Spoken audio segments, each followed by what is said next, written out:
So, how's it going?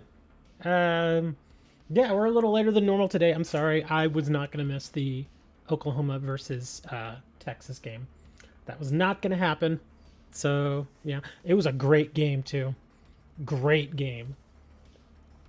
Right toward the end, Texas should have had it, but they were being stupid and they were going fast when they had 3.5 minutes left. And I'm like, why are they doing that? That doesn't make sense. It made no sense. 3.5 minutes, you have all your timeouts. Why are you going fast? The reason Texas lost that game is because they went fast on that final drive they did. That's the only reason they lost. Put everything else aside, they lost because their clock management was bad. It's unfortunate, too. Because they had it, and the whole time... I remember when they started that drive and I saw them going fast, I was like, why are they going fast? I'm like, this doesn't make sense. It makes zero sense for them to go fast here, but that's what they were doing. And I was like, you're going to leave them with time, and if you leave Oklahoma with time, you're going to get in trouble, and that's exactly what happened. Yeah, they left Oklahoma with 1 minute and 17 seconds, and that was all they needed. And that's why Texas lost. So, Hisuian Decidueye, that's the raid. Oh, look at this little guy. That's the raid this week. Are we going to be doing some Hisuian Decidueye or what? Or am I just going to go around collecting things?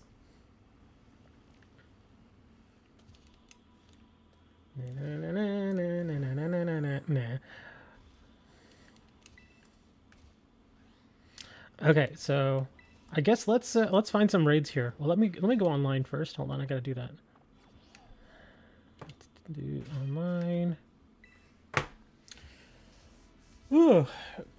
More Pokemon news I found. Apparently, and I find this a little hard to believe, but you never know.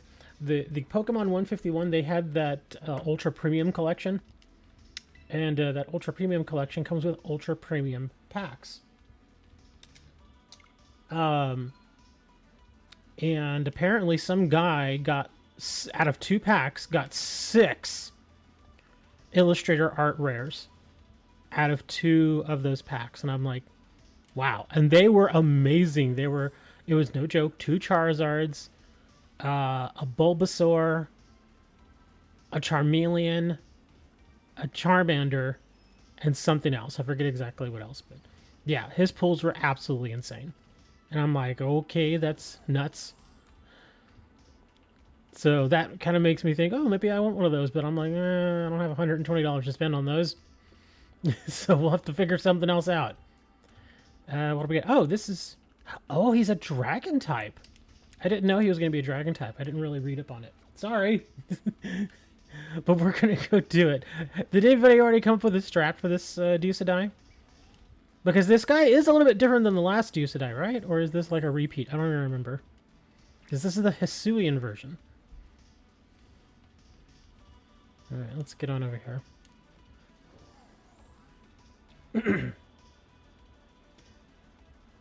Did you breed? Oh, you didn't remind me about the Turtwig. I'm sorry. I completely forgot about that. Yeah, you gotta remind me, man. No, that's my daily 6-star? Oh, is it? Oh, okay. Well, apparently I have a 6-star. I guess the Decidueye is going to probably be back on the main map, huh? Or is it going to be here, too?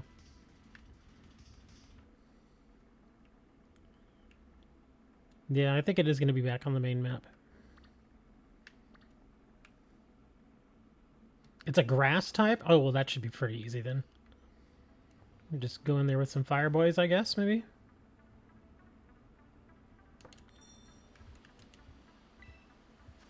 Oh, we have a 6-star Yanma. I know we have that now. Okay, so let's go back to the main map, and let's go find this Decidueye.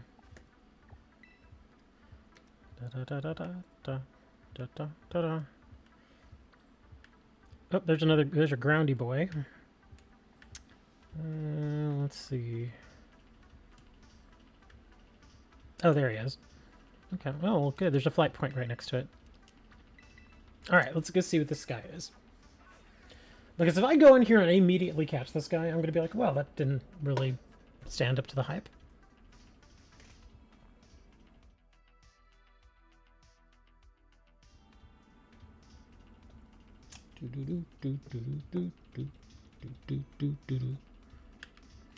I had one crazy week. It was wild, man. Did I tell you all in Discord what happened this week? Sword Dance blew up. What? Oh, triple arrows. Brave Bird, Shadow Claw, Leaf Blade. Oh, bulk up. Triple arrows. Triple arrows is fighting. Brave Bird is flying. Shadow Claw is ghost, and Leaf Blade is grass. Okay. So that's actually, those moves actually should be manageable. If it's a grass type we're going up against.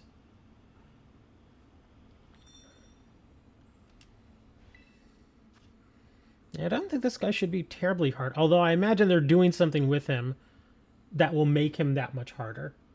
What happened? I've lived in my apartment for a number of years now. I haven't moved. I don't like moving. When I settle somewhere, I generally like to just stay. I do not. I moved a lot when I was a kid, like a lot. Like every year we lived in a different place. I hated it. And so as an adult, it's been like my goal to just like find a place and just stay for at least an extended period of time, like several years.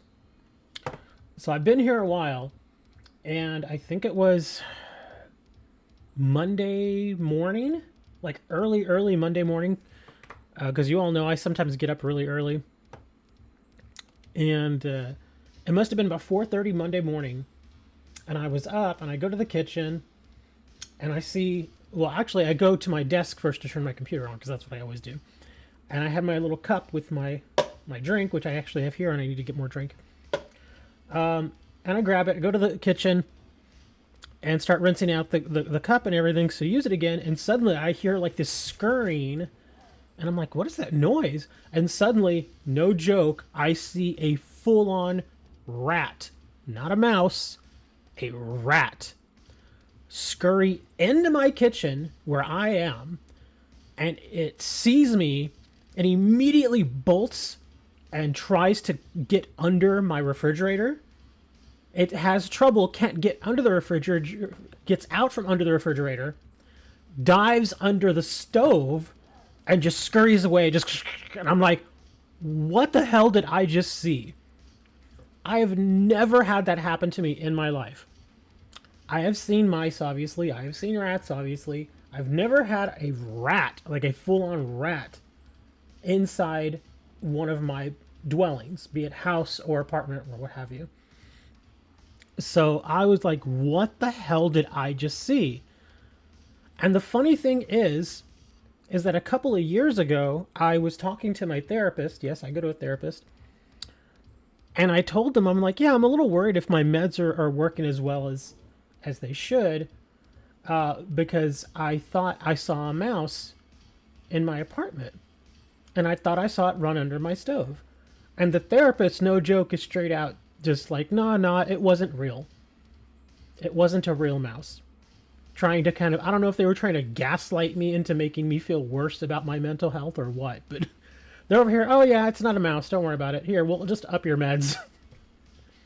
Turns out, it probably was a mouse or something at that time because, and this is where it gets even worse, the rat goes under the stove, so now it's like scurrying in behind the stove, so I'm thinking, okay, now there's this freaking rat behind my stove, and I thought, okay, it probably ran back there because it probably dug out a little hole. Because if you've ever had mice and stuff around, or if you know anything about mice or rats, the way they get into houses is they will literally chew through walls and stuff to get to where they want to be.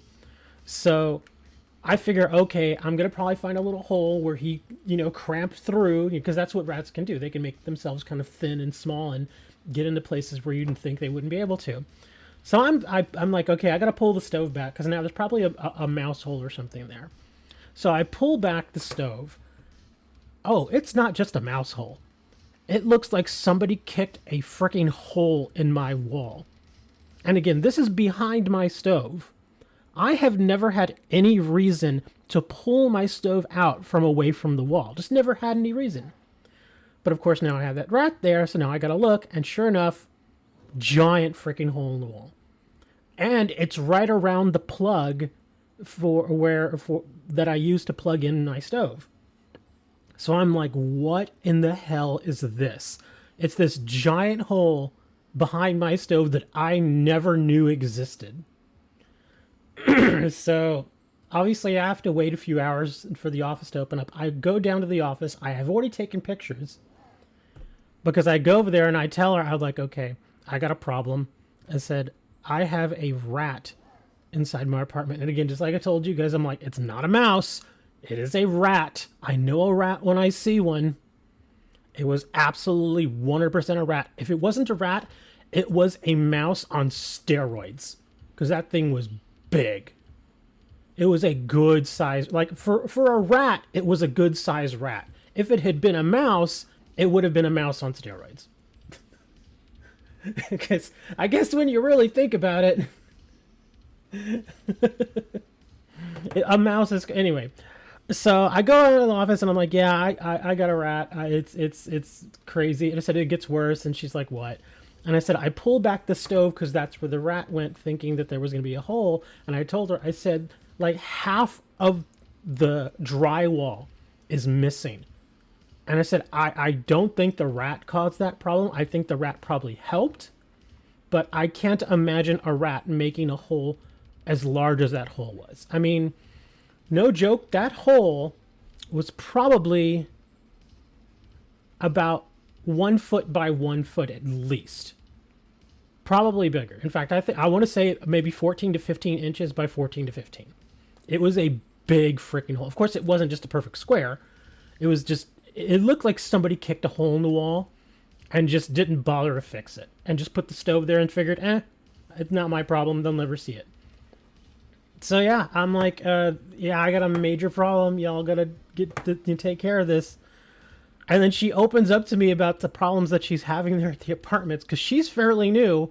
The management right now is just a whole other thing. I don't want to even get into it. But anyways, apparently everybody in my block to where my apartments are, the C section, that's where we are, the C section.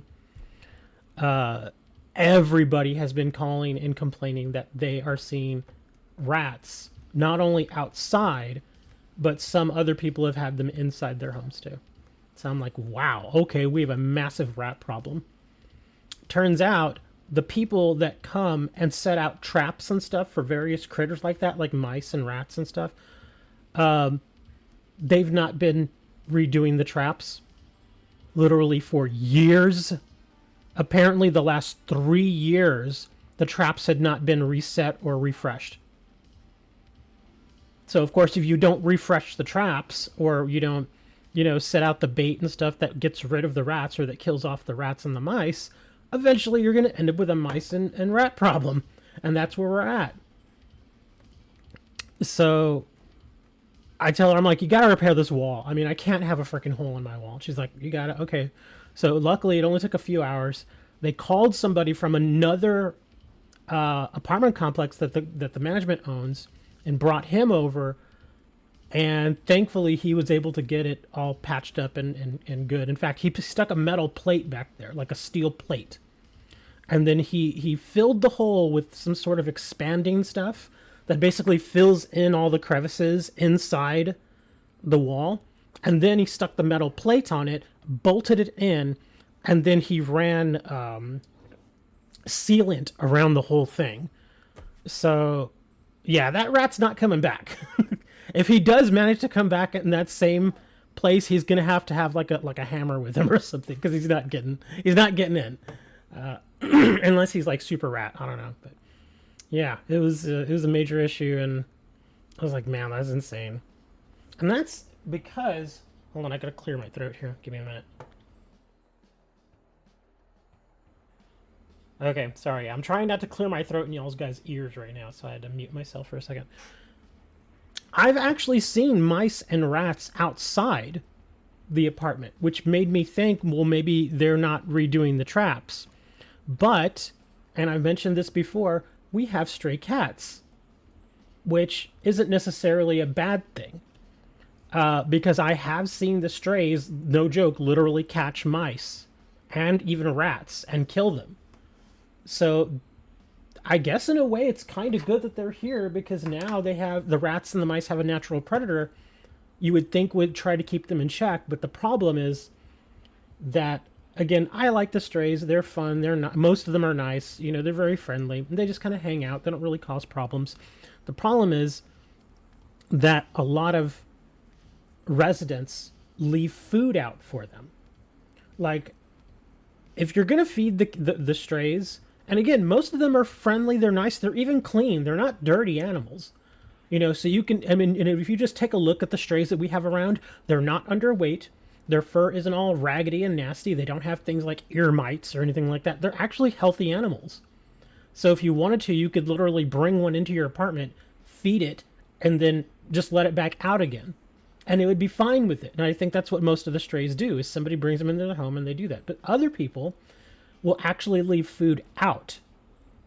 And so the cats will get that food. But of course, if you leave just food out in the open like that, it's going to attract other critters. Like possums, which aren't necessarily bad. I don't mind possums. I've seen a few of them around. They're fine. They don't bother nobody. But it will also attract mice and rats. And I think that's what's happened, is people keep leaving food out for the cats. The cats don't always consume all of it, because there are a lot of people doing it. No joke. There are a lot of people in my apartment complex that leave food out for these cats, which is why the cats are not skinny. And they're all little fatties. But on the you know, the bad end of that whole thing, it's, you know, the food that they leave out, it's going to attract other critters. I've seen birds get into the cat food that gets left out, and that's not necessarily so bad, because usually it's just like grackles and stuff like that that get into it. If you don't know what a grackle is basically kind of your general little black bird. It's not a crow or a raven. It's a smaller black bird. It's called a grackle. That's what it's really actually called. So yeah, I've seen the grackles get into the cat food, but I've also seen the possums go get into the food, because it's food. I mean, it's a possum. It's going to go get whatever. But of course, when you leave food like that out, it's going to attract rats and mice. And when you have left out food and the traps not being serviced for 3 years, you're going to end up with a major rat and mouse problem. Rodents, basically. So that's where we're at.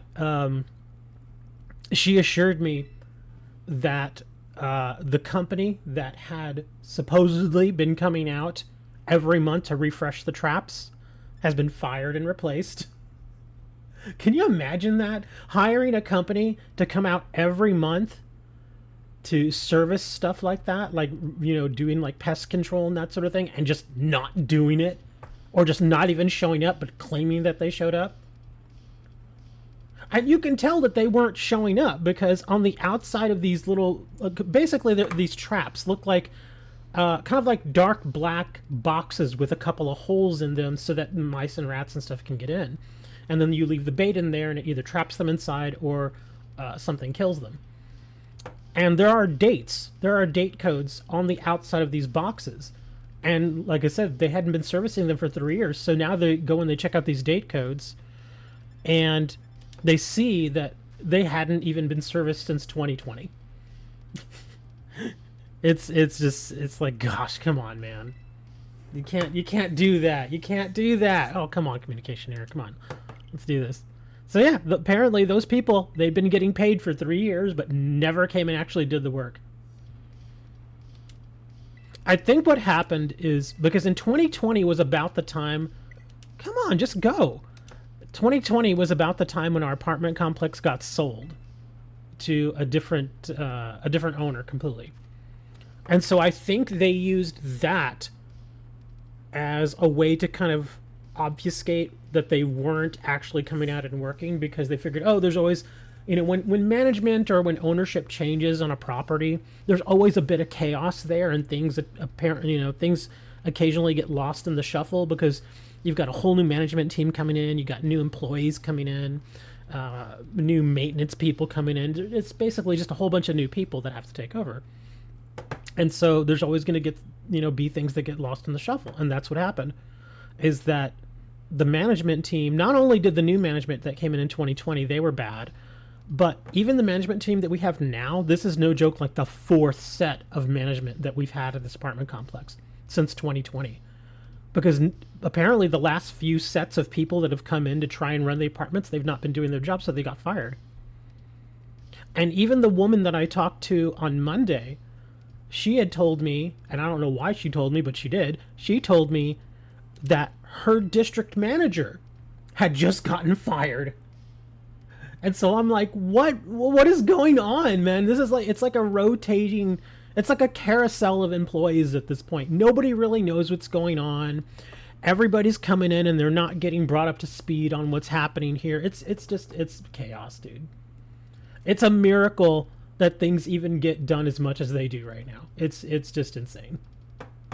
It's just, yeah. Really, we're going on with only 3? Where's Hammer? Somebody call Hammer. Gotta get him in here, man. Alright, I guess we're going. I'm bringing Charizard. I don't know if this is a good idea or not.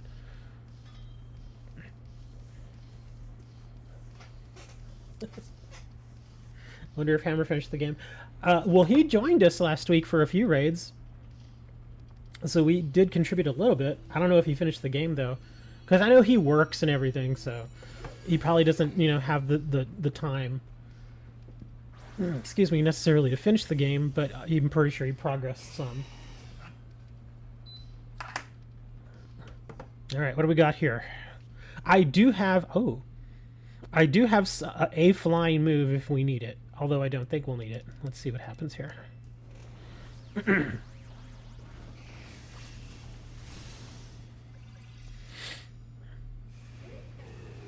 Oh, wow, he's going to Brave Bird me. Okay. Oh, and he's just going to damage himself every time. Oh, wow, he's already doing a reset. That was fast.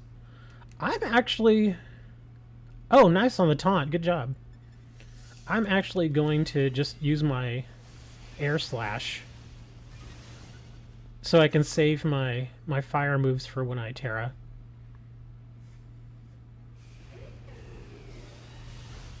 Ooh, that was a crit. That's not good.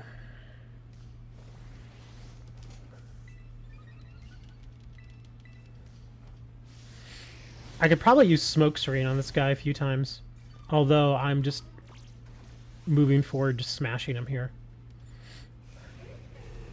I will, before I Terra, I'll do a heal for all of us. Or, oh, it looks like somebody else did a heal. Yeah, I was about to say, I'll do a heal, but I think somebody else just did it. Alright, let's do some Terra Blast.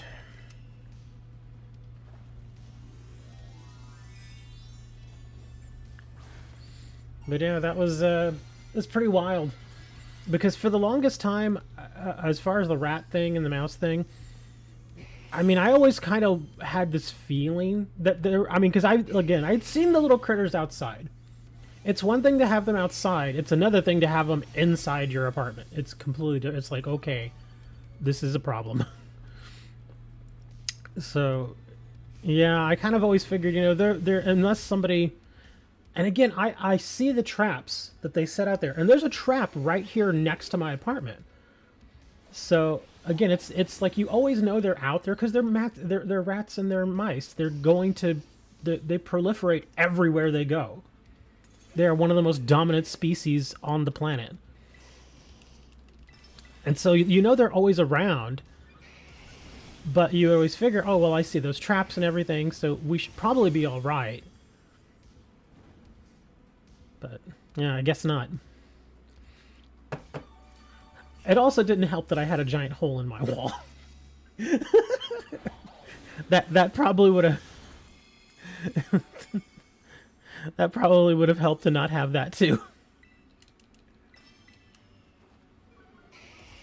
Yeah, his shield came on much earlier than someone said that it should. I mean, we're doing okay damage, but yeah, getting through the shield is going to be a major pain in the butt.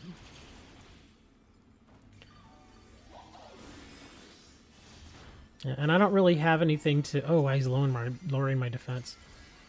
Here, I'm actually going to... I can probably get by with not doing a cheer here, never mind.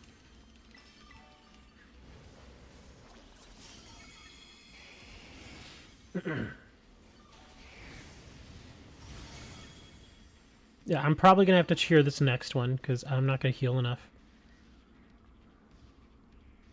Triple arrows. He really likes that triple arrows. Okay, yeah, now I got to heal.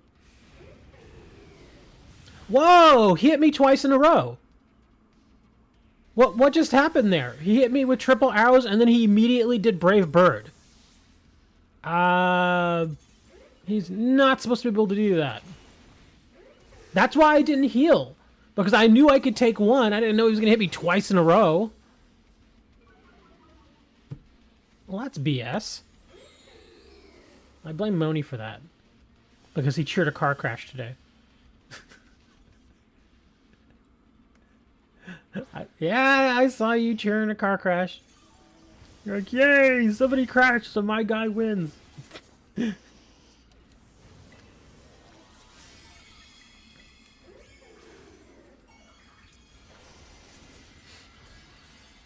no race cars here today.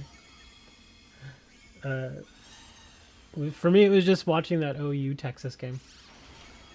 And like I said, it's just certain little things like what Texas did today just bugs me. They had that game.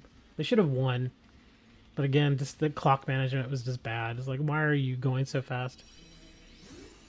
We are the champions! I guess we're the champions.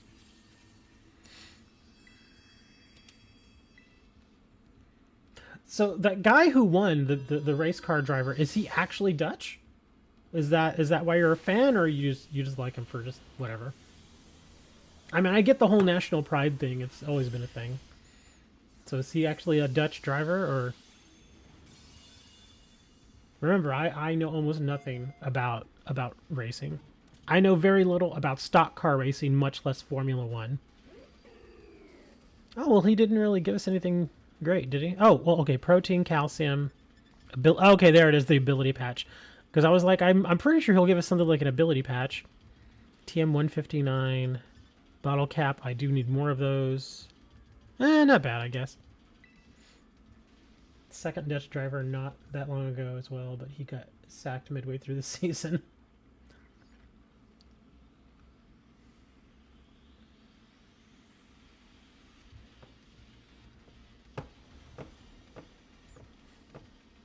Well, that fight wasn't really that hard, huh? I thought the fight was going to be harder. Did I... Wait. Oh, I was thinking for a second, wait, the catalog or the Pokédex didn't pop up, but that's because this Pokemon is not in the Pokédex. And I already have one of these. I already had a Hisuian Decidueye from Arceus. So is it really worth keeping this guy, or should I trade him? Oh, speaking of which, I gotta move this guy over.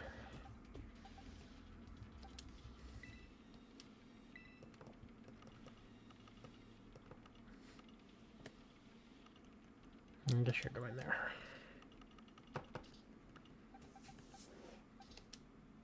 Oh, that's right. He's got that mark, right? He comes with the mark. Yeah, the mightiest mark. Yeah, there we go. So I guess I should keep him. Let's see. Triple Arrows, Bird Burst, Shadow Claw, Leaf Blade, Scrappy. Pokemon can hit Ghost-type Pokemon with normal and Fighting-type moves. It is also unaffected by Intimidate. Wow! That's actually a pretty good ability.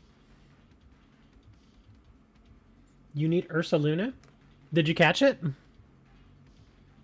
It's in the DLC. If you have the DLC, you can get the, what is it, the Red Moon Ursaluna or something like that? Yeah, you can get the Red Moon version. You just have to fight it.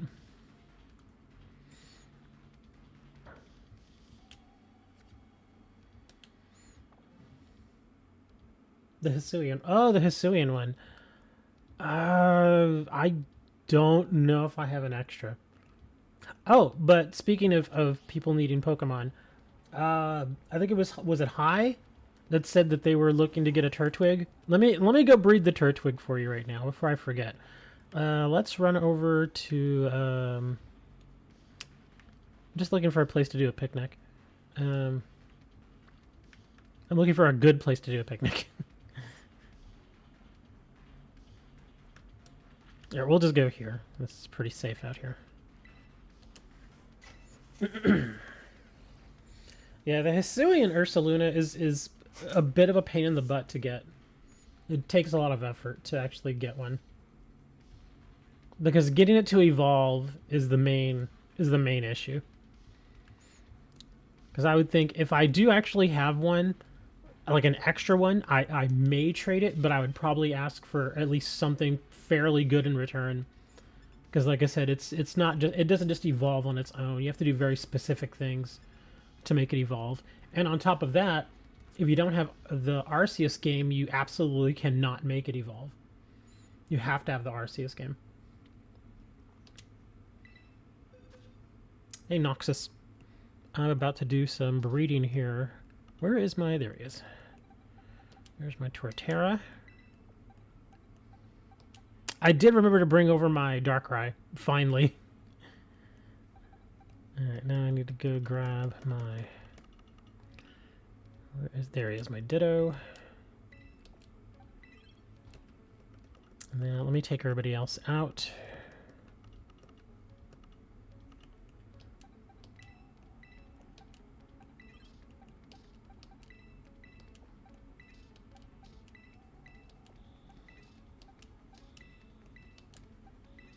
Okay, so Ditto and Torterra. Alright, let me find a nice little spot, and let's have a picnic. The music is pretty nice. Is it too loud? Because I know what I hear may not necessarily be at the same level to what you guys hear. If it's a little too loud, I can always turn it down a little bit.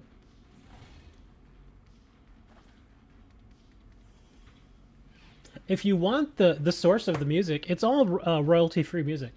I can, in fact, here, I'll give you the link of the music that I use every time. It's a very long mix.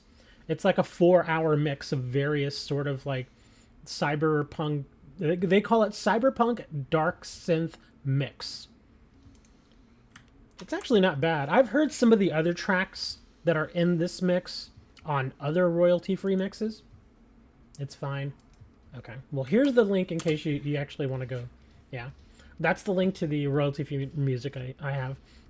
And I like this one better than the old 80s mix I was doing because this one is 4 hours long, meaning I can just turn it on and not worry about it. Whereas the other one, I had to keep refreshing it because it was only like 50 minutes long. And of course, if you do a 4-hour stream, you got to reset it several times. All right, let's see. Let's see how much we're going to make. We're going to do our marmalade, right? Yeah, egg power. Does anybody else need a Turtwig? Can I trade you? Depends. What are you looking for? There's only very specific Pokemon that I'm actually on the lookout for. Like this Turtwig, I'm only making this because somebody was asking me for it. So if anybody else actually wants a Turtwig, just say, and I will hold on to more of them. Because I'm going to get like 20 eggs out of this. Okay, but we don't really need 20 eggs. Maybe I'll just get like 10. But I'm going to hatch them all. So if anybody wants one of these Turtwigs, just say, and I'll trade it to you. But as far as stuff that I actually want to grab for trade, it's very specific stuff. It's Volcanion, Diancie, or Zarude. Yeah, those are the only ones that I'm really after. Other than that, doesn't really matter.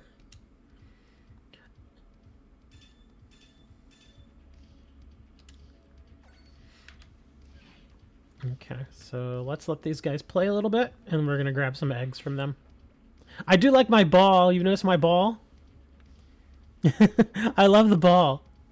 It's a Morel ball. Yeah, it's made up to look like Morel. Oh, well, I can't go get the ball, guys. You got to go get it. Go get it, buddy. Kick it back. Oh, Torterra. He's trying. Yeah, I like my ball. I don't generally spend money on things like clothing and all that stuff, but I did like this ball, and I also liked the tablecloth. Did you all see my tablecloth? Check it out, man. I love it. It's got like Salamence and Noivern on it and stuff. It's kind of neat, actually. Oh, and my Eevee cup. The Eevee cup. It's so goofy. I actually wouldn't mind seeing some of this stuff in real life. Like if they actually sold this EV cup for a fair amount and not $35, I'd actually buy it. You need a Delphox? Oh, so you need a Fennekin then.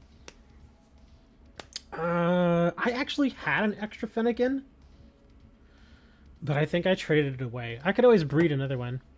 I wish you would have said something earlier. I would have put my Delphox in here and just let them both breed. That's fine. We'll let these breed and then we'll bring the Delphox back in. So I should get a couple of eggs already. Where'd my Ditto go? Oh, there he is.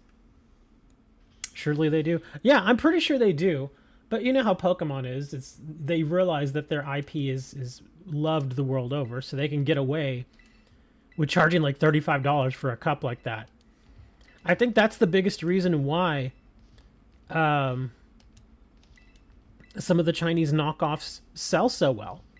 Because why would you pay Pokemon Company $35 for a cup like that or a mug like that when you could get, you know, one that looks basically exactly the same and get it for like, you know, $12? Because you're just going for the look in most cases. Like whenever I get stuff like this, like Hammer actually gave me a mug, and I think it says coffee. It has caffeine on it. The Pokemon, obviously. It has him smiling, but he's actually asking for coffee because it's a coffee mug. And he sent me that. And again, I don't ever use it because, one, I don't drink coffee. So it's just kind of, it's here, but I use it as decoration, and I like it. It's nice, you know. You missed the event? Okay. But yeah, I just don't see the reason spending certain amounts of money for some of these things. Now, some things it's okay to spend the extra money for because the quality is just better. You'll take a Turtwig? Okay. Well, I think I've just got like 6 eggs for Turtwig, so yeah. So that should be enough. In fact, here, let me close this, and I'll actually hop back in here, and I'll just swap out my Torterra for the Delphox, and I'll get a couple of those eggs too.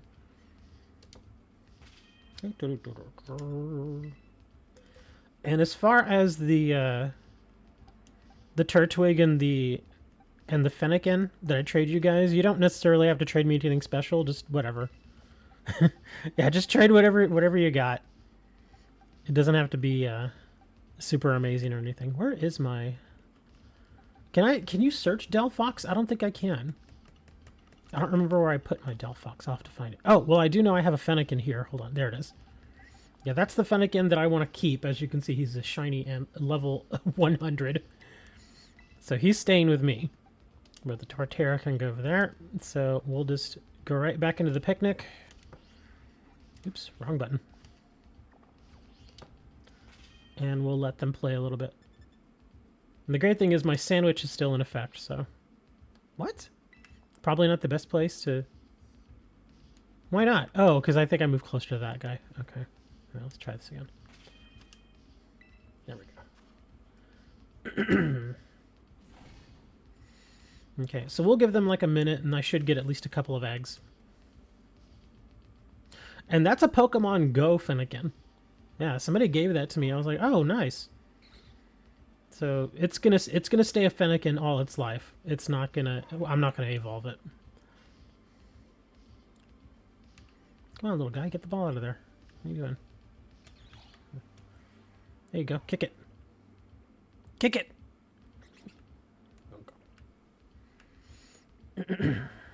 Uh-oh. Ball's gonna go in the water. Don't go in the water!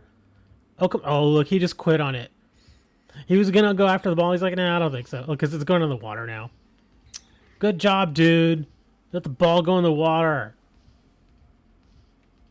It's almost like you ever play with a ball when you were a kid with your friends, and somebody kicks it too hard and the darn thing goes on a roof. Who's gonna get the ball, man?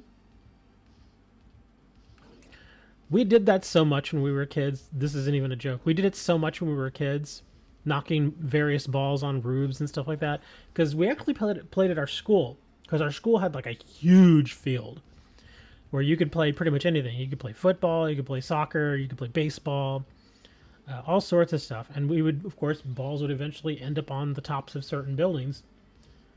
And so we had a friend that lived like literally across the street from the school.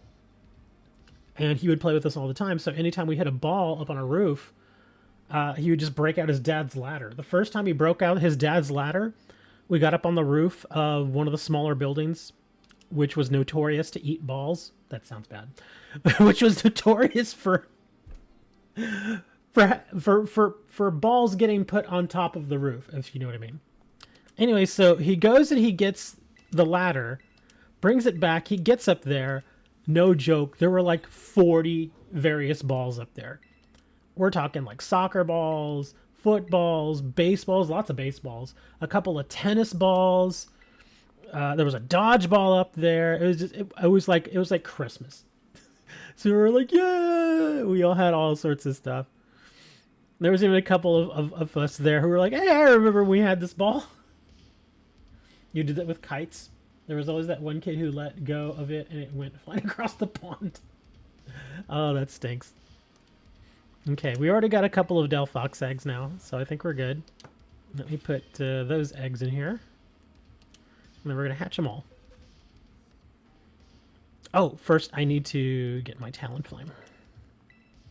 Yeah, Talonflame's going to go in. Fennekin can come back over here. Yeah, I have like 6 Turtwig eggs, so it should be fine. I should get plenty. I should get at least a couple of not Delphox, but Fennekin, and a couple of Turtwigs. And even end up getting chased by cows once when we went to go. Getting chased by cows, that sounds very Texas. No, you got chased by cows because you keep stealing their milk to make your cheese. I can say that I never got chased by a cow, so I mean, because they're cows. I mean, don't get me wrong, cows are huge. If you've never been to a farm or never actually stood next to like an actual full-size grown cow, they are huge animals. They are big. They're big, they're hefty, they're beefy, literally. And they're quite heavy. So if one bumps at you at speed, you're going to feel it. You're going to get knocked to your butt. So they're not small animals. The reason I'm not necessarily afraid of a cow is because it's a cow, and they're just not that smart. Yeah, cows are simply not that smart. The ones you do have to have at least be a little weary of are the bulls. Some of the bulls are fine. If they're raised around people, they're fairly friendly. They can still get aggressive sometimes, though. But yeah, just don't piss off the bulls, and you're probably fine.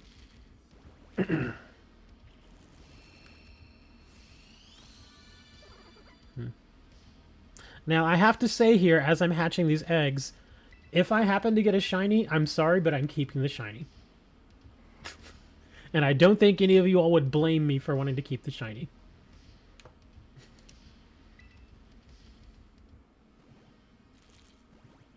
You've come to the right stream. Yeah, you have. We talk about food and stuff all the time here. Okay, so there's our little Fennekin. So how many people did we have that wanted the Turtwigs?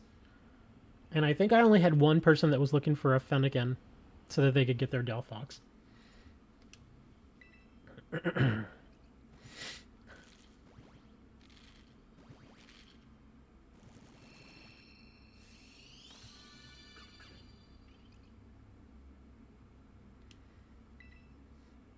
Okay, I think that's all the eggs I have in there right now.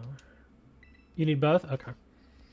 Well, these are going to be more Turtwigs, so I'm going to put these in here. We'll get all hatched up. And thankfully this doesn't take that long because I've got my Talonflame in there.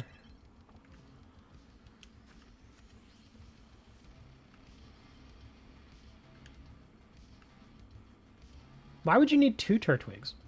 Because if I give you one, you can just breed them at that point. Yeah, you can breed all you like. As long as you've got your Ditto, you can just breed pretty much forever. That's why I love my Ditto, my little German Ditto. I've had him forever. poor German Ditto has more kids than he can remember. No joke. This Ditto has like 1,000 kids at this point. All various types. He's got Turtwigs and Fenneckins and Tauruses and... No for all of us?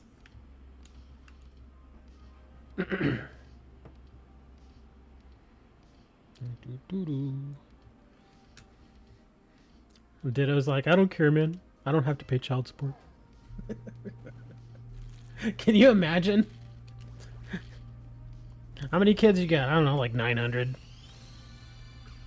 Oh, that was a Fennekin egg. Okay, okay. Well, that's fine. We still have... I know we have more Turtwigs in there. I want 4 Charmanders, 3 of each stage, and 1 for... What?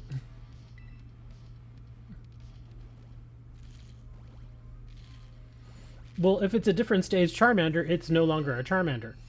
Now it's a Charmeleon. Or a Charizard.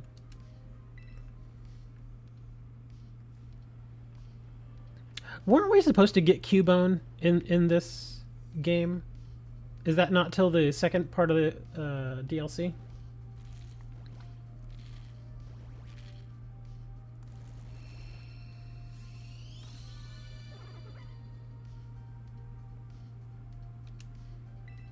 Okay, is that all of them, or do I have one more? I have one more. Okay.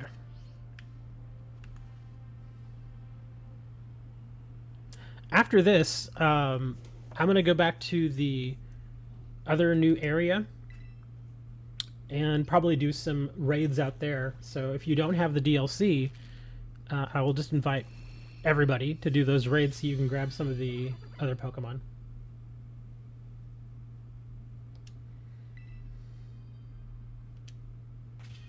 Okay, so let me move these guys out and we'll start doing some trades. Okay, so I have 3 Fennekins and 5 Turtwigs available for trade.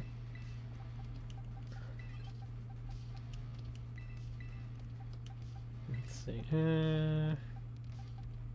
Only like 1 with like great stats, but yeah. Okay, so let's start doing some trades. I don't use 4-digit trade codes, and I'm going to set my own trade code because I have a lot of you who are wanting some of these trades. So I will set my trade code here. And I like only using 6 digits because I've seen way too many times where someone has used 4 digits and it sends me to somebody else completely randomly. So 366354.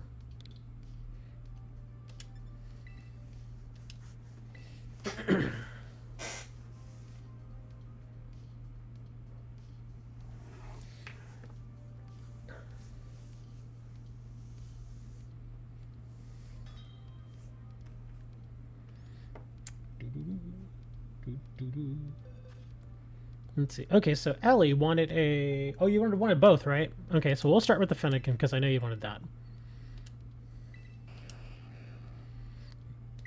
Ah! Stupid thing. It does this all the time. We just gotta... Gonna give me an angry ball. Poor guy just always looks angry. Did y'all ever see the Hisuian version of him? Instead of having kind of like the weird kind of edgy brows that that guy has, the Hisuian version has like these weird eyebrows.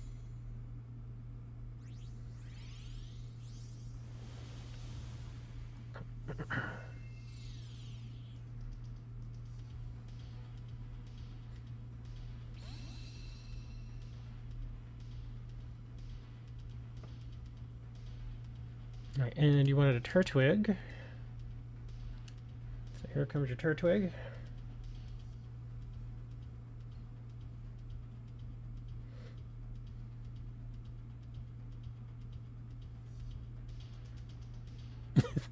Ellie's like, oh crap, what am I going to give him? I always have like an entire box of just like random Pokemon that I'm able to just give for trade. I love Disc. Okay.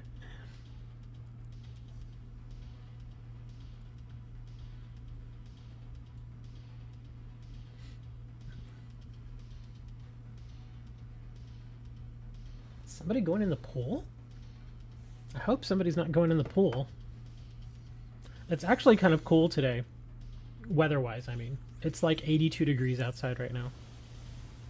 Which is why, another good reason for me to stream a little bit later in the day. One of the big reasons I had always streamed earlier in the day, like 10, 11 o'clock in the morning, is because at like 3 o'clock in the afternoon during a Texas summer, the heat is so oppressive that it makes it insanely uncomfortable for me to do streams at that hour. Because even with my AC on, it still gets very warm inside here. And then when you combine that with the heat outside with the computers and monitors and stuff around me and all that, it gets very, very warm. It wasn't unusual for it to get to like 82, 83 degrees inside, which is not comfortable. All right, whoever needed the Turtwig next, go ahead and hop in 366354. If not, if we don't get anybody else jumping in, then I'm just gonna go start doing raids.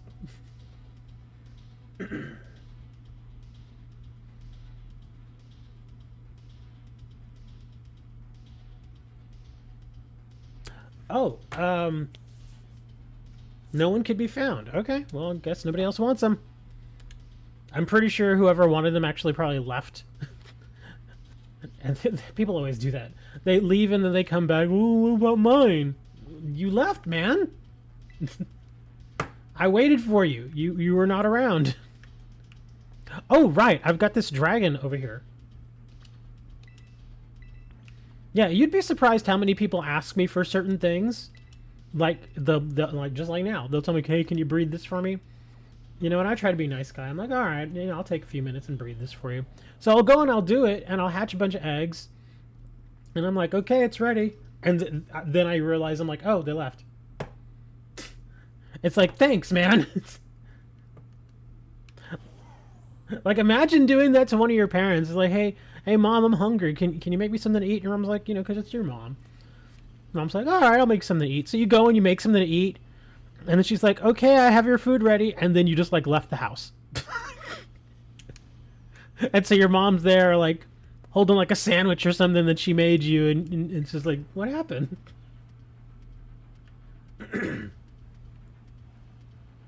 Yeah, it does happen all the time. Because I've found that there are a lot of people out there that just don't have any patience. It's like, if you want me to do something for you, it takes time. It's not instant. I wish it was instant. Oh, wait, hold on. The thing's right over here. I wish it were instant, but it's not. Speaking of the TCG streams, now that I'm not doing Pokemon TCG Online anymore, the amount of code cards that I have accumulated and not been using is insane. Like, I have this cube. Well, I have a lot of them because I use them for storage and stuff. I have this one cube. It's a large, like, acrylic cube, and it's clear and see-through. That... Ooh, I think I'm going to use an Ice Boy. Or maybe not. Anyways, I have an acrylic cube. It houses up to 1,000 cards. The entire thing is full of nothing but Pokemon codes. The code cards that you get in packs, it's completely full. And I don't know what to do with them. I've actually tried selling them, but they just don't sell very much. They just don't. And it's not really worth it. See, people are like, "Oh, you gotta lower your price." I'm like, dude, I'm already selling these for like 15 cents. What do you want me to do? Sell it for a penny? At that point, it's not even worth it. So yeah, I've got like 1,000 of these codes and only getting more and more every week. Well, let's see. What were we going to use here? Okay, so we have a Yanma, which does flying moves and bug moves. And it's a dragon type. So I imagine ice would probably work here, right? I'm going to go ice. Yeah, I'm going to go ice. Let's see what happens here. Oh, Nox, I see you're still around. Did you still want a Turtwig? Because I called out and you never said anything and you didn't join in for the trade, so I just figured you left. I think I'm going to use my bear. Where's my bear? I'm going to use my bear. Alright, guys. Here we go. 6-star dragon type Yon Mega. There we go.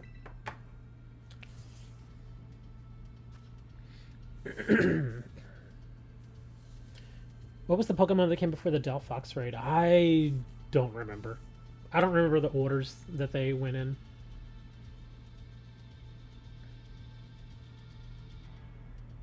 I did the code too fast? Well, we can still try again if you want. If you want, you can join us for this raid, and then after the raid, I can still get you the trade.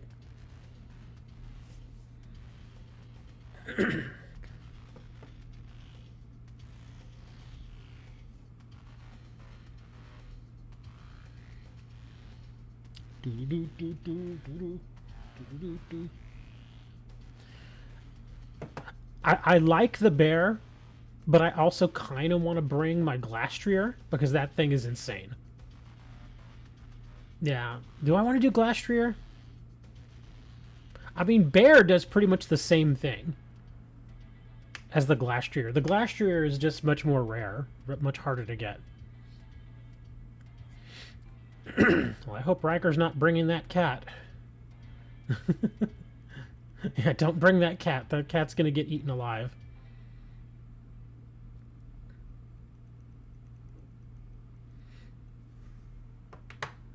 Charizard, versus a dragon type? Remember, dragon is weak to other dragon type, or to other dragon moves, to ice and to fairy. So that's why I'm bringing ice. That's why Ellie is bringing their Zacian. If you have anything better than the Charizard, it'd probably be good. I mean, Charizard isn't the worst option, but it's also not the best. It's kind of like, eh.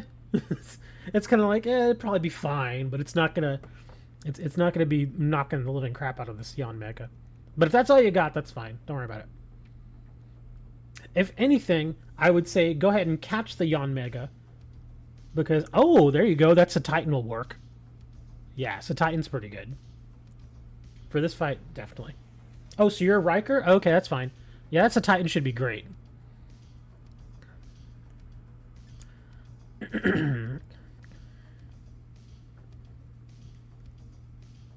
Riker, making me think of Star Trek. That's right, Riker's beard.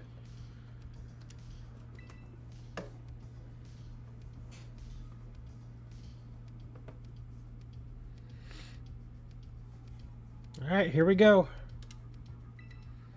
Hopefully this shouldn't be too hard. Sometimes the NPC that we get actually helps. Let's see if this NPC is actually helpful.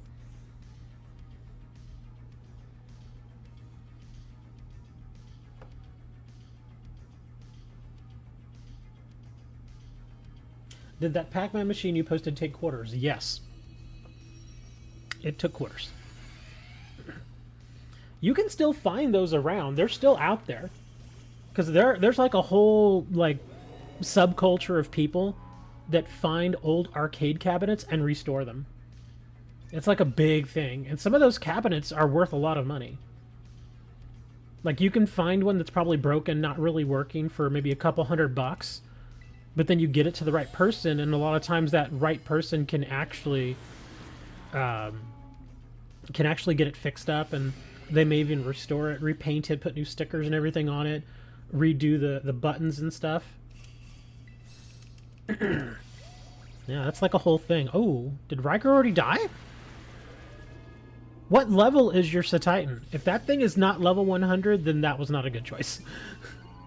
Yeah, in these 6-star raids, you absolutely have to bring a level 100. If you don't, it's going to be really bad, and it looks like that's not a level 100. Why did I take another hit? Yeah, I'm taking way too many hits here. And that avalanche did not hit as hard as it should have.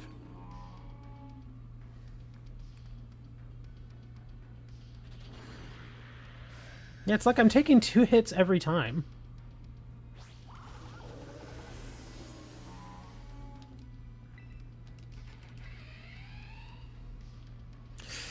Okay, this is not going well, Riker. Yeah, I think his Titan is just not leveled right.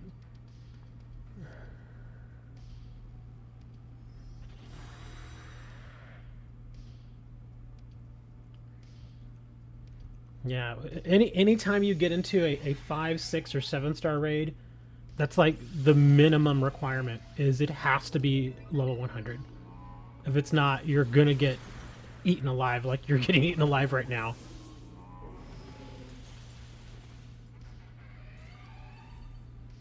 I may have to do a cheer here.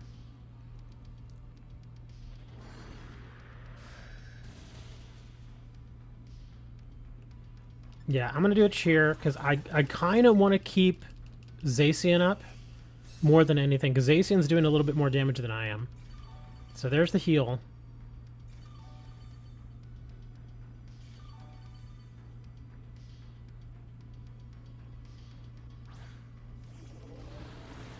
That Bug Buzz actually hits kind of hard. Okay, Zacian, I'm gonna need you to Terra. There we go. Good. Okay, here comes my heal. I'm just trying to keep you up at this point. Because I'm going to need you to have to hit really hard here because poor Riker is just getting obliterated.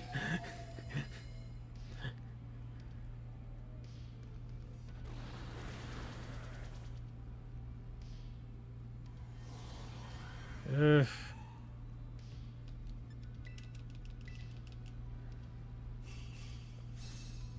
Okay, that's my last heal. I mean, it's either this thing kills it or we lose. Oh, so close! I think we're gonna run out of time, though.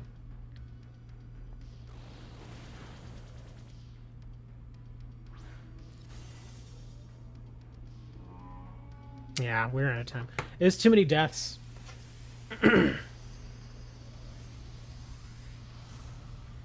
Yeah. What? Just out of curiosity, what level was that Titan?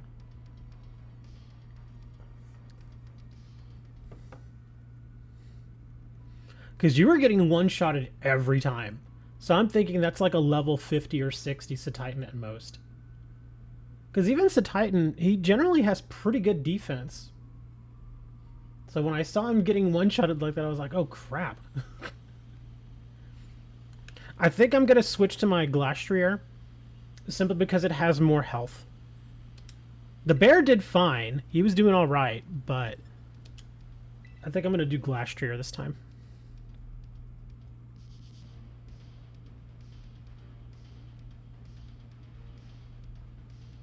I mean, well, we're going right back in right now.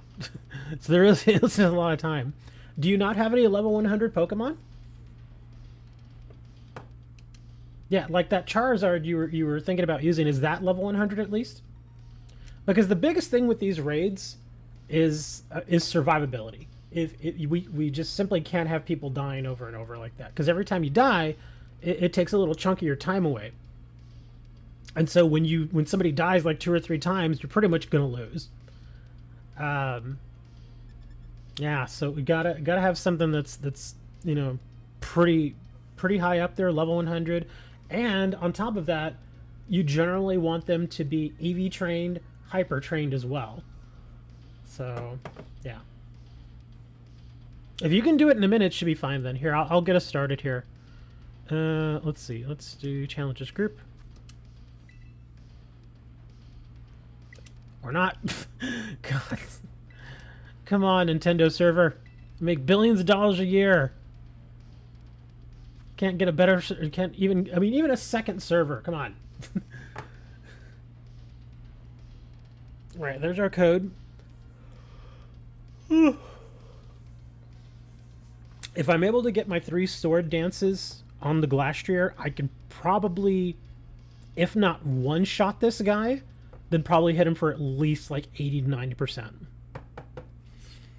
So that's what I'm going to hope for here. So he was doing a lot of Bug Buzz. What else was he doing? Oh yeah, Ancient Power.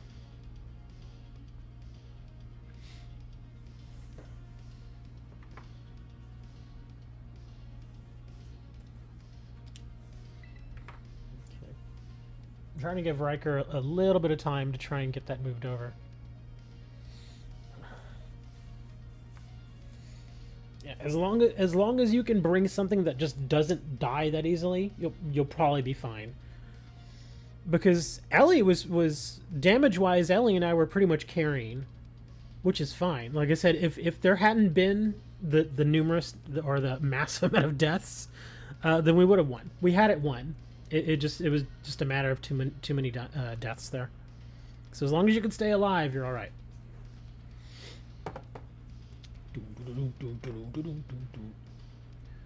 You better hurry, man, because yeah, timer's already getting pretty low here.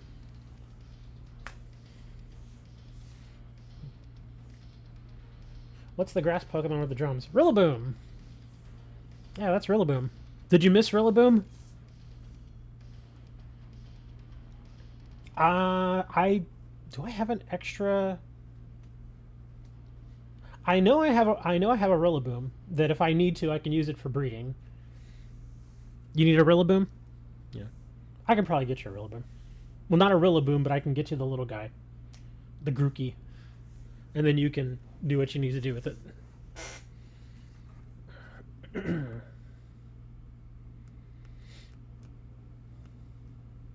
To do it without you? If you want, I can actually catch this Yanmega for you and trade it to you if you want.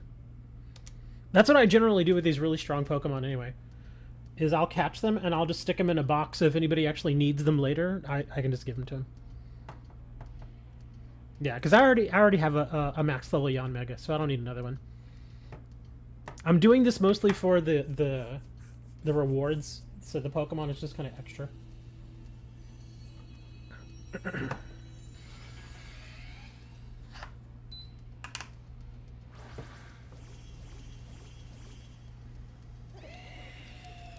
Oh, we actually have a good NPC. Well, let me think. Versus Dragon? Okay, maybe he's not so bad. Oh no, he did bring the Intimidate. So that's good. So he weakened him a little bit. Okay. Yeah, I'm going full Sword Dance here.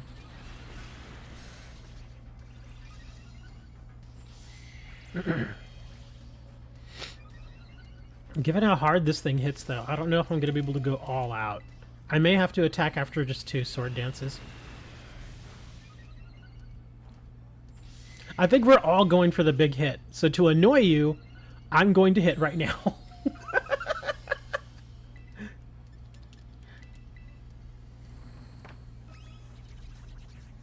Okay, he's going to smack me. I should still get a pretty good hit here, though. That actually wasn't as strong as I thought it would be. You know, it would have probably been a good idea for one of us to bring a Screech. Screech probably would have been a really good idea.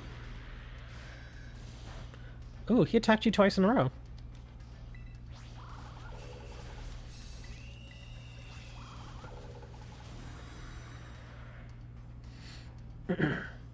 We're still whacking the crap out of him, though. So that's good. Oh, don't reset on us yet. Let me get this avalanche off. Come on.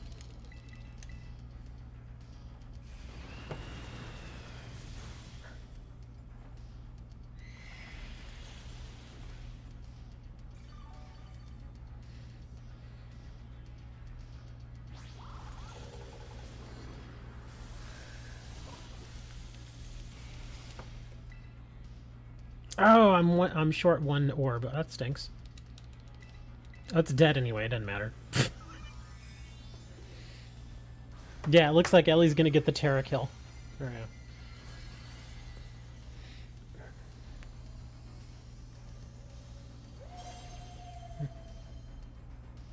I think the only thing... I mean, that was pretty much like a spotless 6-star raid there.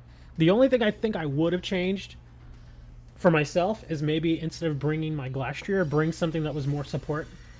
And just throw a bunch of Screeches out there so you all could just go nuts.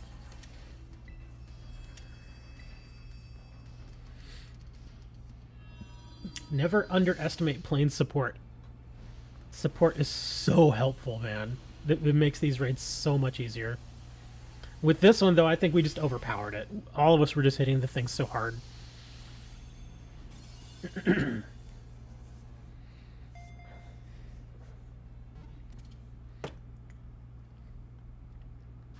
Oh, look at those rewards. That's excellent. 2 bottle caps and 2 bitters. Wow, those are some good rewards. And 12 Terra Shards.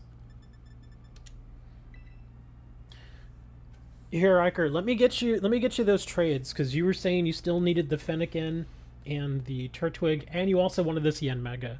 So I'll go ahead and get these to you. And again, you don't have to trade me anything amazing, just whatever you got. It doesn't matter. Because usually the regular Pokemon that people trade me, I usually just trade them anyway. Either that or I actually just release them. Because I end up having to make room for all of them. Or end up having to make room for other Pokemon. Alright, so let me see. We are going to go over here. Let me bring this guy over here.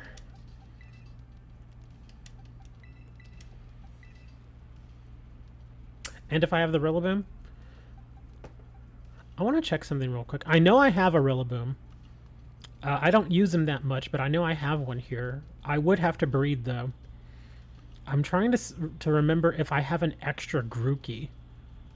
I know I have a standard Grookey that I just keep, but if I have an extra one on top of that, yeah. See, there's my regular Grookey. Let me see. Do I have another one? I don't think I do. I probably don't. I generally don't keep duplicates. If I do have duplicates, it's by complete accident. Or if one of them is a shiny. That's another reason I would do it. But usually it's by accident. Yeah, I actually don't have another Grookey there. Okay, there's my Rillaboom. Okay, well, let's go ahead and let's get Riker those trades, and then we can worry about the Rillaboom. All right, there's my link code 366354. I'll give you a second just to get it typed in, and then I'll start searching.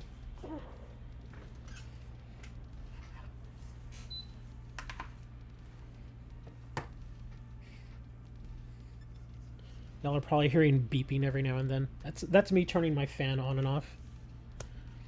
It's one of those weird days where it's not really hot, and it's also not really that cool. So, like, I'll start to get warm, so I'll turn my fan on, and then the fan's on for like 3 or 4 minutes, and then I start to get cold, so I have to turn it off. And I've just been going through that cycle for the past hour and a half already. Fan on for like 5 minutes, and then I gotta turn it off for like 10. It's weird. It's like I can't find that spot in the middle where I'm just comfortable.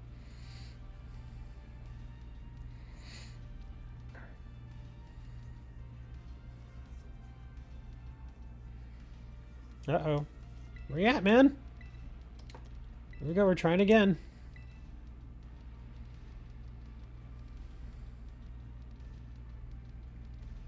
Remember to hit begin searching. Don't just set the code. You also have to hit search.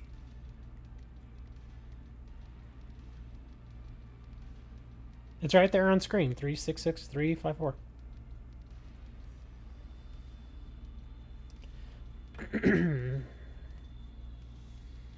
Oh, that's true, because I remember you had said that you had gone to Pokemon Home.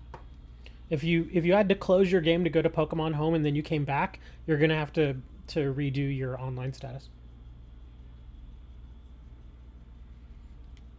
Yeah, I'll give you a minute. I'm just kind of surprised we didn't get any sort of little like bonus Pokemon for the 151 release event. Usually they just give like a random Pokemon every now and then. Didn't get one this time. Alright, there, I gave him a few more seconds. Let's try it one more time here.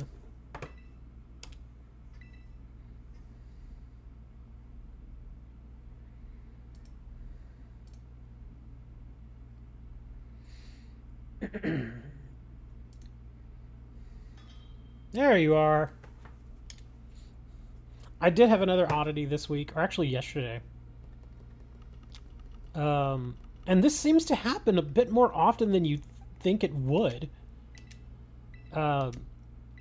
Somebody ordered a card from me, which is not unusual. I have a card store. So I get orders every day. All the time. And somebody ordered a card from me, and they wanted express shipping. Express shipping is $10. because obviously it gets there much, much faster, gets special handling, all that stuff. So it's $10, which is pretty standard price. And so somebody orders a card and they want express shipping. I'm like, all right, cool, that's fine.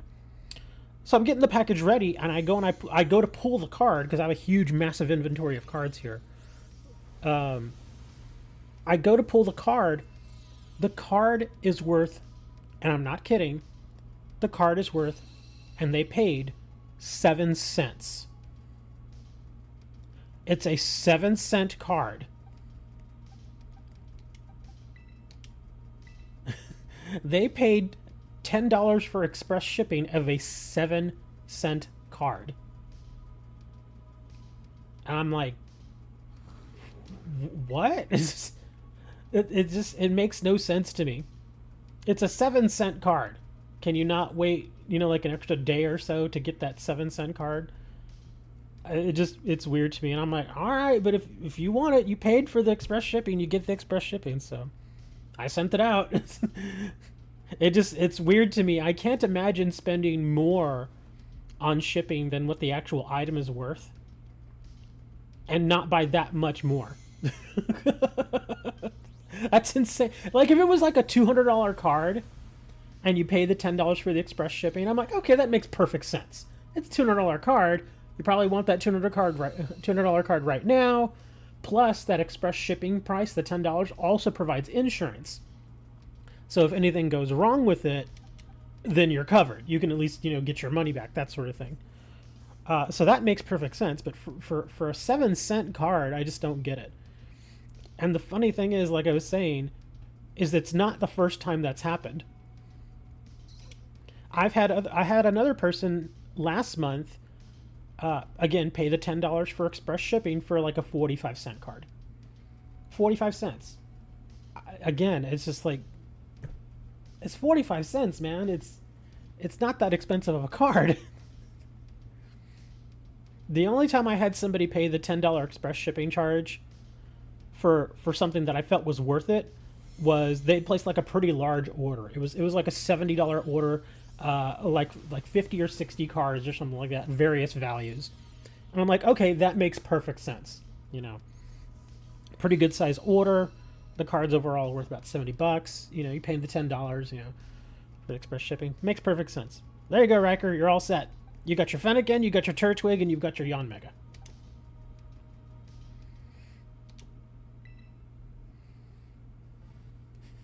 You can find that card in your pack. Bubblegum. They probably, well, not always. Because there are certain cards out there that, technically you can still get them in packs, but the packs are older. Like, say, for instance, the card that I sold to this person for 7 cents was from a set from like 2016. So it's an older set. And yeah, you could go and get, like a handful of those packs, but nowadays that pack, it's not like $4 or $5 like it was when it first came out. Now that pack is like $12, $13. And again, if you open the pack, there's no guarantee that you're going to get that specific card that you want. So, yeah. But still, it just seems weird to me because express shipping basically means it'll get to you in about 2 to 3 days. There's no real guarantee. Whereas if I just mail it in a regular envelope, it probably takes about 4, maybe 5 days to get to you. So it's a matter of a couple of days. But, who am I to argue with somebody who wants to just give me more money? I'm like, all right. And for the record, I don't make money on shipping. I don't. In fact, there's a lot of times where I actually lose money on shipping. Okay, so did anybody else need a Fennekin or a Turtwig? Anybody else? Because if not, I'm going to start doing other raids. Or, oh, that's right. Somebody asked me for the Grookey.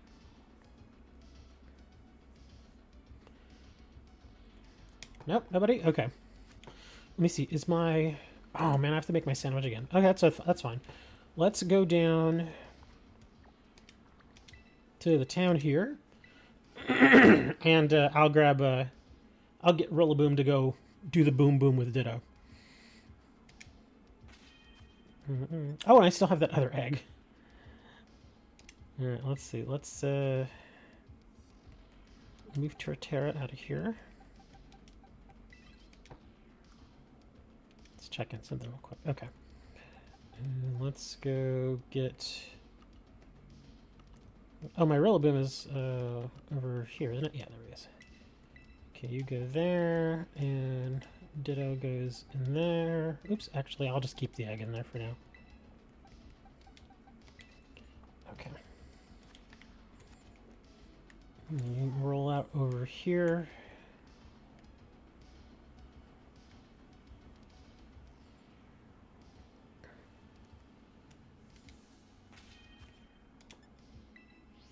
Nah, too close to people.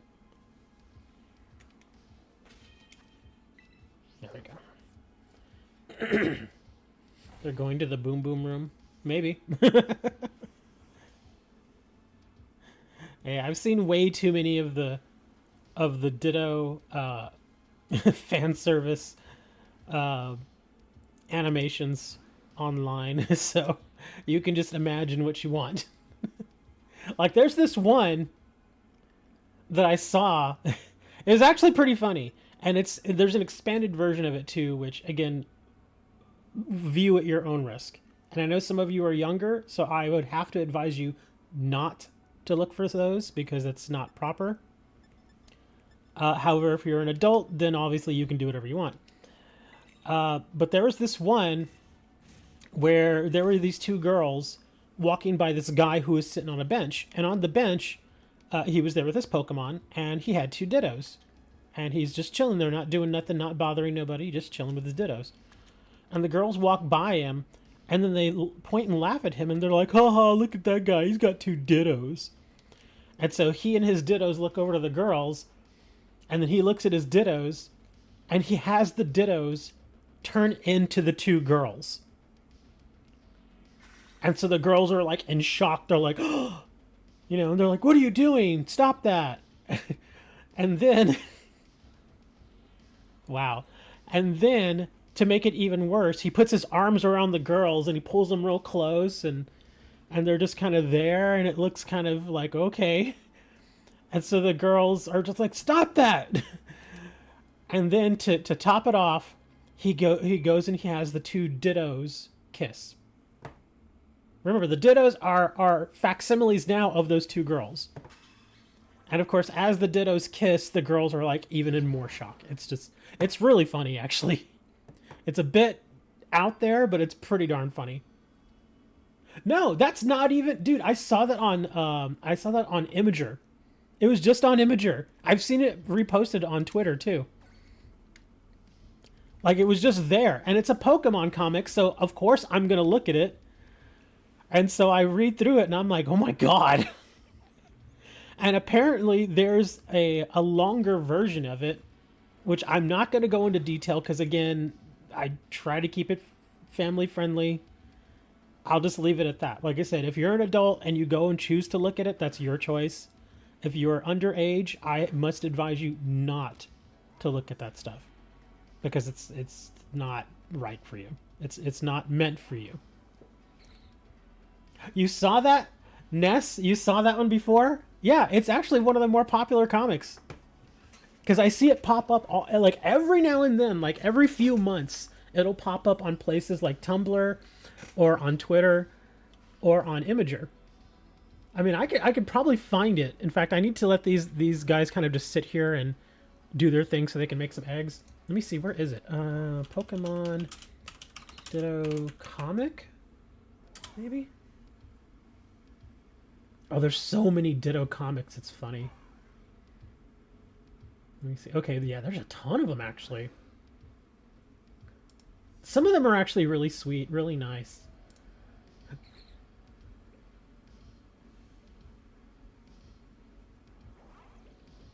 Like, here's a goofy one. There's just this guy sitting on the floor with his Ditto. Ditto's just sitting there, just smiling. A little tub of goo.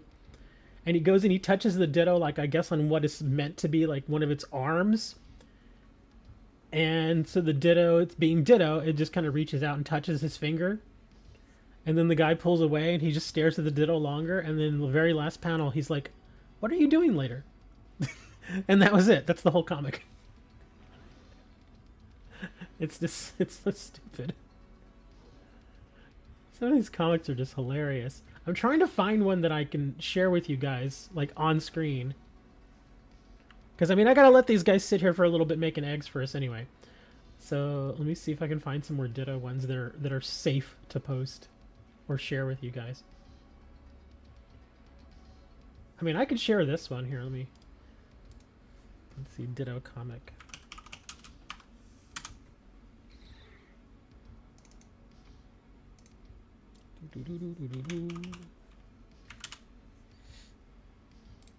Alright, gotta adjust this so you can see it.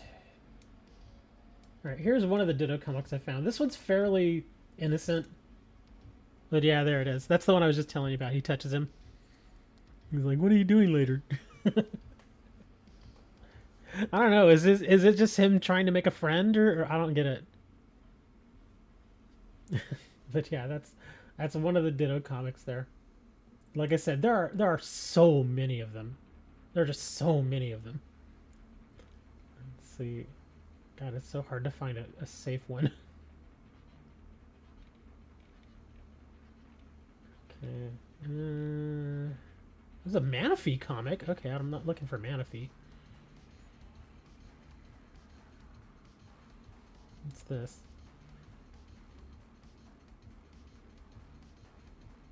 Oh no! Hold on, I think I found one that's a little out there.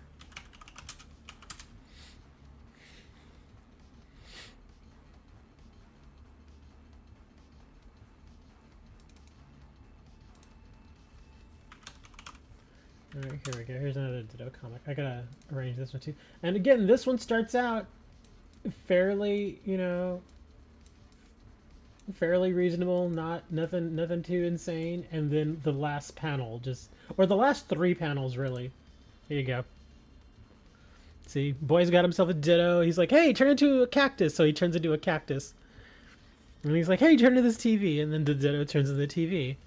And then the Ditto, I guess okay, the question is, who is that woman? Because you can assume what he's telling the Ditto. I just want to know who that woman is. Is that his mom? Or is that like a maid, or what is that? Because I mean, just based on the context, I would have to say that's probably his mom. So the question is, what is he saying to the Ditto at that point? And look at the Ditto's face in the last couple of panels. It's like, oh boy, what's going on there? Yeah, and that's another one of the comics, and that's not even one of the worst ones. I've seen far worse.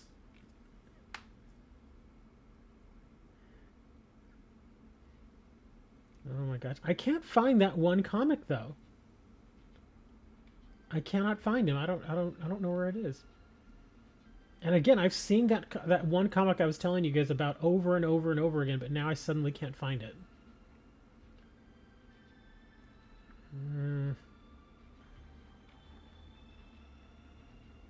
I'm sure if I look hard enough, I can find it. Let me do a little broader search here. Let's go back here. Go up.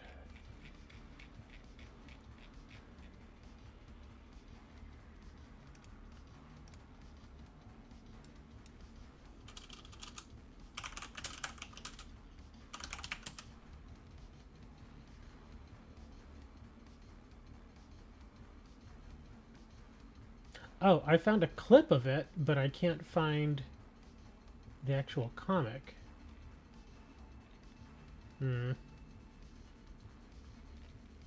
Anyway, I guess if you guys actually want to see it, you'll go find it. So we'll just leave it at that. All right, let's get our eggs, and let's go hatch some Grookis.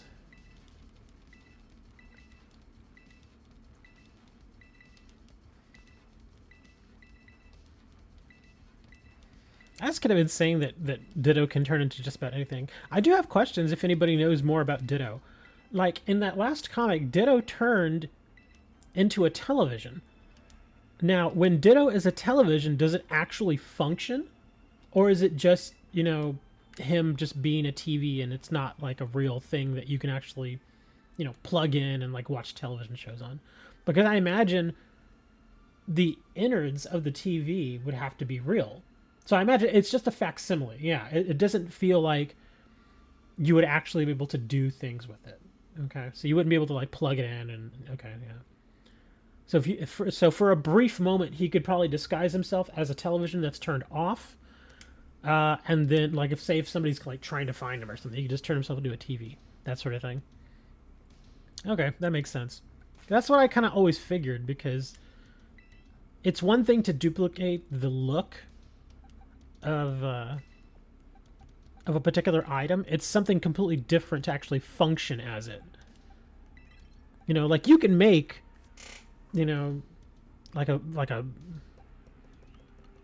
you can, like I saw this one kid who made like a little kind of like like a fake Nintendo Switch that looked like a Switch, but it wasn't actually a Switch, obviously, and it didn't work, but it looked a lot like it, and he made it like out of like paper and plastic parts and stuff, so it looked kind of neat. But yeah, it's still not, yeah. Now I wonder if that works when it comes to things that are organic, like biomatter. Like if he turns into another Pokemon, does he have the same innards and everything as the other Pokemon? Because I would say possibly yes. Because again, just as an example, when he turns into, say, like a Pikachu, he can use all of Pikachu's moves. He can use like Thunderbolt and, Electro Ball and all that stuff.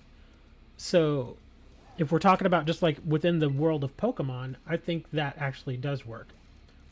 Because how else would he be able to also duplicate their moveset and their powers and stuff? Oh, that's the last Turtwig.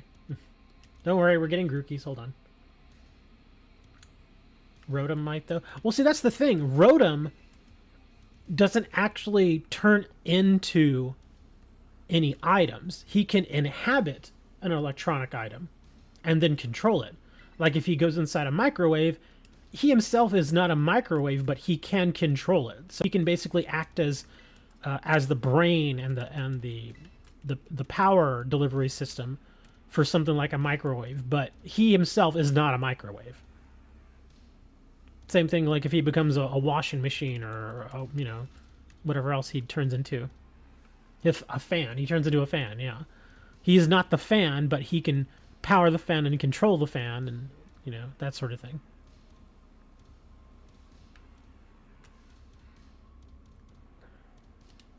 Can we get a shiny Grookey?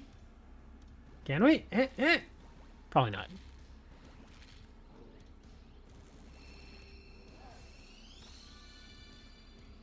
It's the Grook! He puts the little stick in his hair.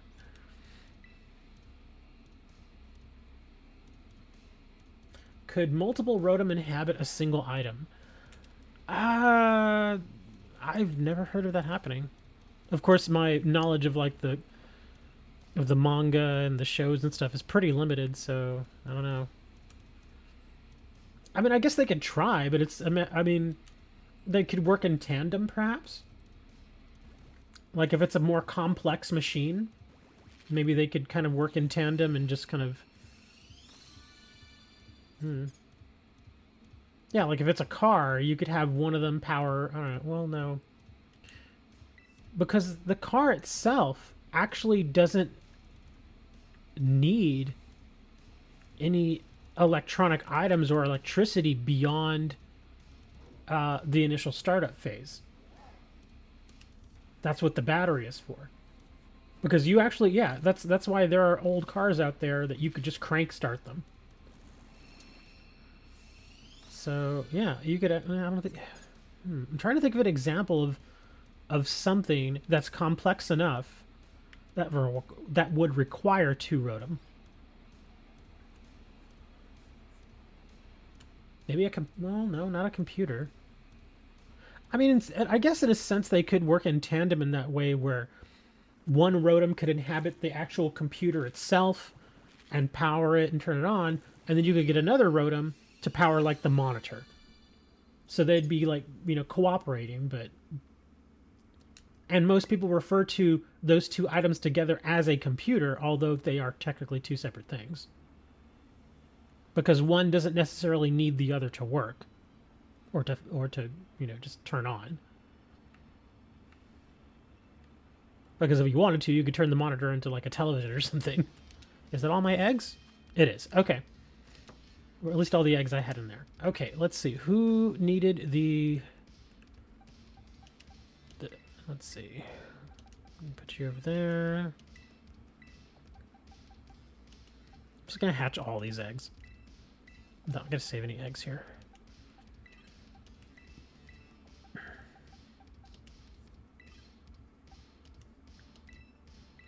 How much electricity he could output? Well, he can obviously run a refrigerator, which takes a good amount of power. He can also run a microwave, which again, a microwave can draw a lot of watts.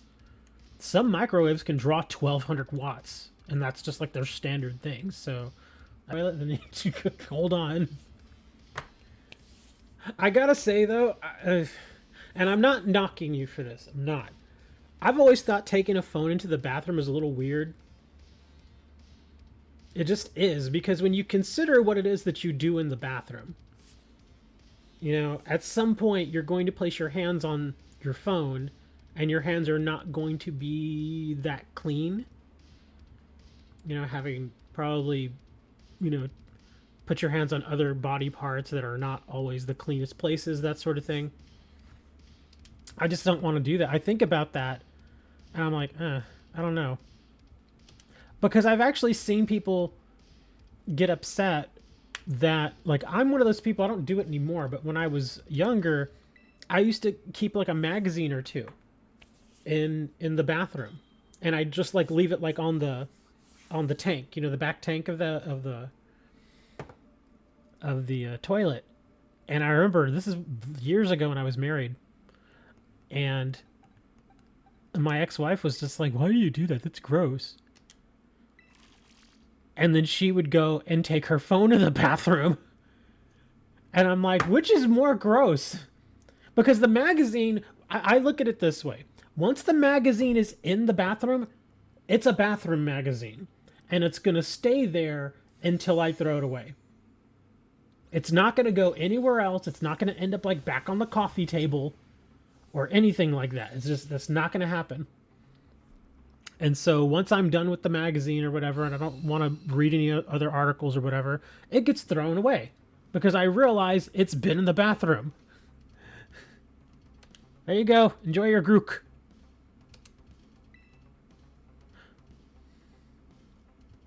You sub because this is fun. We talk about goofy stuff here, man, all the time. Not only do we do the Pokemon stuff, but we also talk about really goofy things. You know, like every week when I do this show, and I do them every Saturday, I usually do them in the mornings, but like I said, today I'm doing this one later because I absolutely had to watch that football game. But yeah, every week we have these shows, and every week we discuss the goofiest stuff while we're doing things like Terra raids and trades and stuff. And every week, without fail, at some point, we talk about food. What would be a convenient Pokemon to have in real life? You know, Rotom. I mean, because all of them could be pretty useful in some way. Yeah, think of it. If you have a Rotom, you pretty much don't have to pay for electricity. Which, I mean, I would assume that the Rotom has a finite amount of electricity that it could pump out at any given time. So you wouldn't want to just straight out abuse the darn thing. But I'm pretty sure a Rotom could comfortably just sit there and run like your television for a while. That would be kind of nice.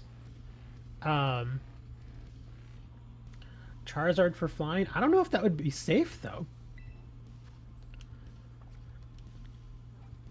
Yeah, because if it depends, because if you're like flying like out in the country, then it's probably not a big deal. But if you're flying in the city, you gotta watch out for power lines. You gotta watch out for helicopters, drones, not so much airplanes because those tend to be higher in the air. Oh my god. Somebody's dog just went insane. Do y'all hear that?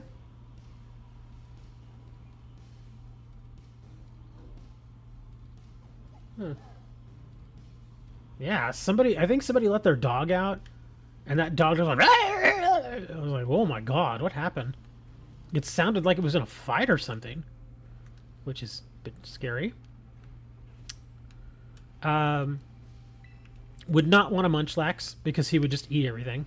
I saw him there, so like, okay, yeah, we're not going to do that. Because there are certain Pokemon that are just incredibly useful. And apparently some of them that just really, really like to work. Oh, I have another egg.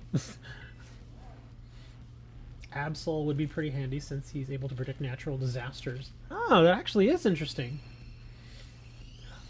I would want to keep the Absol. I imagine the most people that would want the Absol, though, would probably be people that live in certain areas of the world. Like maybe if you live near, what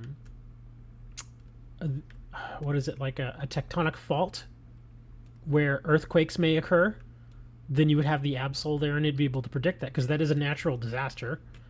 And so maybe he could give you like, I don't know, like even a couple hours warning would be good because then you could, it's enough time to prep, maybe get people into safer places, that sort of thing. That could be very helpful.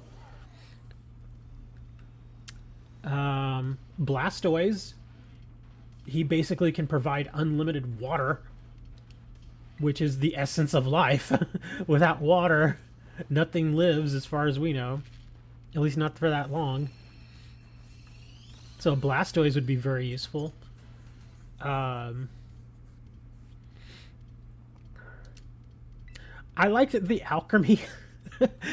I like Alchemy because Alchemy can basically just produce endless ice cream. Because that's Alchemy's whole thing, is it's like ice cream / cake sort of thing. So it could produce a ton of food. It could do that. That's actually pretty good. Obviously, you want to be able to feed people. Of course, it's not the healthiest stuff, but it's food. Cannon Blastoise uses able to penetrate steel.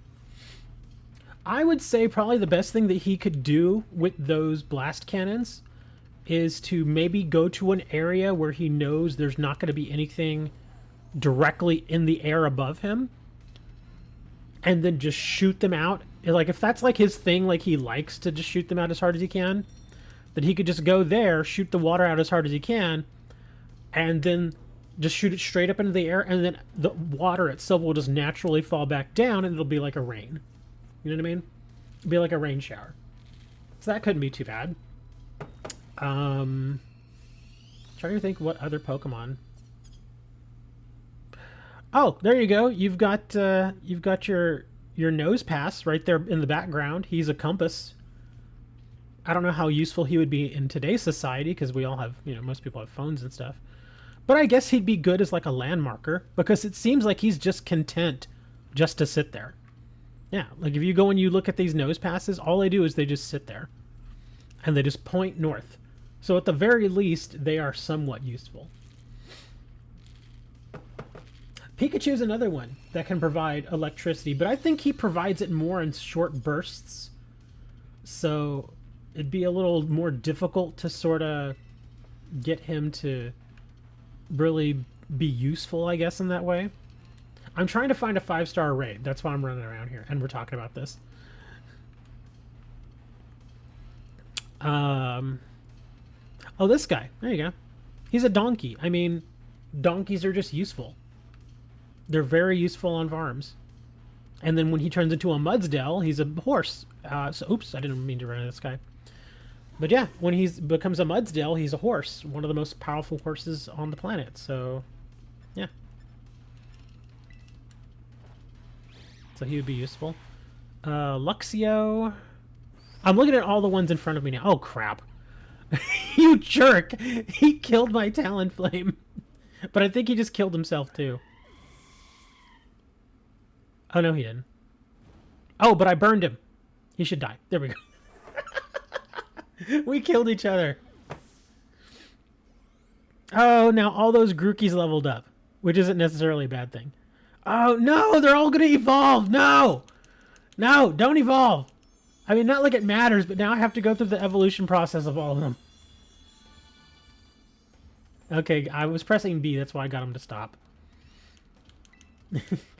Dang it, I have a party full of Grookis, and now they all want to evolve. Dang it.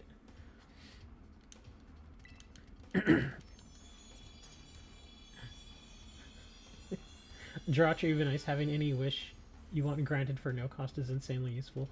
I think there would be a limit, though.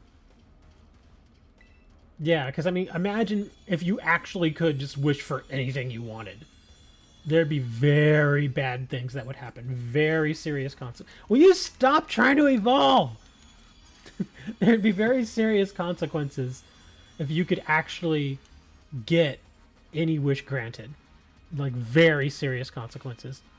Okay, I gotta trade out my Talonflame here. I gotta get, like, a real Pokemon in there.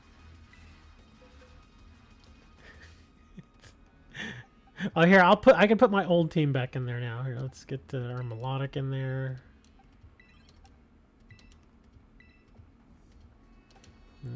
There's Jirachi right there. That's the one Hammer gave me. Pokemon University that once he grants a wish, he goes to sleep for 1,000 years. Oh! So you could only use it once then. So whatever you wish for, it better be what you really want, or... Yeah. You have to wait 1,000 years. So it's basically something that only happens like once in a lifetime, potentially ever. Unless you have multiples of them, which I don't imagine most people do. Who else was on my team? I don't think it matters. I'm just going to put the dog in there.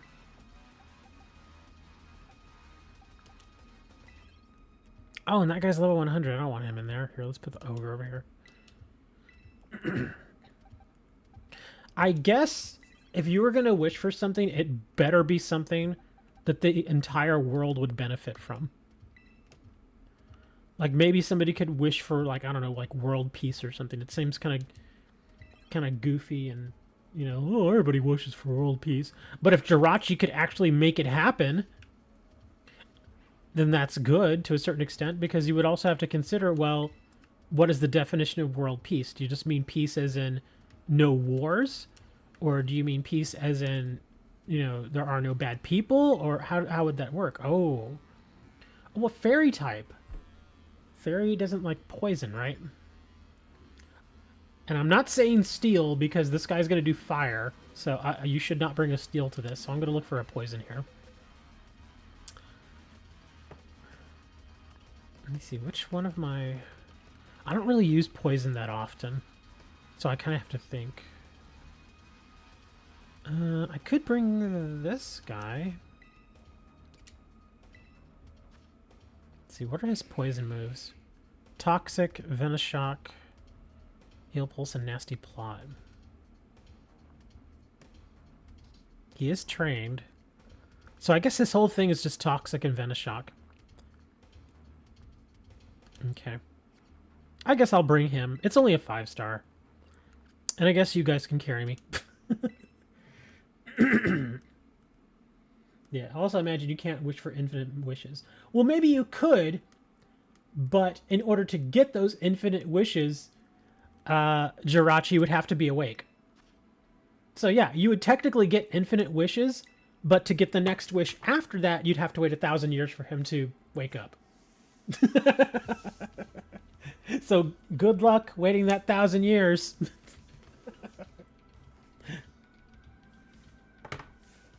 Yeah, that wouldn't really work out. The logistics of it just wouldn't, yeah. Or you could do maybe a selfless act and wish for something like, well, I wish that Jirachi did not have to go to sleep for 1,000 years every time he granted a wish. If one person could wish for that, then Jirachi could stay awake forever and just keep granting wishes. So you... directly would not benefit from that, but everybody else would. So maybe somebody would be like, wow, well, you did this for all of humankind. I'm going to wish, you know, for a long, happy, healthy life for you. You know, maybe something selfless like that in return. Or they could just wish for like $20 million and give you half of it. Yeah. But the bad thing about that is that now everybody gets a wish. So what if everybody wishes for $20 million? Now $20 million isn't worth anything because everybody has it. So then, oh, I'll just wish for $1 billion. Well, if everybody wishes for $1 billion, you know, it's like that whole thing. If everybody has a whole bunch of something, it's not really worth much. In most, you know, in cases like when it comes to cash, I mean. Like, you know, you could argue, oh, well, everybody has a house. Well, not really. There are homeless people. There are people that live out of actual huts and not, you know, houses as we define them here in the U.S. Excuse me. I'm sorry. I forgot to mute myself there. My apologies. But yeah, you could go on and on about the whole Jirachi thing. That's just so weird. Would not be very beneficial after all. I think because when you think about Jirachi and think about the whole wishes thing, it makes me think of Wonder Woman 1984. Have you seen that movie?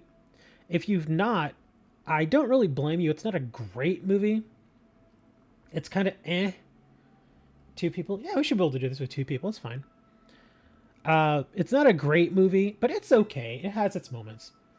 But the whole, like, the plot of Wonder Woman 1984 is there's like this mystical, like, crystal sort of thing, and it's kind of like the monkey's paw. If you don't know the story of the monkey's paw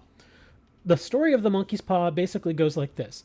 It is an item that if you hold it in your hands, it can grant you a wish, anything you want, but no wish is ever free.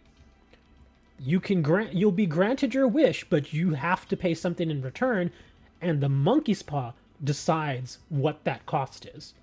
So you could say, you know, wish for, you know, $100 million on the monkey's paw, but then the monkey's paw will be like, okay, sure, I'll give you $100 million, but you're only going to live for the next 10 minutes. You see what I mean?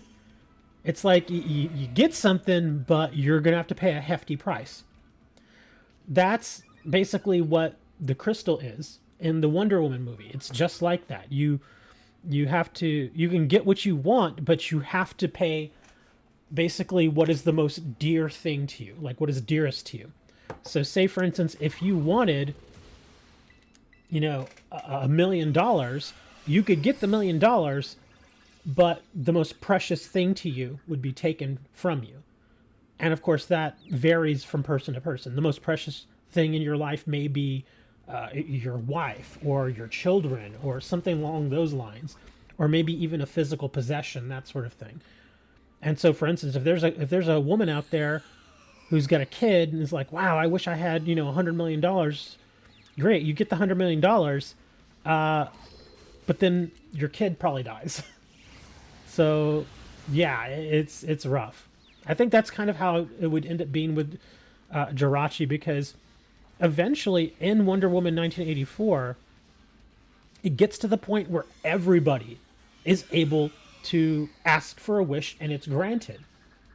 And it just spirals out of control, because if everybody ends up getting everything that they want, you know, suddenly people aren't using their wishes just for simpler things like, oh, give me some money, or give me a new car, or, you know, give me a better job. They're not wishing for things like that. There are some people that will wish for the most horrible things you can think of. And so it starts getting real ugly. Like, one part of that movie had one of the... Come on, can I get my move off here? One part of the movie had one of the characters wish that he could get all of his ancestral land back from thousands of years ago. Why is it not letting me get my move off? And so he wishes for all of his ancestral land and the ability to keep all non-natives out. And by doing that, basically he is granted back all of his ancestral land. And the method that is implemented to keep all the natives out is a massive, like 300-foot tall wall surrounding the entire plot of land. And so now you have the police running all of these people out of the country that are not native to that land. They happen to be visitors, or maybe they're just from a different land and they moved there, that sort of thing. So all of them get thrown out of the country. And it's just chaos. It's utter chaos at that point. Because now all the roads that were connecting in and out of that particular part of the world are now cut off because of this giant wall. So yeah, it's a huge cluster F, if you know what I mean. I'm gonna die here. This stinks. But yeah, it's insane. It's absolutely insane. There's another part of that movie too. There's all sorts of just goofy stuff that happens in that movie. It's kind of insane, really. Let's not have that. Yeah, having Jirachi is not the best thing. Yeah, because if everybody gets what they want, then just the whole world just goes nuts. Come on, just kill it already. There we go. Woo! Got a little low on health there.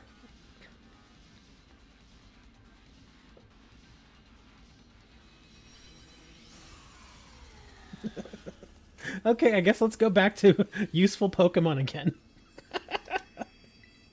Chandelure. How would Chandelure be useful? It could provide heat. It could provide light. Not bad. Settle for a penguin. You can get an Ice-Q. Yeah, Ice-Q are pretty harmless. Just leave them out by the water. They'll be happy out there.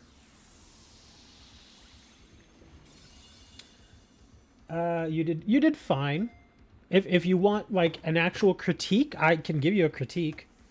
I would say you did okay. Bringing a fighting type probably isn't the best option for this fight. Whenever you do raids like this, you generally want to get the type matchup right. That's why I brought a poison type, because remember, it's a Terra type fairy. So you have to consider, what is a fairy weak to? A fairy is weak to steel, and it's weak to poison. The reason I chose poison was that's the best option, because you have to remember, Chandelure, although it is technically a fairy type for this fight, it still does fire type moves. That's why you wouldn't want to bring a metal. I mean, you did fine. We beat it. We won, so it's all good. Could Ice-Q survive in a hot climate? Like really hot? I don't know. But maybe like tropical, subtropical, probably. Because think of where it is in the game. Like in this very game, it's in sort of a kind of a subtropical setting. It's there on the beach. It's in an area that doesn't look like it's that warm.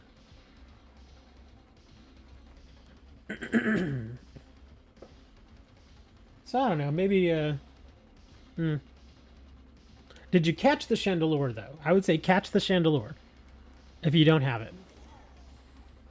Let's see what other. Oh, here we go. We got a flying type out here, so we'll fly on over. Let me ask you, Riker, do you EV train your Pokemon? Not only that, but do you also hyper train your Pokemon?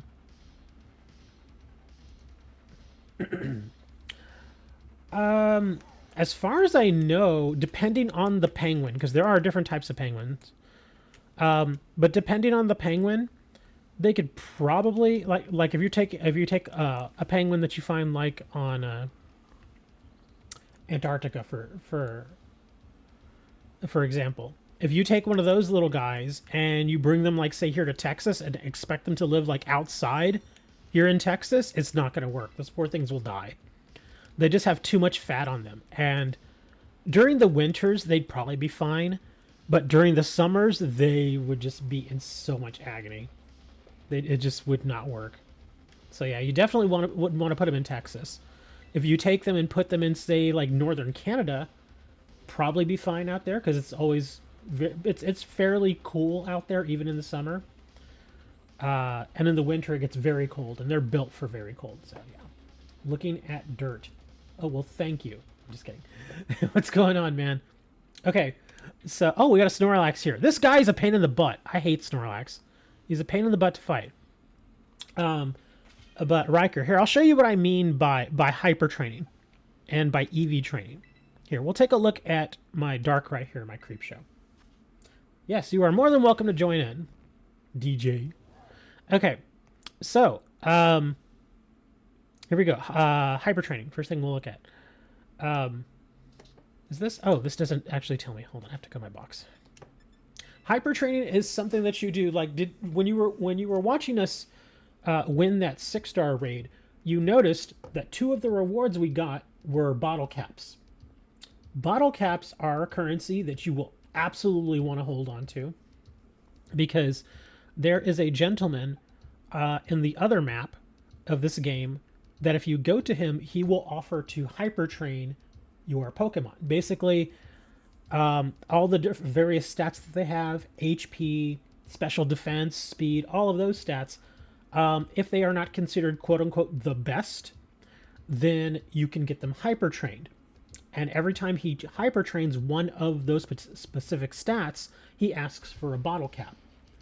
So that's why you want the bottle cap. And every time you do get something hyper trained, he basically trains up your Pokemon in that particular stat so that it can perform the best that it could potentially get out of that particular stat. Now, like I said here, I'm taking a look at my Darkrai, and if you look over, I know chat's kind of in the way a little bit there, but you can still kind of see it. If you take a look at my stat box there, you'll see where it says Special Defense Best. And then if you take a look at Speed, it says Hyper Trained. Now, the good thing about when you see something that says Best, that basically means that your Pokemon is already as strong as it could possibly get in that particular stat. Okay, so you don't need to hyper train it.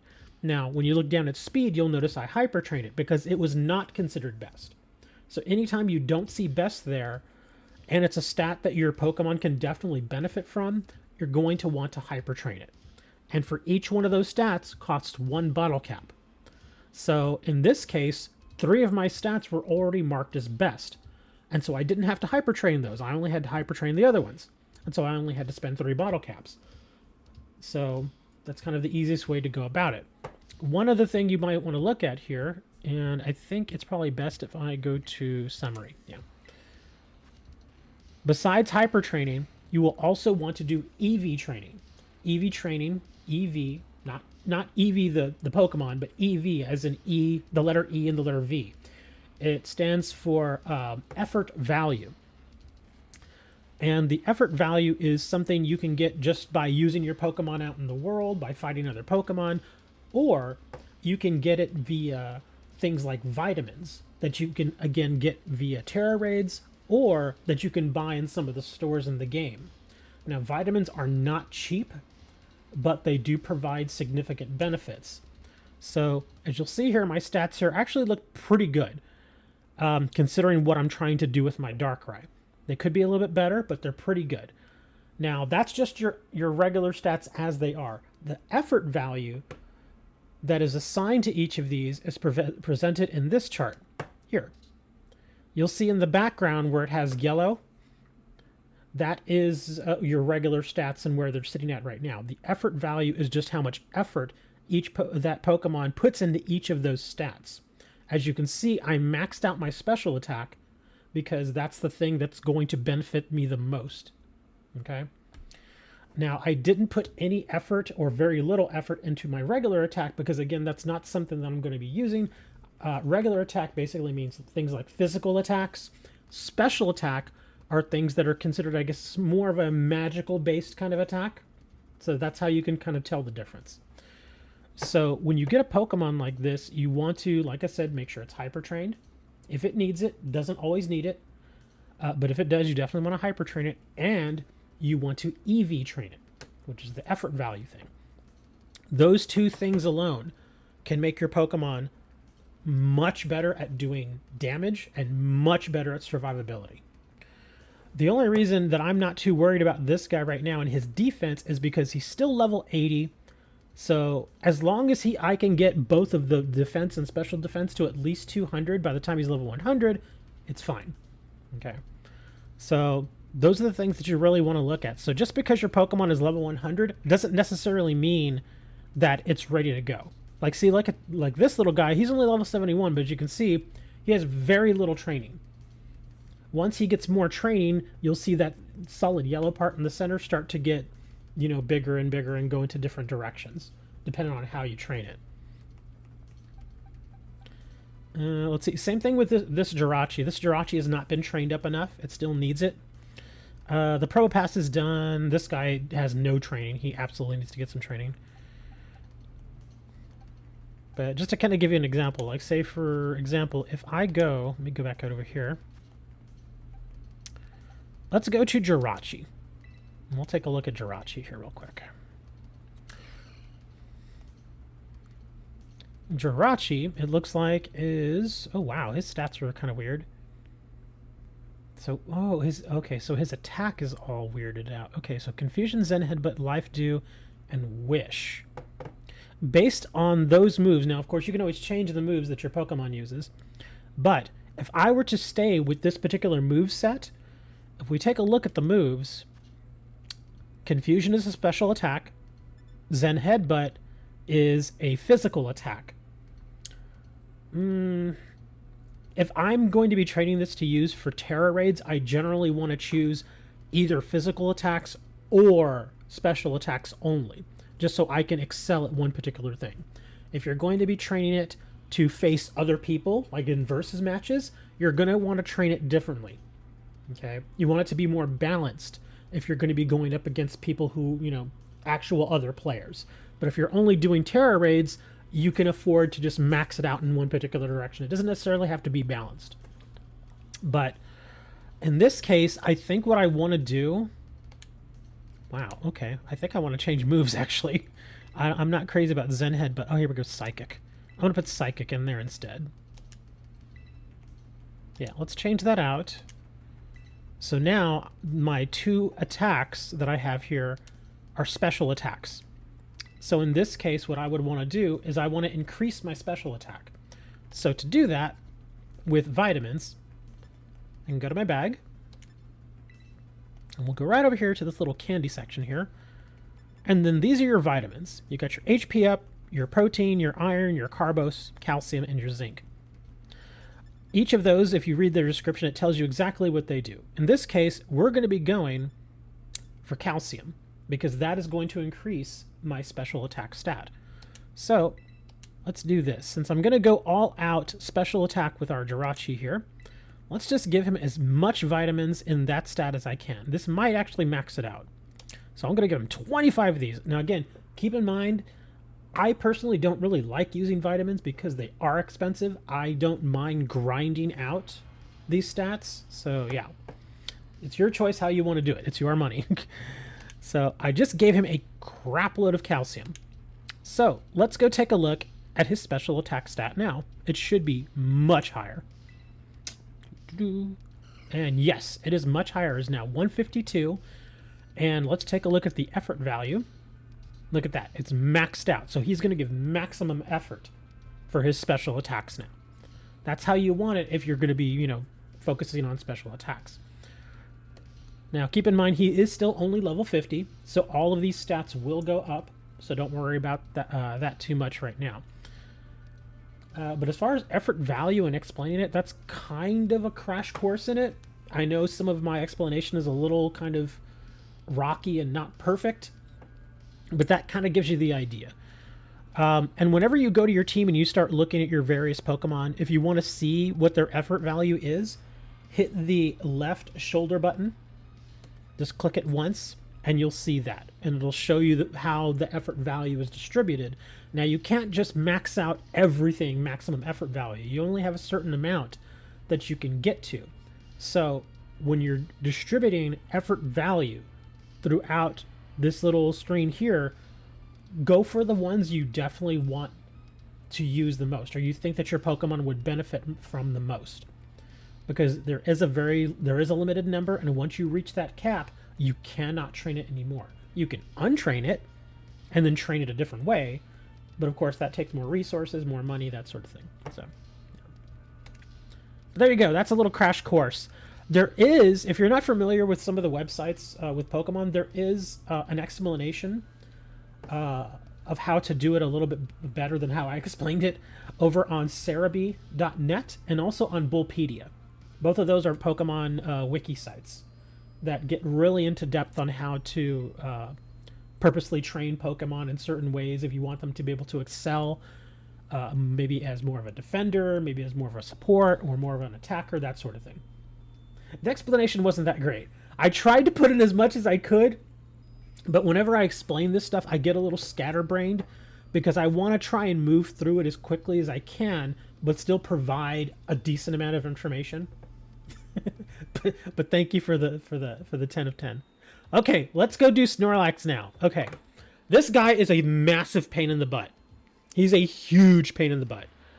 And you may think, oh, it's just a 5-star. No, the reason he's a pain in the butt is because he constantly hits you with status conditions, and he always lowers your defenses. So I think what I want to do here is, if you guys want to join me on this fight, I'll actually play supporter, like straight up supporter, and you guys can be the attackers. And I'll prevent all that stuff from happening so you all can just kind of beat him up. You want to do that? Because I'm going to bring in my Cresselia, because this is her specialty. Her whole thing is just support. She doesn't even have any attacks. Where is she, if I can find her? I think I put her over here. There she is. This is my Cresselia. And like I said, she is 100% support. She does not have any attacks. So if you guys don't attack, it's going to be a long fight. But yeah, I'll do all the stuff to try and support you. I'll do heals. I'll put up barriers and stuff, that kind of thing. Oops. Try that again. But yeah, I'll give you all an opportunity here to just kind of go to town on this dude. And I will do my best to keep him from putting status conditions and stuff on you. Now, there's no guarantee that he won't still get a status condition on you, but with my heals, hopefully they will take them off. So, here we go. And again, most 5-star, at least for me, most 5-star raids are pretty much soloable. But this guy, I actually faced him last night. And I actually had to face him 3 times. One, because again, the status conditions suck. Oh, he also uses Mud Shot. Or not Mud Shot, Mud Slap, I think it is. Where he lowers your accuracy. Oh, that is such a pain in the butt. He hit me with 1 Mud Slap, and no joke, I missed 5 times in a row. 5 times. I was like, this is impossible. And then, once I got past that 5, on that 5th time that I had missed, he then paralyzed me, which, then again, after I missed the 5 straight attacks, then I tried to attack again, and I couldn't attack because I was paralyzed, and that hit me 3 straight times. So 8 rounds straight, I couldn't even do anything. I did no damage to it. That's why I lost. The second time I went in there, I got cheated because I still had like 15 seconds on the clock, and it still ended the match. And I was like, whoa, that's a cheat. Why are you doing that? That bugged me. And so the third time, I was like, okay, I'm not messing around anymore. And I just obliterated him. Because a lot of times I like to go into some of the 5-stars, which, like I said, are usually soloable for me. And I like to try different Pokemon just so I can get experience with them. So I can, play with them more and more. But he was just so annoying. Here we go. Like I said, I'm going to do pretty much all support here, guys. Just don't do anything insane. And please don't die. No dying.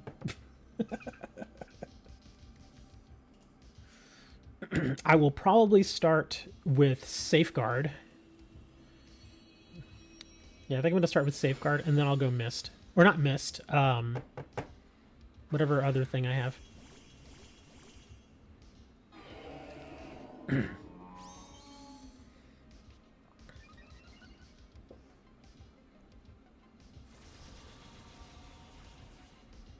Oh, that's another thing he does right off the bat. Yeah, he immediately lowers his speed and increases his defense and his attack. Okay, so let's do some Safeguard.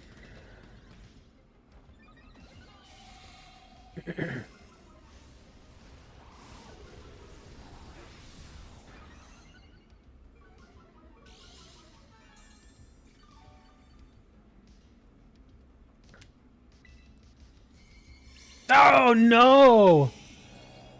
Oh, I think you were able to get your attack off, though. Okay, now we're going to do some light screen. Wait, is light screen for physical or special? Oh, it's special. Darn it. That's not the right screen. It's fine. At least he can't do status conditions on us, so we're good there.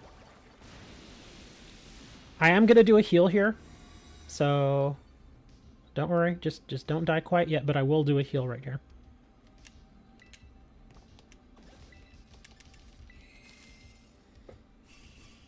There we go.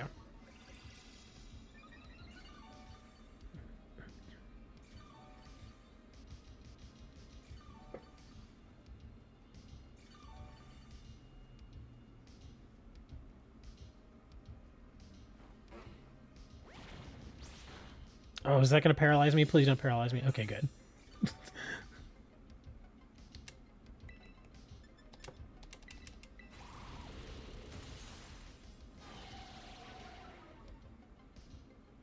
There we go. Now he should not be able to lower our accuracy now.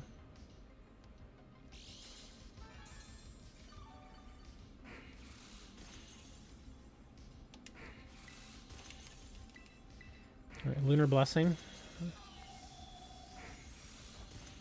There we go. Everybody get a nice little heal.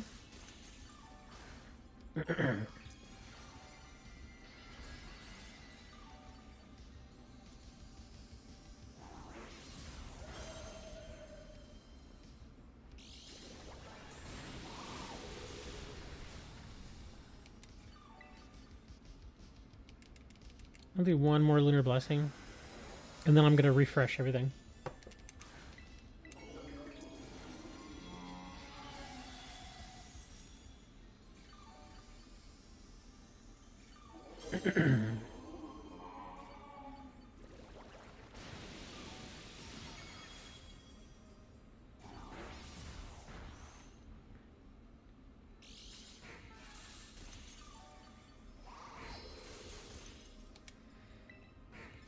Let's do Safeguard now, just to make sure.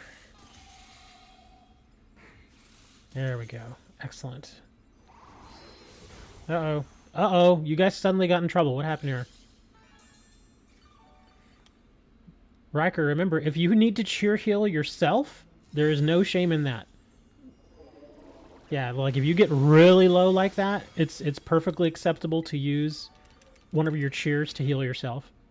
I'll do a cheer here.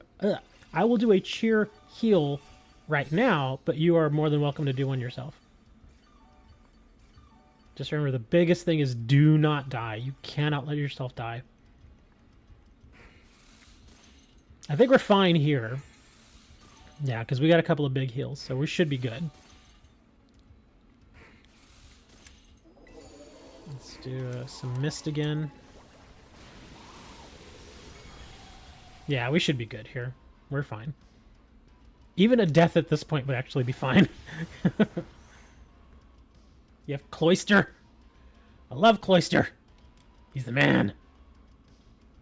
I want a shiny Cloyster. I actually started looking for them. There you go. We'll actually catch this Snorlax and just throw it into trade.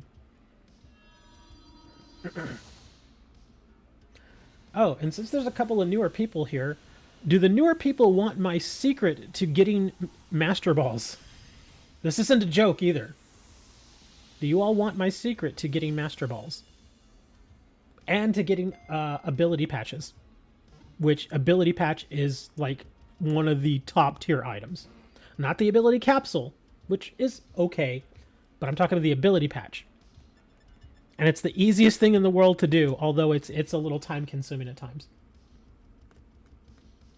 Oh, that's right. I do still have my 6-star over on the main map. But yeah, like I said, I wasn't joking about getting Master Balls and ability patches. The easiest way to get those is surprise trade. No joke. Yeah, just do surprise trades. That's all you have to do. Also, DJ, we're doing... I kind of wanted to stick to doing 5-star raids because we've got at least one new person who's still learning the ropes a bit, so I didn't want to put too much on them as far as having to perform. Because I just want them to kind of get used to things first. Although, what was... Did I even check what my other 6-star was? I know it was over here. I just don't remember where. Where were you? I know, there it is. Oh, it's a ground. You know, it being a ground, it really shouldn't be that hard. A steel Terratoxapex? Oh, Toxapex is such a pain in the butt. Because that thing's going to poison us up and down. I want to check my ground and see what it looks like here.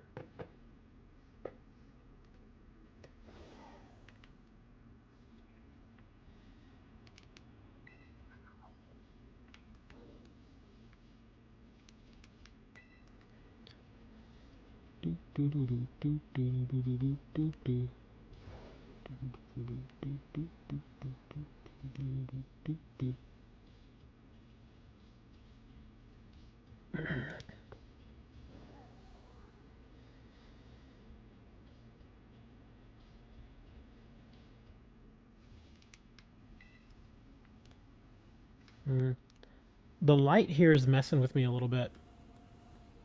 Like whenever it changes over from day to night and then night to day, those shadows and everything always mess with me because I always think I'm seeing potentially a shiny, but they're not shinies.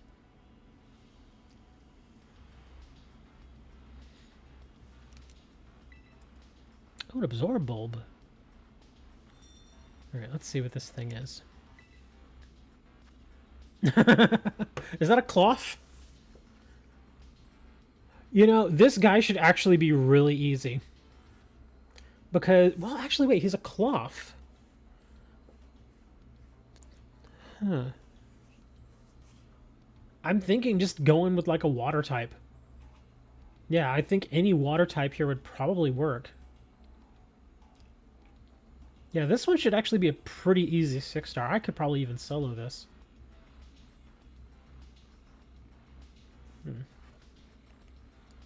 Y'all want to do this one? I think I want to do this one. Because this one should be fairly easy. But the rewards should be pretty decent. Just trying to think. So it's a ground, it's a cloth. I imagine Quaquaval. Oh, wait a minute. Manaphy. I don't think I've trained my Manaphy, though. Yeah, I would still have to train my Manaphy. And it's not level 100 quite yet. Oh, it is trained. But it's trained all weird. What the heck is this? Yeah, it's trained all weird. I think I was going for balance when I trained this, maybe. Because look at that. Yeah, the attack is down. But, okay, this is more of a defensive Pokemon. Yeah, I don't think I want to use that Manaphy there. Looks like the cloth you had for dinner Tuesday.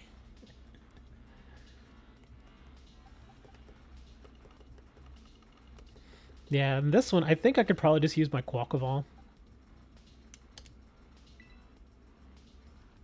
Speaking of useful Pokemon, Quaquaval! Life of the party! Hey, Quaquaval, you want to go out to the disco and dance? Yeah, baby! Na, na, na, na, na, na.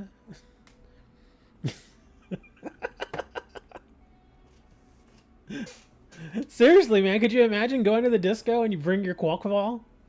Bro's out there winning, like, the dance competition and stuff. You walk away with the trophy. You got that one guy in the corner. That's not fair. He's the best dancing Pokemon there is. How can we compete with that shoulder shimmy?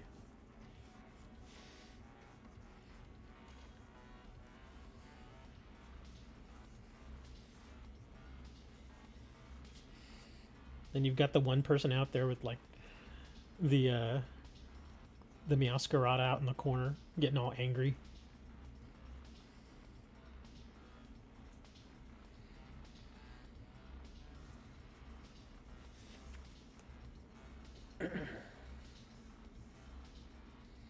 Don't spend extra for the shiny cloth. It tastes the same. Oh, you're bringing the bunny. The bunny should be fine.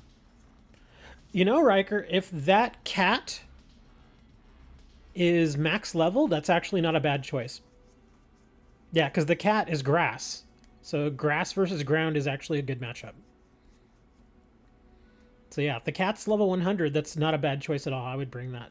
It's a good matchup.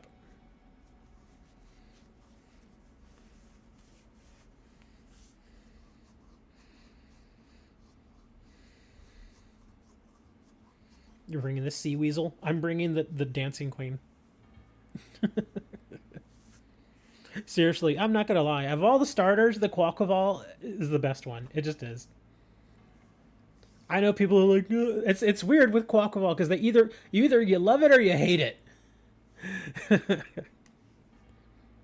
Oh, you're gonna bring that? That I don't think that's not a great matchup. Because I know you tear that thing into fighting. Honestly, I think the cat's better. Seriously, I mean, if the cat's not level 100, okay, I understand. Um, yeah, it feels like that's possibly your only level 100. That's fine. Remember, when we're doing all these raids, you're getting candies. So when you get a chance, no, it's okay. Go back to the Zamazenta. That's fine. As you get these candies, go ahead and start feeding them to another Pokemon that you think is going to be doing pretty good for you to get them to level 100. Yeah, feed them all the candies.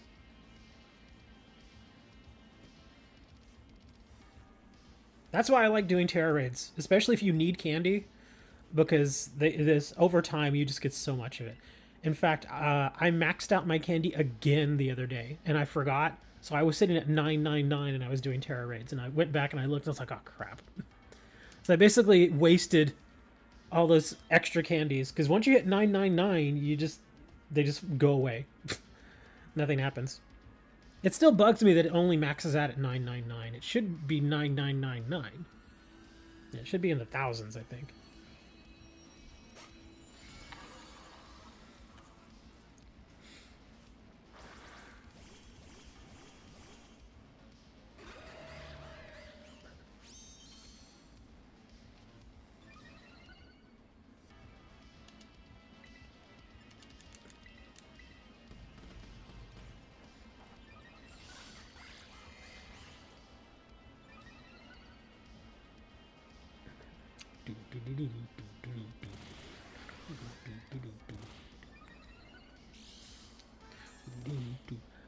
I was gonna say the bunny may hit this thing pretty hard right off the bat. Oh wow, what was it doing there?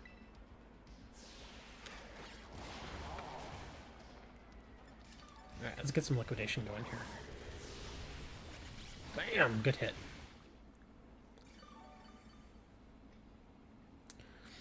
Oh, I was gonna say, Riker. One other thing you may want to look into adding to some of your Pokemon, they're held items. One thing I use kind of standard on most of my Pokemon for their held items is going to be Shell Bell. And Shell Bell is handy because every time you attack and cause damage, it heals you for a percentage of the amount of damage that you do. So it basically heals you every single time.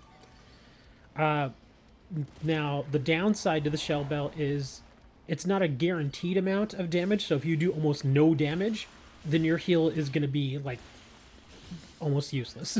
I've seen times where I've only gotten healed for, like, 1 or 2 points, period. That's it. So, it does have its downsides. But Shell Bell usually comes in pretty handy, especially if you're using attacking Pokemon. If you're using something like a supporting Pokemon, and you want that little extra heal, then you can get something like Leftovers, which, again, every turn it gives you a little heal, but you don't have to attack. And it's pretty much set. I think every time, every round you get healed with Leftovers. I've seen it range between like 25 and 35, something like that, which is pretty good. Oh crap, I just realized I didn't have to Terra. But I guess I'm gonna Terra. Yeah, that's what I was saying. This one should be pretty easy. This crab is not that hard. Yeah, he simply doesn't do that much damage.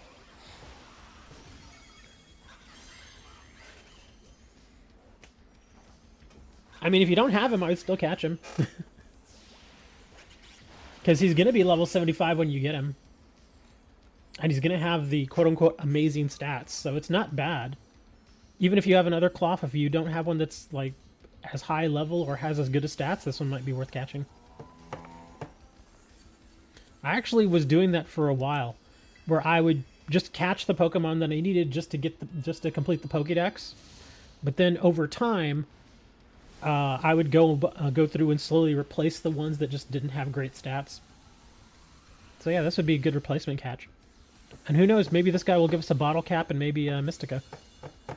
A couple of bottle caps wouldn't be bad right now.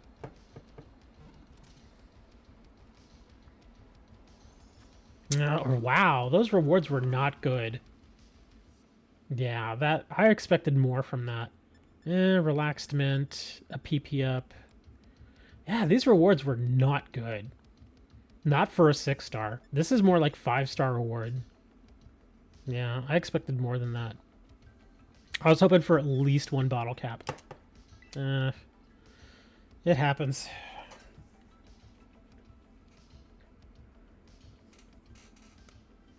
Oh, while I have a minute, because I was explaining that stuff to Riker earlier, when I had mentioned that you want to use the bottle caps for hyper training, I told you there was a guy that you can go to. I will actually show you where that guy is real quick, because he's right over here. He's going to be right over here in the city, Montenevera. So we're just going to fly right over here.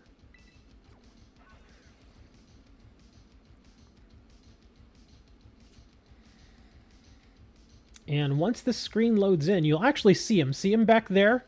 There with his big old snow boy? Yeah, I'm not talking about this girl or this dude here. I'm talking about the people in the back. That guy back there. That's the one you're going to want to go see. So just run right over to him. And yeah, see, hyper training, get it here. So we'll actually go through the I don't think I even need any hyper training on any of my Pokemon right now. Let me see. Yeah, I don't think any of these guys actually need it. Okay,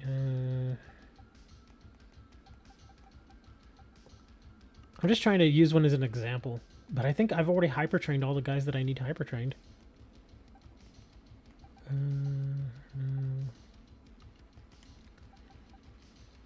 Yeah, I think I don't even actually need it. We'll train this Rabombi just for the heck of it. Can we try your 6-stars? Sure. Just give me a sec. Let me finish going through this. Okay. So, what was I doing here? Did I press the wrong button? I did. Okay, we're gonna do the Rabombi. Oh, it's not 40. It's not 50 yet. That's another thing I forgot to mention. If you're gonna hyper train, it has to be at least level 50. Anything below that, he'll just refuse it. Oh, here we go. The Ursaluna. I caught this and haven't even done anything with it, so we'll train this. He's going to ask you, bottle caps or gold bottle caps? Almost every single time you're going to use your regular bottle caps because gold bottle caps are extremely rare. Extremely rare. You can get them, usually through special events and that kind of thing, but they're very, very rare. The big difference between bottle caps and gold bottle caps is a regular bottle cap will only train one particular stat. The gold bottle cap will train all of them. So, yeah, that's the big difference. But then he'll ask me which stats I want to raise. In this case, we're going to do the ones that aren't maxed out. And this is the ones that you can tell if they're best or not. They'll have the little crown. If the little crown's there, that means, 1, you don't need to hyper train it, and 2, they're already as good as they're going to get. So you don't have to train those. So we're going to do defense, special defense, and speed, because I will benefit from all of those. So we're going to start our training. He's going to confirm with you. Hope you're ready. He blacks for a little bit there, and that's it. And it just says he's become stronger. And that's it. That's all you got to do. You just got to make sure you have the bottle caps. Now, bottle caps, like I said, you can get them from Terra Raids. They actually drop more now than they used to. But if you need to, you can actually go to, is it the Delibird store, or is it the, I think it's the Delibird store. You go to one of the Delibird stores, which are located in various cities. I don't think there's one here. Oh, there is a Chansey supply, though. That's where you can get vitamins. Let's see. There should be one over here. Here we go. Yeah, Delibird presents. Now, if you're looking for the bottle caps, if I remember correctly, bottle caps are at all the Delibird presents. And it's usually the very first thing you see when you go to the Delibird presents and it opens up that little menu. They're at the very top. Now, the problem with buying bottle caps is, like I said, they are expensive. They're 20,000 each. And in some cases, you need 5 or 6 for each Pokemon. So it can get very expensive. But that option is there for you if needed. Now, of course, if you're like me and you have millions and millions of dollars, then it's not a big deal. So yeah, I've got 9.2 million right now. I actually capped out, and I forced myself to spend money. That's why I actually ended up with all these vitamins. I usually don't have hundreds of vitamins, but I had so much money I had to buy something. But yeah, that's what happened there. Okay, DJ says he's got 6-star raids. Go ahead and explain what you got. You said you had, what was it, a Steel-type Toxapex? So a Steel-type Toxapex. Toxapex does poison moves and water-type moves. So I would say probably a fighting type against him.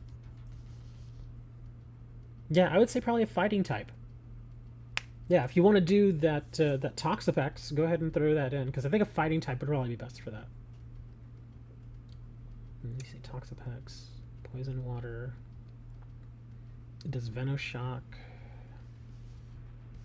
It also does Water Pulse. I don't think it does Hydro Pump. Okay. Well, either way, we'll wait for DJ to break out his 6-star codes here, and then we will get going.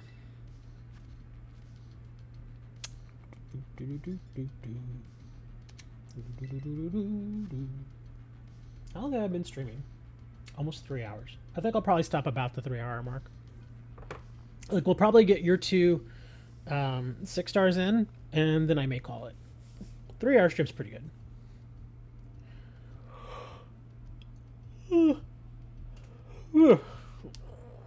Plus, I'd like to get some food.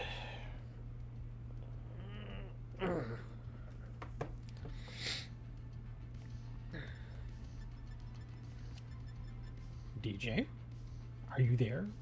He's like, I gotta make my way back, man. Takes me a minute. Alright, well, he's doing that. I'm actually going to see what this raid is.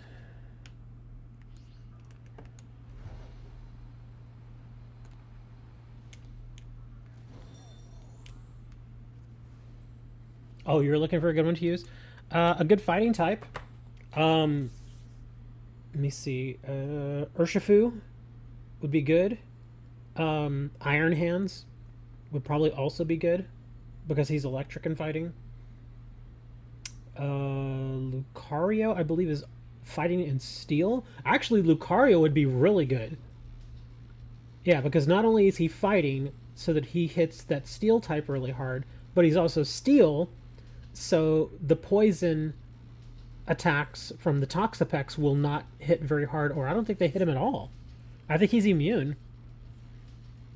So yeah, I think Lucario would actually be a pretty good choice. If you have a Lucario. What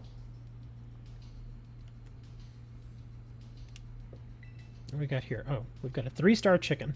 We're not going to mess with that. Let's head over here.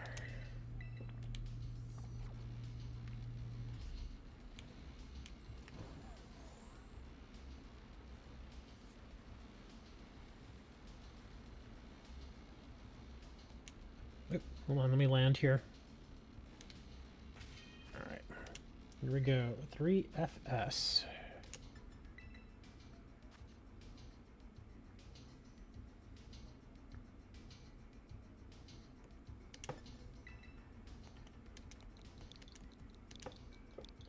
S4H1.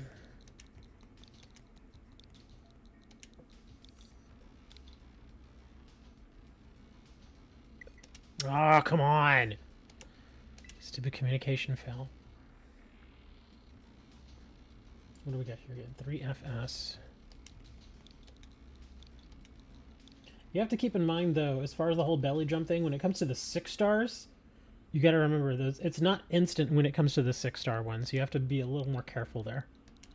If you do go in with an Iron Hands, you want somebody that's going to immediately heal you. Just in case. Oh, come on! What is happening here? I'm trying to get in, man, but obviously this is not... It's just not working for me here. 4H1. Come on. Third time's the charm.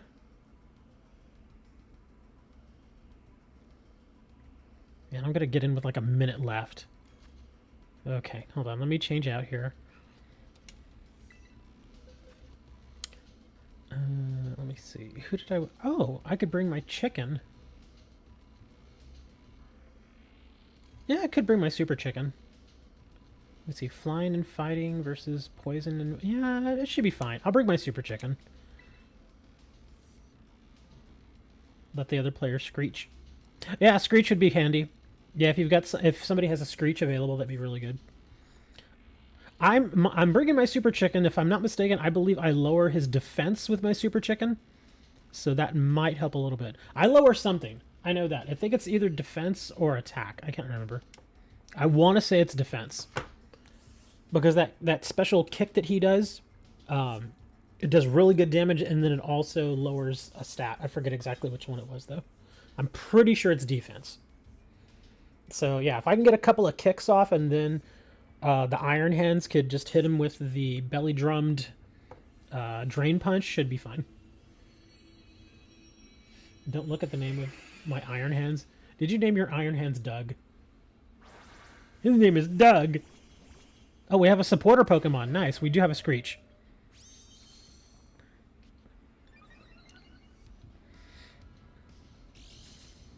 Alright, Super Chicken, go. Yeah, here we go. Thunderous Kick.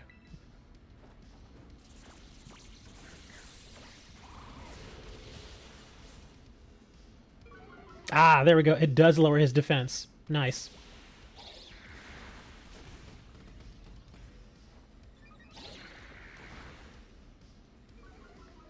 Okay, yeah, your health is already a little low there. That's why I worry sometimes. Okay, this kick should actually hit really hard. Not bad, not bad. Good deal on the heal. There you go. Perfect! So we had a Screech, we had 2 Thunderous Kicks, and then a really strong punch. There we go. Nice little combo.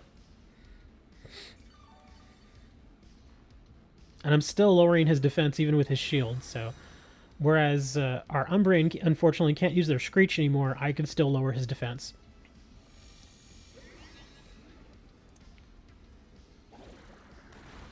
Oh! He's using Chilling Water! Yeah! Defiant, baby! Thanks for the boost, little guy! Yeah, this Super Chicken's pretty awesome. There we go, lowered defense again.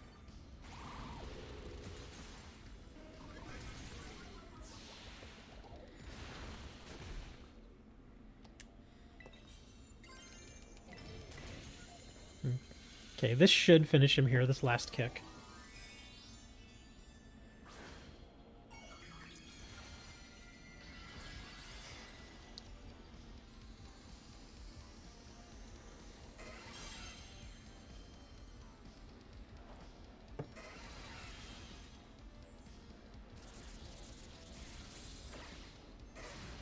Bam!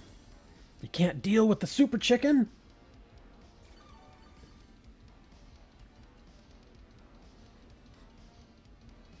This Zapdos actually is really good. If you can get your hands on a Galarian Zapdos, do it. They are very, very good. Yeah, that Thunder Kick by itself is really excellent.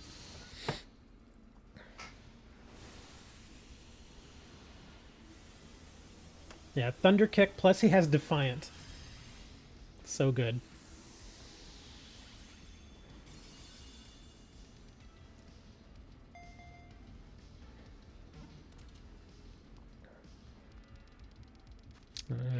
Wow, those rewards weren't very good either. Yeah, we got good rewards from like 1 6-star, and the rest of these rewards are kind of eh.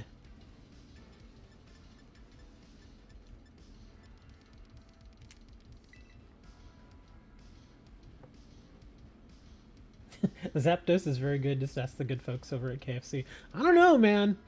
I don't know if KFC could wrangle him. Remember, this is a chicken that fights back.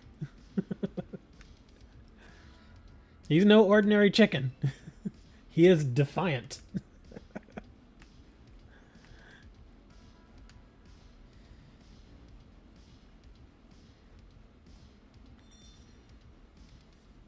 Just fall down. Go on. There you go. What do we got here? 4-star. And we're going to give DJ a minute to run on over to his second 6-star raid. While he's doing that, I'm going to check out this dragon raid.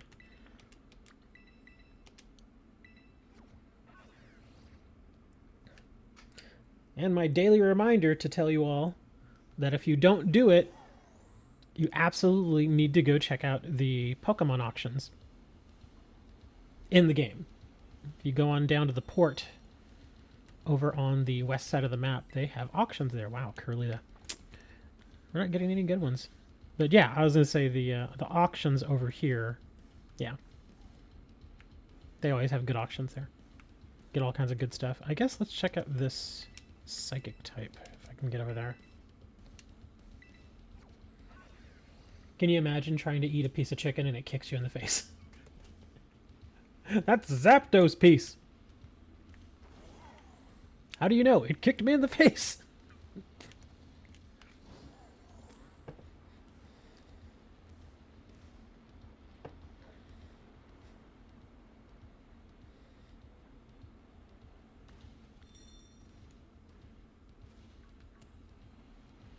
Wow, there's a lot of Pokemon in one little spot. Okay. Ooh, 6-star Water Terra Yanmega. Let me think. That actually shouldn't be too hard. We should be able to take just electric types in there. Yeah. I would say I'm going to probably bring... I'm going to check this real quick.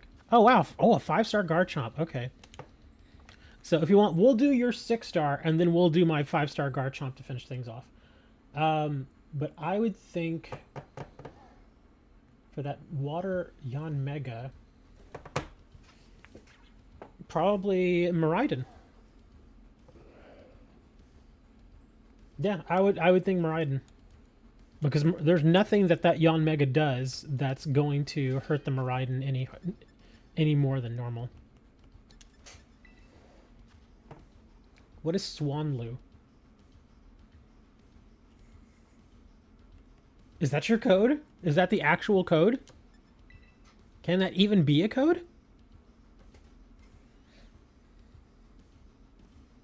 Wobblue. Okay, I don't know what that is. While you're figuring out the code, I am going to relieve myself real quick. I will be right back.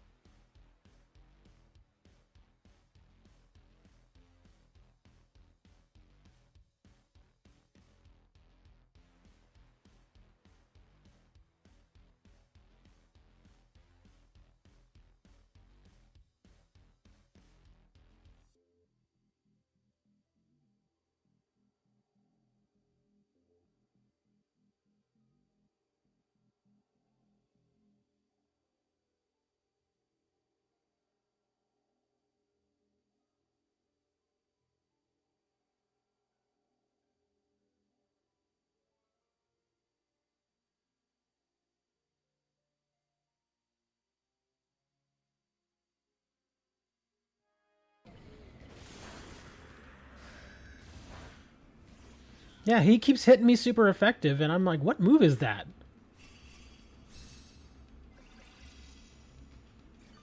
Oh, I'm an idiot. See, Riker, I just realized I messed up too. I forgot that my Alolan Raichu is also part psychic. Yeah, I completely forgot, so I screwed up too. We may not make it here, boys. We may have to try again. And next time I'll actually bring, whatchamacallit, Miraidon.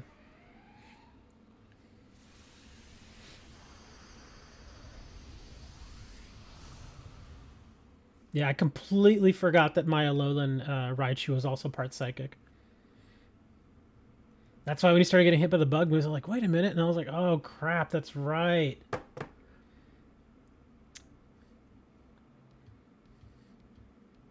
All right, so I guess it's take two. Take two. I'm going to bring Miraidon.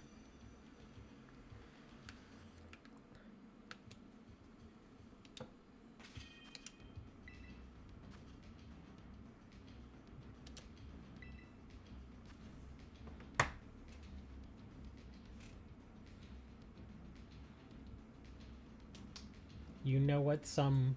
What? I think I'm going to go to the grocery store after this.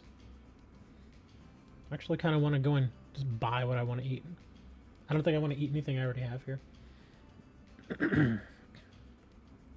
It feels, though, like one of those days where I don't even really want to cook. I just want to, like, throw something in the oven and be like, okay, that's it. That's what I'm eating. And just let it sit there for, like, 40 minutes or whatever it takes to cook. That's kind of what I want to do.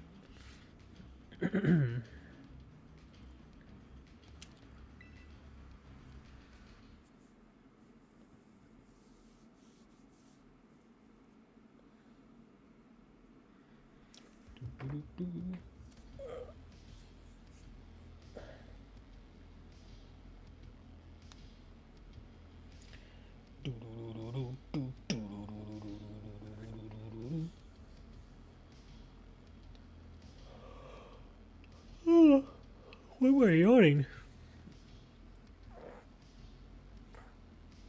Ugh. Also, I guess I should probably say if you've not subbed to the channel, now would be a very, very nice time to do that. Or if you're watching over on Twitch, which a couple of people usually do, yeah, just got to follow. That allows you into the chat. No, that's all right, DJ. Don't worry about delays. It happens. Just like mistakes happen. Me and Riker made some mistakes in the last match, so there you go. But yeah, if you're over on Twitch, go ahead and just follow. You don't have to subscribe on Twitch. Don't worry about that. In fact, I'm telling you right now, if you're watching on Twitch and you ever feel the need to like give me bits or anything, don't. Seriously, do not give me any sort of bits or anything on Twitch. If you feel in the giving mood, you can give to me over on YouTube, but not on Twitch. RQ. In fact, the only reason I stream to Twitch is because I know I still have a handful of people that actually do watch me over there. That's why it's still there. All right, so we're going to do Miraidon this time.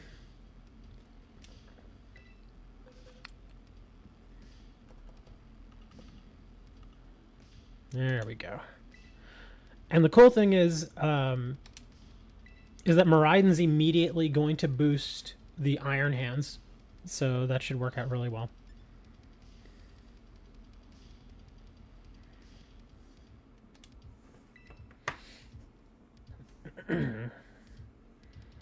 But yeah, over on YouTube, I do accept little, I guess, super chats, or I know a lot of people just do the subscribe thing. Or not necessarily the subscribe thing, but the membership thing. Yeah, there's that membership thing. In fact, Hammer, who is not here today, actually bugged me. He's like, dude, you got to set up the memberships thing. And I'm like, I don't know. He's like, dude, set it up.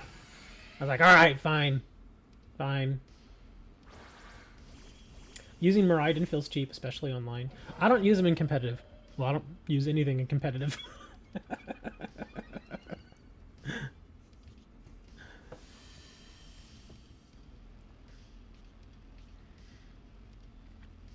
Alright, so we're already all pumped up here.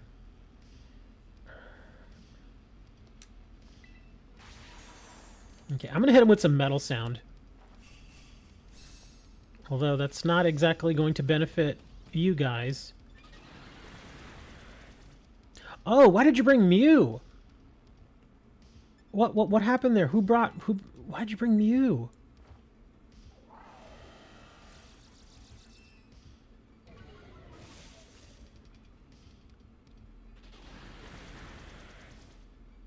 Oh, DJ, do you not have a Shell Bell? Ah, I noticed you didn't get any heal. Oh, you misclicked? Oh, crap. Well, this is going to be interesting, isn't it?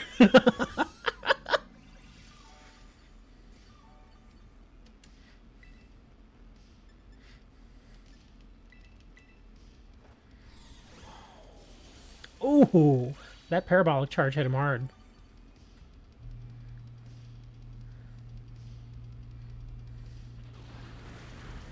Yeah, he does still hit pretty hard, though. I think we're going to have a couple of deaths here, at least. So hopefully we can manage that. I imagine our Mew user is probably just going to do, yeah, a bunch of heals. Like I was about to say, you're probably going to just do a bunch of heals, which makes sense.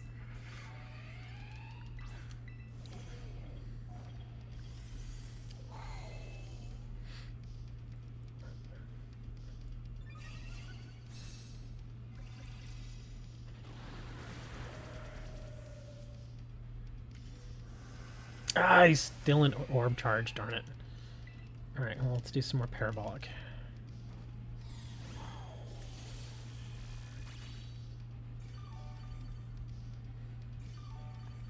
Also, if the terrain goes, I'll refresh it. So you'll still have that benefit, DJ.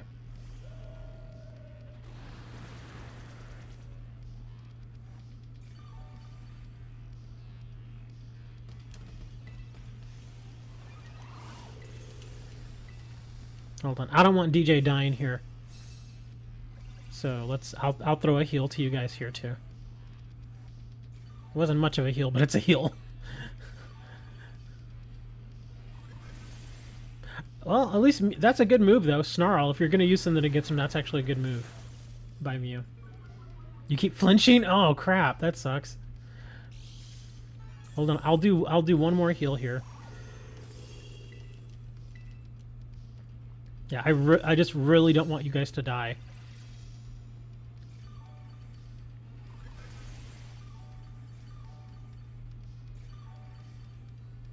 And the Snarl does help. It really does. Yeah, I'm definitely not getting hit as hard now.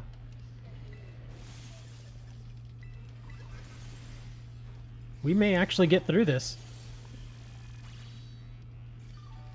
Yeah, as long as nobody else dies here.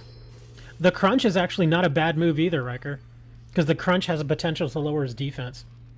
It doesn't do it every time, but it has a chance to, so... Hey, look at that! Woo! We got through it.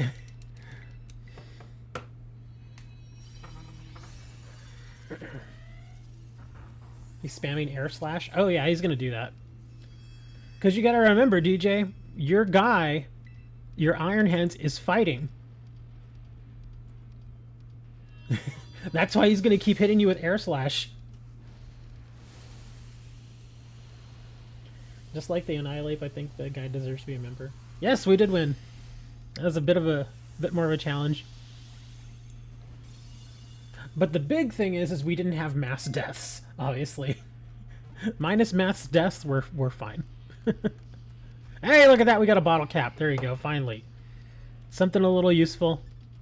Let me see. We've got Star Piece. Oh, we got Modest Mint, which I use all the time. Rash Mint. Nugget. Not bad. Fairly good rewards. Putting him in a Dusk Ball. Alright, we're going to do this Garchomp. Which should be easier. But I'm not gonna get too far ahead there. He's a Psychic type, right? Yeah. Okay, so Psychic... What does Psychic not like? Bugs, right? Garchomp does ground moves and dragon type moves. I'm actually going to bring my Spidops. Good old Spidops. Actually, wait, should I? What does he lower again? Let me double check something here. Skitter Smack. What does Skitter Smack do again? I think that's special attack, right? That may not be the best option then. You gotta go? Okay. Thanks for hanging out. We'll do this again next weekend, or at least I'll be here next weekend again to do another stream. Decidueye raid. We've already done the Decidueye raids. Did you need to do your Decidueye raid? I have no problem with helping you if you need help. Yeah, surprisingly, the Decidueye raid was not that hard. I expected him to be far harder, but he wasn't. We went in there and did it with 2 people.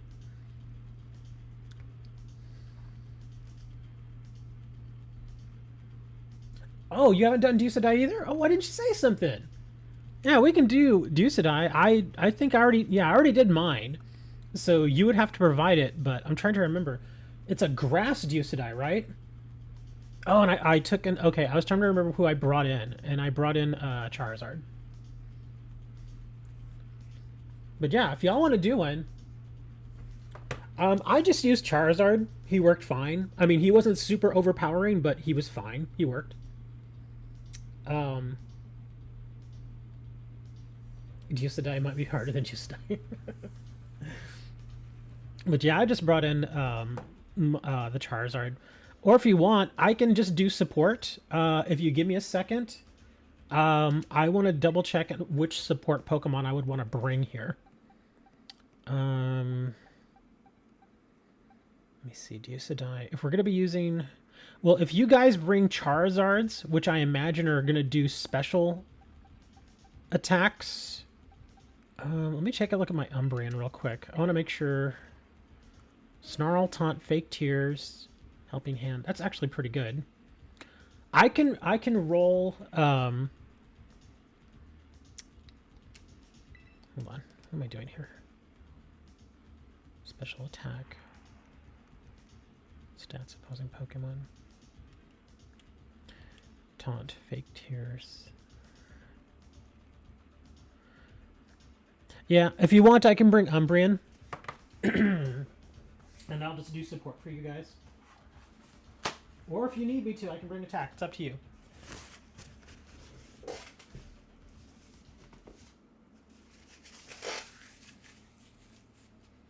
DJ, you would have to do the raid for us because, like I said, I already did mine, so mine's on cooldown. No, we're setting aside the Garchomp because you and Breaker both said I can bring a Pokemon with Feather Dance. We're setting aside the Garchomp for now because both of y'all said you needed the Decidueye. I thought we were gonna go do Decidueye again. I'm perfectly fine doing your Decidueye raid.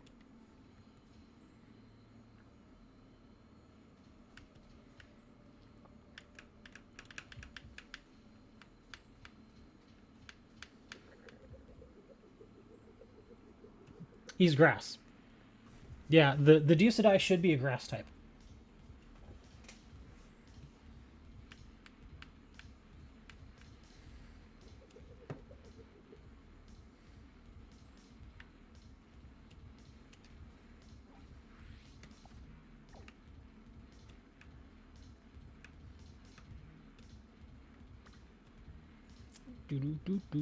Okay, we're just waiting for DJ to grab that code for us.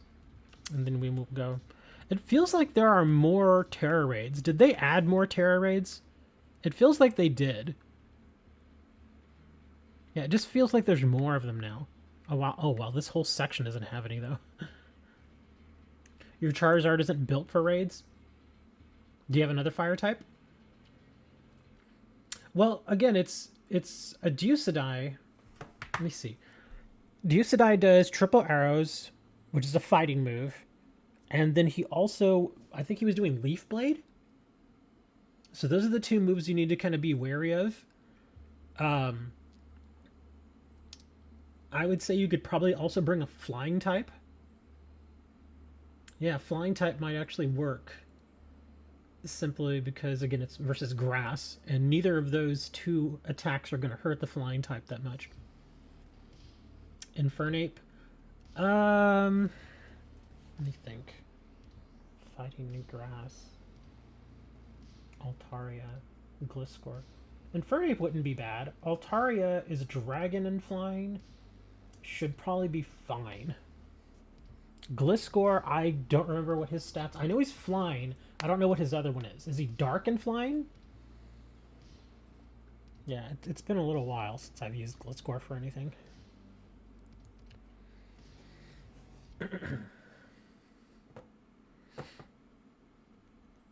Gliscor's ground or rock. Yeah, like I said, I have a Gliscor. I just never use him for anything, so I just don't remember.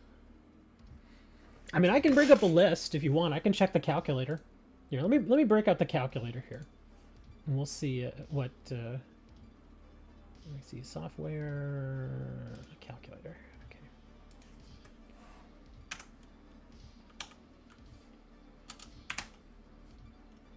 Here we go. Hisuian Decidueye, 7-star. Yeah, he uses triple arrows, brave bird, leaf blade, shadow claw, bulk up, sword dance, grassy terrain, and leaf storm. So those are the potential moves. Best counters. Oh, I completely forgot. And I have one too, and it's so trained up. Eternatus. Eternatus is like an amazing counter for this guy. So is Rayquaza. Dragonite is really good. Enamorus, which you could only get through Arceus, but if you have an Enamorus, that could be a potential counter. Salamence is another good one. Pheasantipity, which is one of the new Pokemon from the DLC, that's a good counter. Oh, Corviknight. Corviknight is also excellent. Iron Moth, regular Zapdos, not the Galarian, but the regular Zapdos. Moltres is also good. Braviary, Dragalge, Revavroom is also pretty decent. So yeah, there's a handful of Pokemon here that are pretty good for that. Chenpao is not on the top 20. Yeah, I'm not seeing Chenpao here on the top 20. Doesn't necessarily mean it's not good, but it's not in the top 20. Thundurus, again, if you happen to have it. Skarmory is also a good one. Weirdeer, Farigiraf, if he has Sap Sipper. Yes.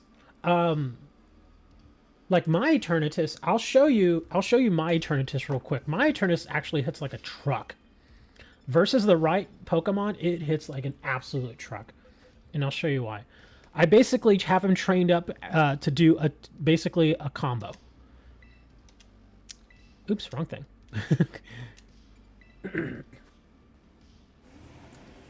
Oh, I just saw the code. Oh, I didn't even see it. I'm sorry. Let me get in real quick. Okay. Yeah, I did not even see that you put the code out there. So what do we got here? PK3.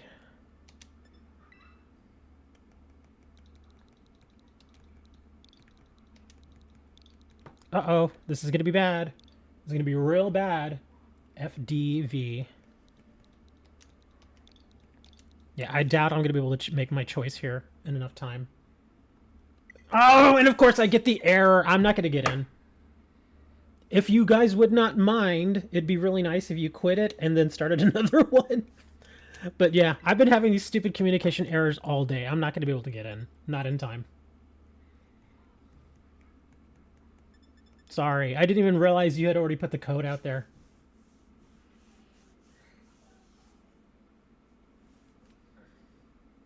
Yeah, if I had seen that code, I would have been like, okay, let's go. But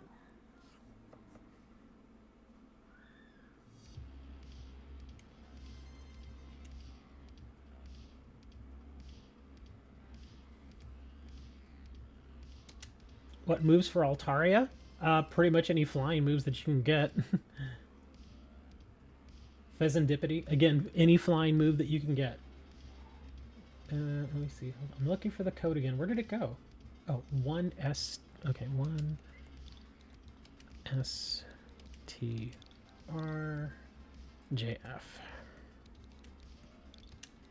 Please no errors. Just... Oh my god.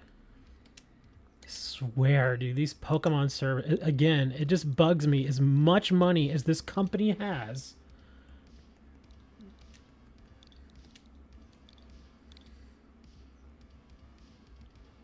Come on, this is just unacceptable at this point.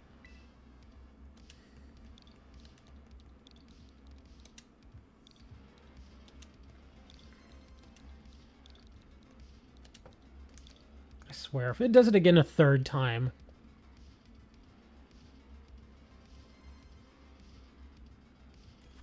Ugh. Jesus, man. I'm sorry. Again, like I said, I know I'm beating a dead horse here, but again, as much money as this company has, you'd think they'd be able to improve the servers. I get there's a lot of people playing Pokemon. I understand that. But again, when you have that many people playing, obviously you've reached a certain level of success. You have a ton of money. It's no secret that they are the most valuable IP in the history of the world. That's not even hyperbole. That's true.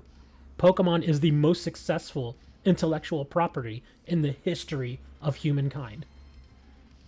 It really is. It's been measured. They've made the most money of any intellectual property.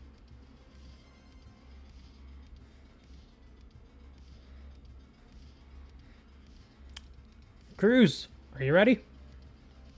Or are you still looking? The Infernape I don't think is terrible.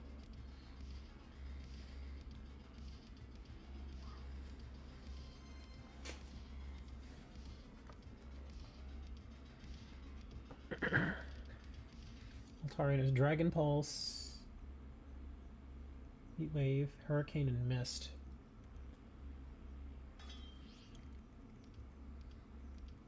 The only thing I don't like about Hurricane is it actually has a lower than average chance to miss.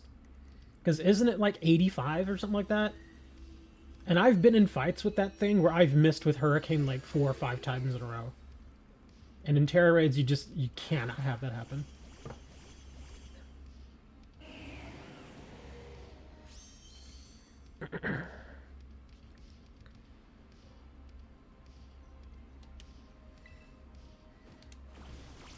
Oh, well, that was fast.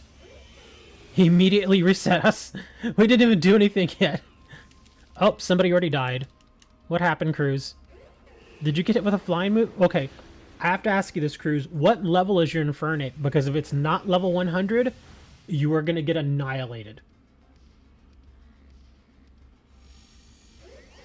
Yeah, please tell me your Infernape is level 100. Because you should just not be getting one-shotted like that.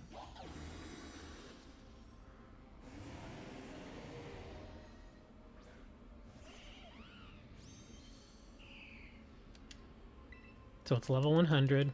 Wow, what happened? How did you get hit that hard? What did it hit you with?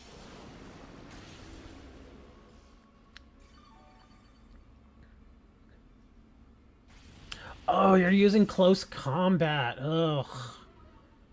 Yeah, dude, you're gonna die every time if you keep using close combat. Remember, remember, it's a grass type. You want to hit it with fire type moves. Yeah, you don't want to use close combat. Yeah, do not use close combat here.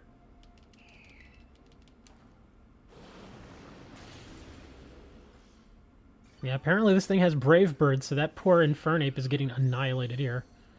Ugh. I mean, that Brave Bird does hit pretty hard.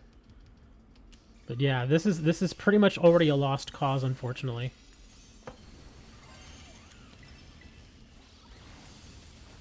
Yeah, we can't have that many deaths that quickly. And we've already got almost another death. The whole thing with the Infernape and using it in this raid is it can work, and then it could actually backfire against you really badly. Because remember, in these particular fights, there is a list of moves that it could potentially have. It's basically like an RNG. And in this case, the RNG hit that it would have Brave Bird. And so, yeah, unfortunately, that didn't work right. Well, we already have a full team, Riker. Yeah, it's just unfortunately not good choices made here. I'm telling you guys, you gotta bring poison type. Just bring the poison types next time.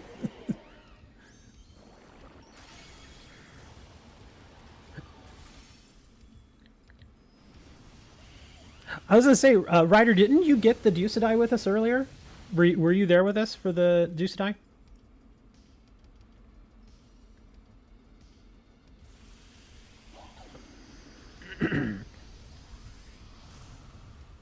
Monkadori.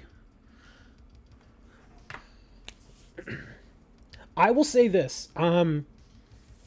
or I will ask this of you. Whichever of you bring a poison type, if you can bring as far as your moveset goes, equip it with toxic. If you could do me that favor, I think that could probably win us the raid. Because the way I usually do it is I usually go sludge bomb until I poison it, which I usually poison it really quickly, but I wasn't able to poison it at that time. But I use sludge bomb until it's poisoned, and then once it's poisoned, I hit it with Venoshock.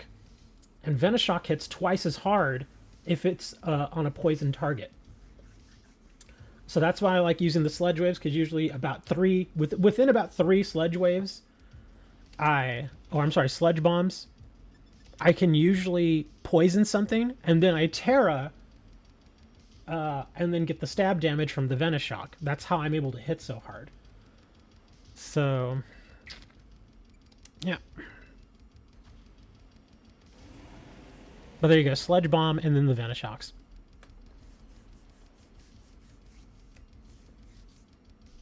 Man, I still haven't trained this guy right. I thought I trained him right. But he still hits hard. In fact, while I'm waiting for you guys, I will actually do a little something here with him. Let me put him over here. And first things first, I'm going to change... Well, wait a second. Hold on. Toxic. If you happen to have Toxic. Toxic was only made available in its TM form in the DLC.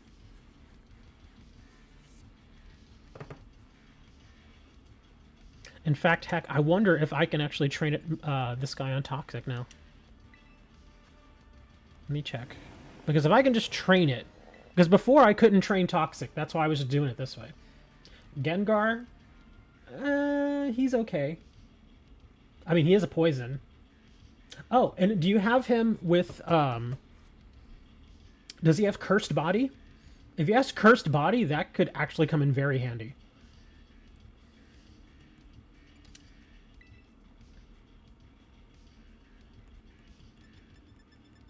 I know I have Toxic in here now.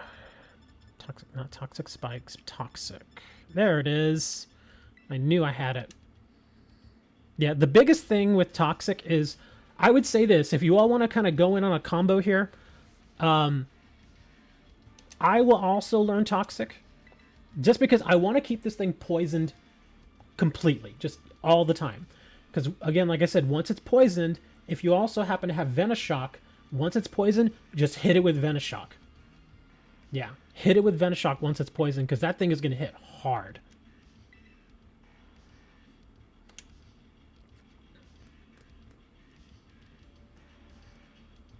Oh, he's not trained? Oh, that stinks. Yeah, Galarian Wheezing may actually work if it's trained up right.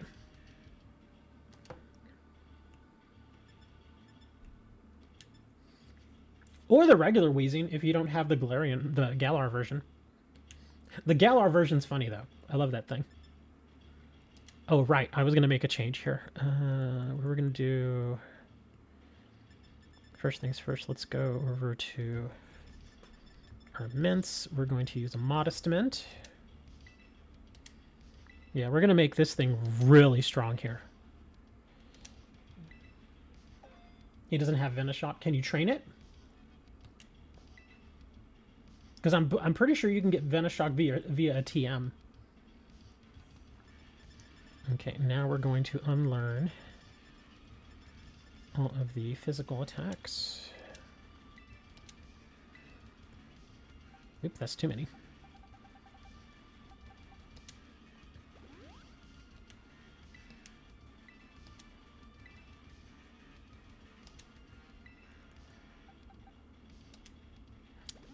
It's not available to him? Okay. Well, that's fine. At this point, I've already got Toxic, so we should probably be okay.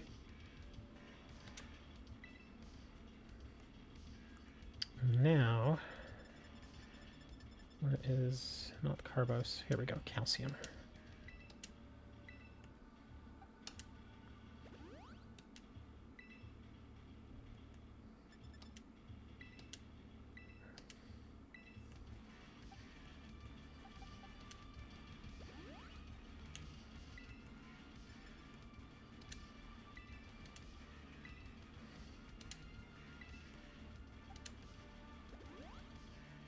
It's up to you, man. Whichever poison you feel is going to work best for you, that you're already trained up on and everything.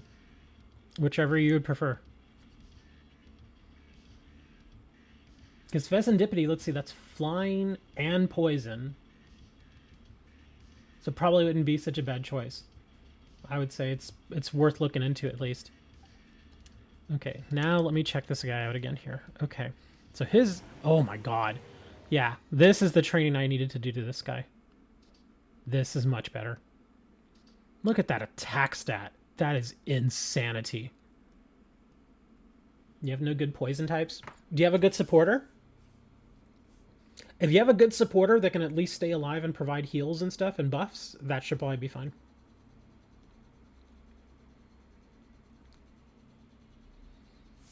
Oh, there is one more thing. Well, actually, no. We'll leave this as it is. Yeah, I don't need any PP ups here.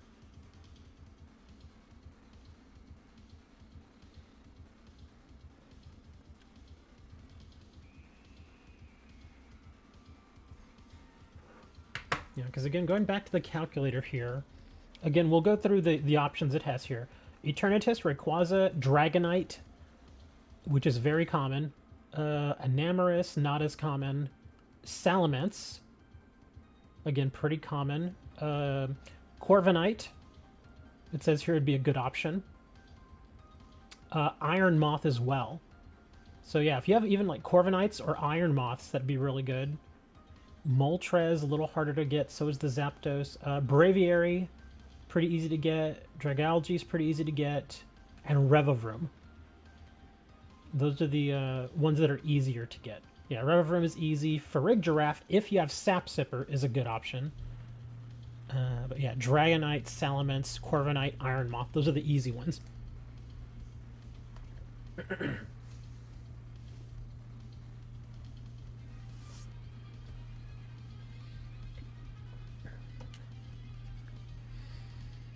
Yeah, at this point, if you guys can just stay alive and just support Eternatus can probably just annihilate this guy. You have Gardevoir. Let's see, Gardevoir is Psychic and Fairy.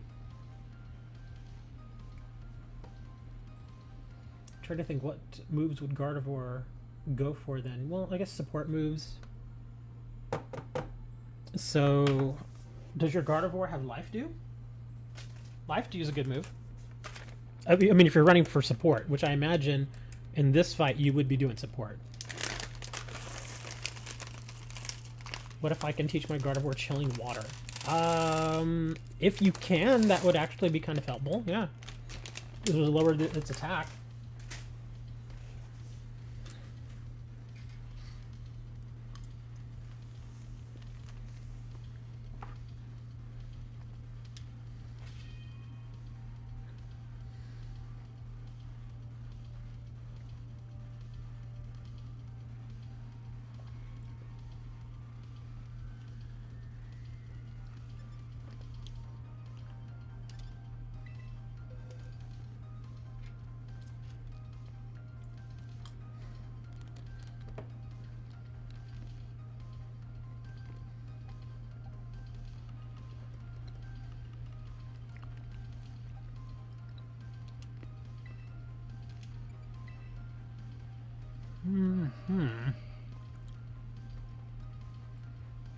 Sorry if you can hear my chewing. I'm trying to tide myself over until I can go get some food.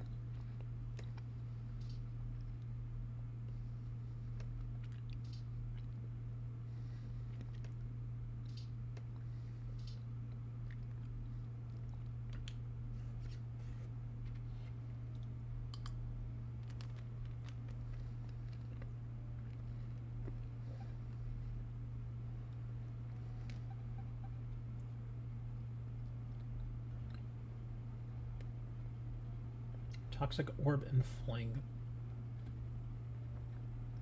Kind of gimmicky. I don't know if I would really go that direction. Let me check something here. Because there are some Pokemon out there that are not water types that can learn Chilling Water. trying to see if there's another one that I have. I'm not going to change mine. I'm definitely going Eternatus, but I'm going to check here. Oh, unfortunately, well, okay, yeah, that guy would not work. Let me see. No, not you. Oh, little Electro Boy.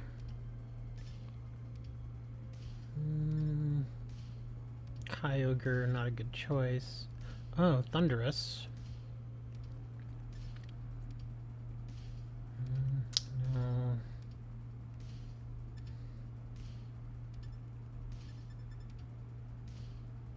Oh. Hold on, this might be worth looking into. Let me see. A Dark Fairy. Oh, well, wait, that may not work because since it's part dark, it'll get hit super effective by the Decidueye's fighting move. Darn.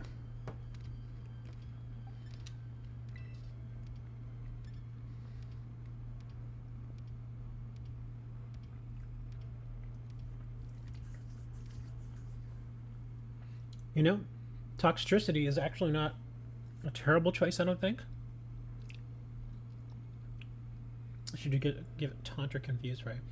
Well, yeah. Well, we have to ask. I don't think it's really buffing itself, so the Taunt wouldn't really help. And you don't want to give it Confuse, Ray, because if you confuse, well, actually, hold on. No, that may actually work, because I was thinking if it's a status condition, how exactly does that status condition work? It might actually work, because you should be able to poison and confuse a target. Would Venoshock, Moonblast, Toxic, and Nasty Plot work for Fezandipity? That's workable. I'm not really crazy about the Moonblast, but that looks like it could work.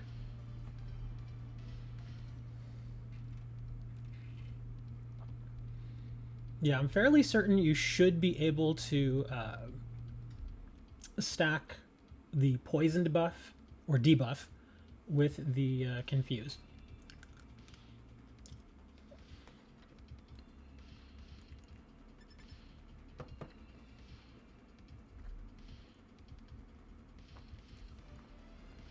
No, not Thunderwave. Do not bring Thunderwave. Because if you Thunderwave a target that's already poisoned, it takes the poison off. And we do not want to do that. Yeah, so do not bring Thunderwave. Yeah, because remember, you can only be one of the three in the game. You can either be poisoned, burned, or paralyzed. You can't be all three at the same time. So if you get paralyzed and then somebody goes and hits you with Toxic, it takes the paralyze off. Better options for Moonblast. You got me, man. I would probably go Sludge Bomb if it can be learned.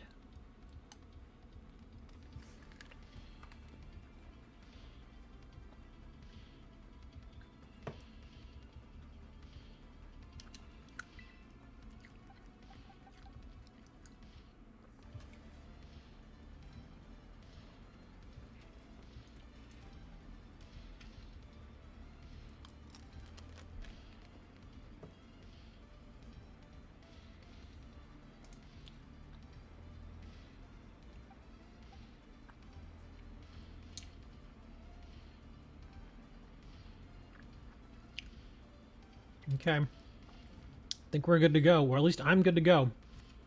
So whenever you guys are ready. Helping Hand would be excellent. Yeah, Helping Hand and Life Dew are probably going to be your best things there. Just remember, once he gets the shield up early, okay? So once he gets the shield up, we can't use Toxic, we can't use Confuse Ray, okay? So at that point, all we can do is just hit it with something like Sludge Bomb and hope that it gets poisoned. That's why I like the first move. At least I know the first move I'm going to do is immediately hit him with Toxic.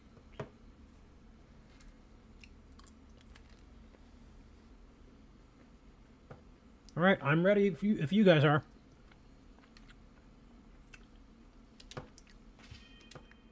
Dang it. Wrong button.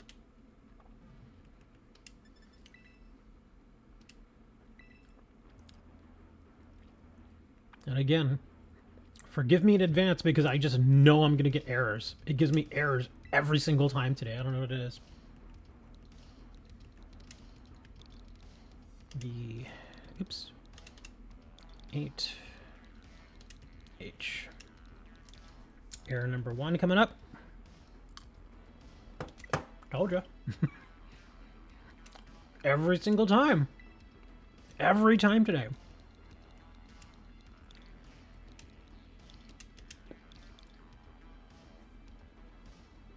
Well, wait, okay, hold on. We have 2 codes now. DJ, we just got another code from Breaker, so we're using that one.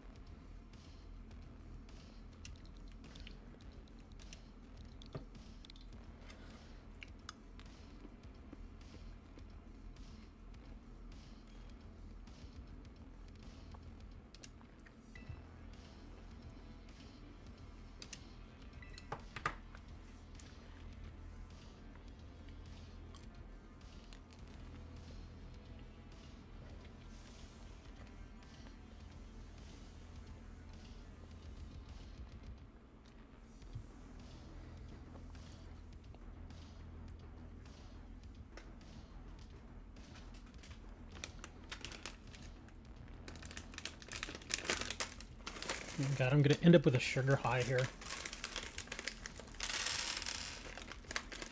Because the only thing I have that I can just like pop in my mouth right now just to kind of tide me over is these little sweet tart candies that I have.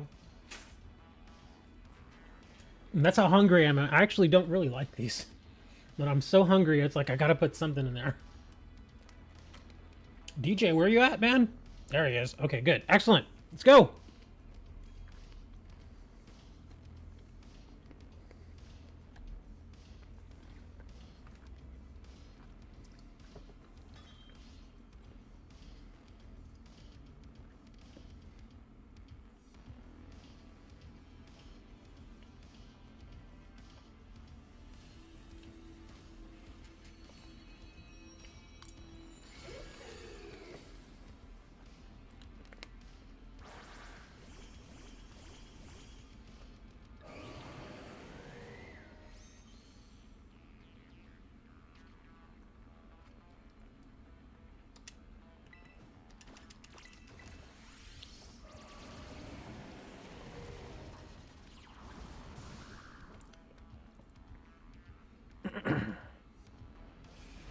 Oh, here comes the brave bird. Is he gonna throw the shield up there?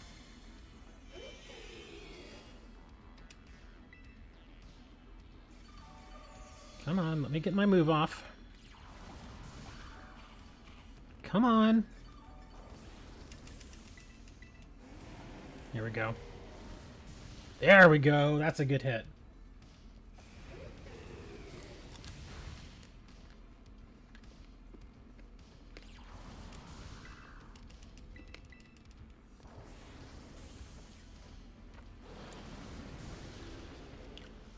Yes! This is going much better.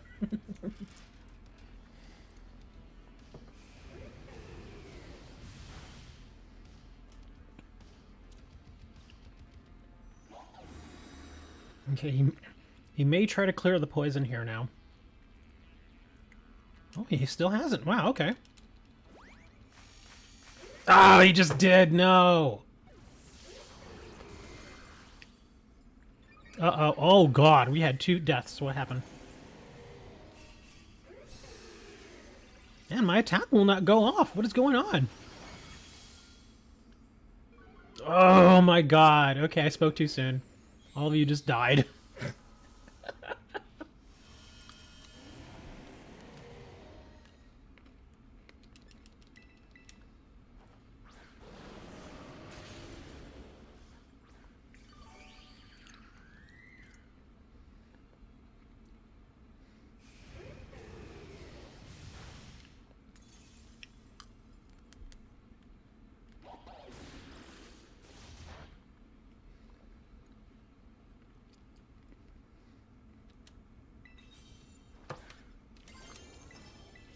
Gonna need a heal here.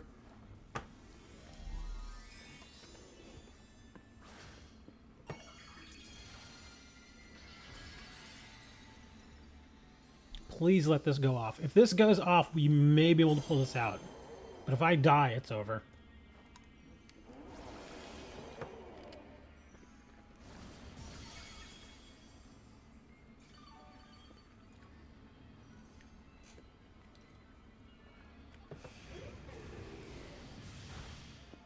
Man, he's hitting so hard now.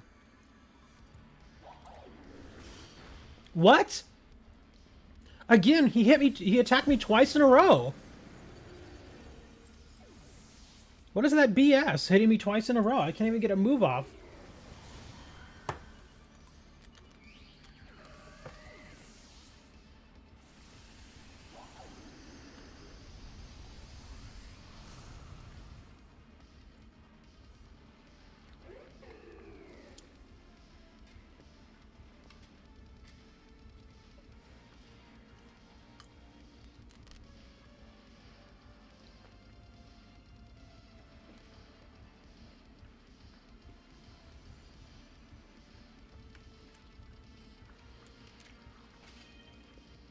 Yeah, we were doing wonderful, and then he just killed everybody. I'm like, whoa, what happened there? I see all three of you just drop.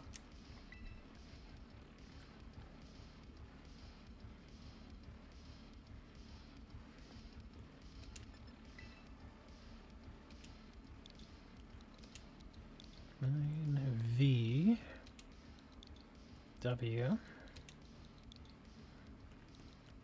Black Jackson. All right, first error. Of course.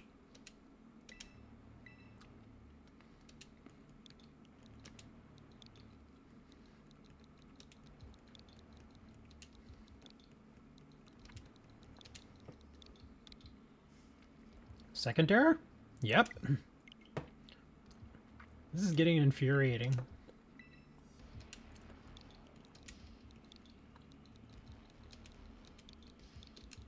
Oops. Now I'm messing up here. W.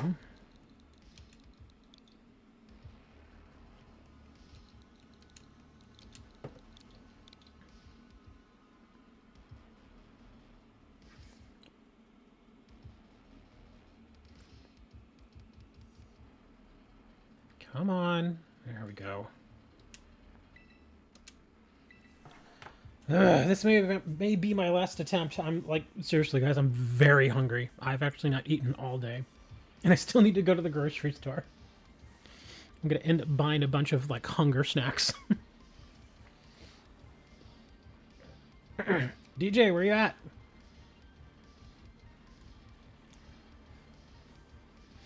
Yeah, you never go to the grocery store when you're hungry, because you always end up buying all sorts of stupid stuff.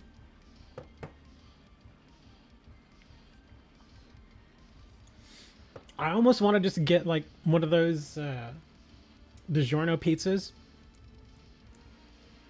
Just get one of those. The only thing is that DiGiorno pizzas are now just as expensive as, like, takeout pizza, which is much better. Yeah, I don't know how old you guys are, and I don't want to know. But as an adult, it's kind of infuriating going to the grocery store and seeing that, like, a frozen pizza there is like $9 when I could just, like, go to Domino's and get a pizza for like $7 or $8. I was like, why?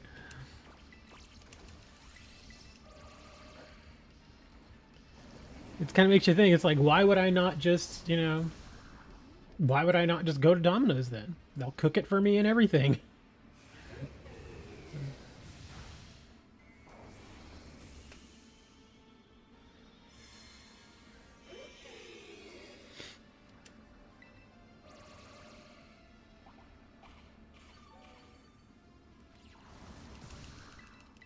I heard somebody chomping on a berry. What happened? Why are you eating a berry?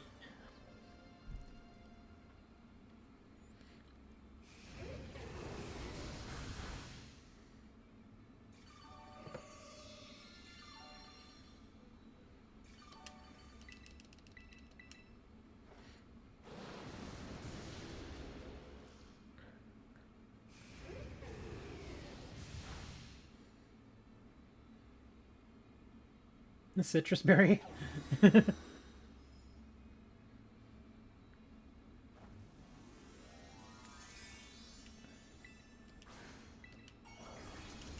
it's not poisoned, so I gotta do this way now. I got a sludge bomb. Come on, get poisoned. Get poisoned, baby.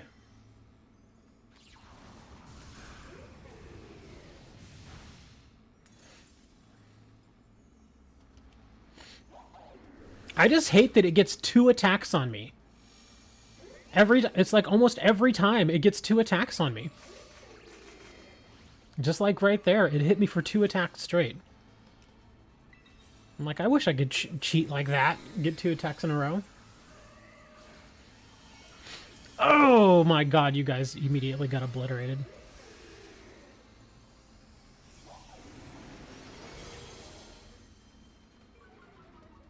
Can I get an attack off now, please? Thank you.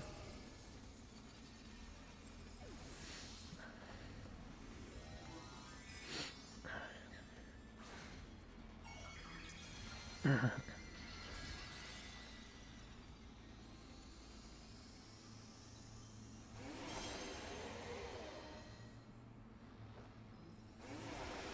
this isn't going to hit very hard. Well, not as hard as it could. Now, I've kind of abandoned the Toxic right now because his shield was just so huge. Man, that Brave Bird hits so hard. And look, and now he's using Leaf Blade. Why do you get 2 attacks in a row? That is so cheap. Why does he keep doing that?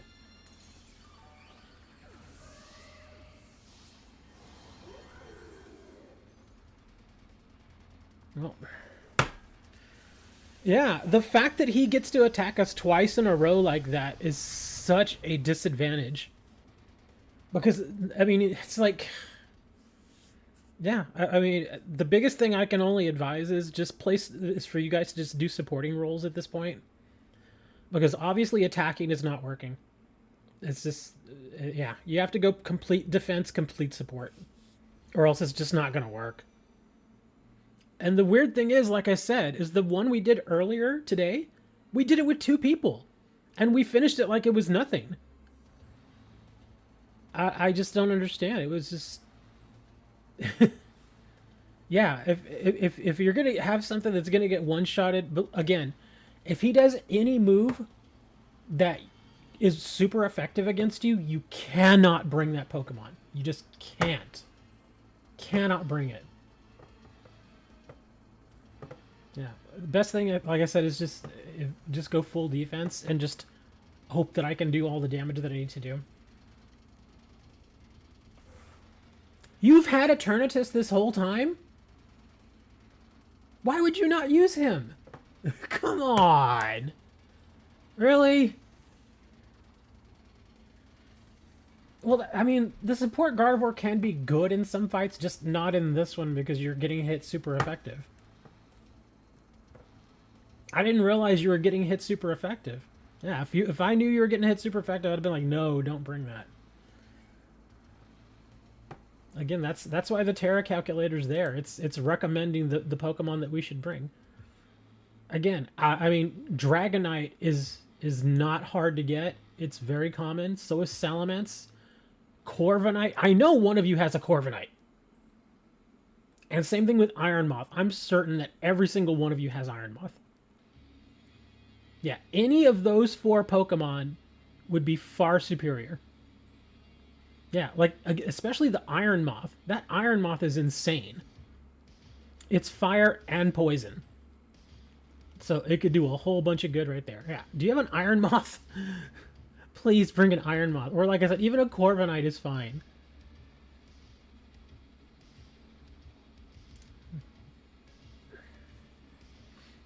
I'm just looking through your boxes and found him.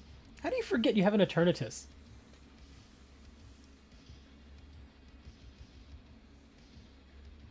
You do have those Pokemon, but you never train them.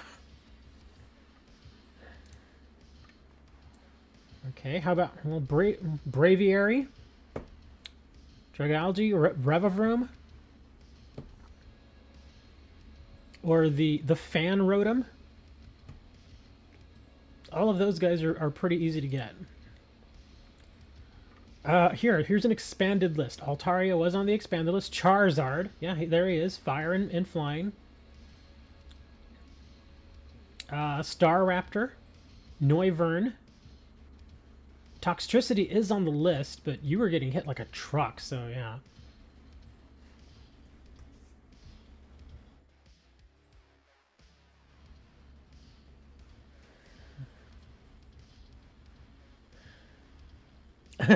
Oricorio's on here too. So is Talonflame.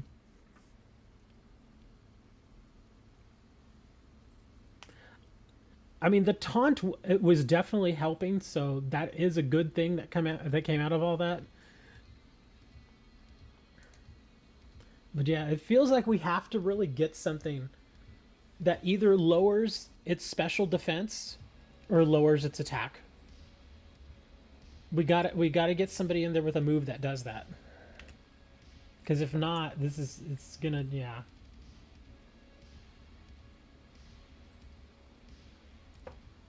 Haze doesn't do anything against the shield. Haze benefits us. Or benefits, well, I guess it doesn't really benefit anybody when you think about it.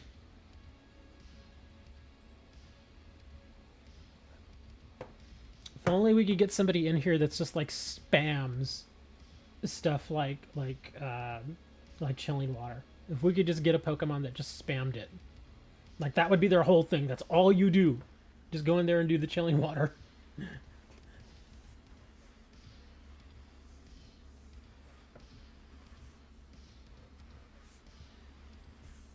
Yeah, that's why I wasn't crazy about Charm.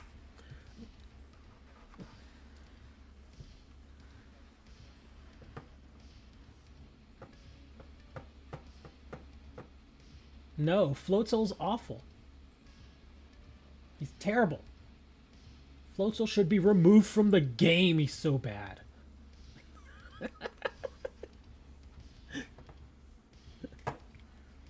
Again, you can't. I mean, I've already named the Pokemon that are gonna work or that should be better. Yeah, Floatzel's not even on the list. Yeah, like I said, Dragonite, Salamence, Corviknight, Iron Moth, Braviary, Dragalge, Revavroom, Rotom Fan. He has to be the fan version. Altaria, Charizard, Staraptor, Noivern. Yeah, those are the ones that immediately are up at the top. If it's not on that list, it's probably not a good choice.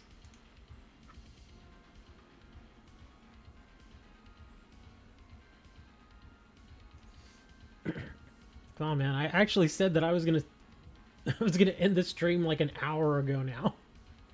That's how long we've been trying to do this. It should not take this long.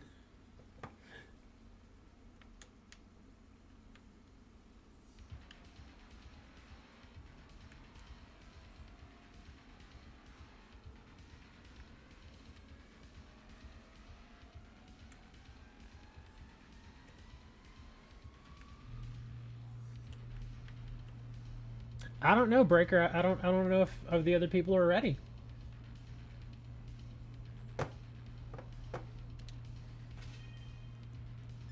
Yeah, don't know if they're ready or not. Well, while y'all are waiting, let me check my... Oh my god, I've maxed out on my candies again. Hold on, I gotta use some of these candies on some of these guys. Let's give you like 20 candies.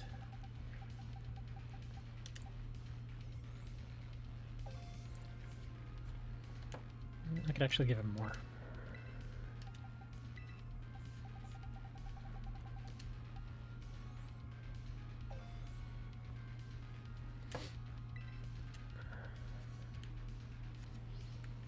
Well, I mean, I'm ready to go.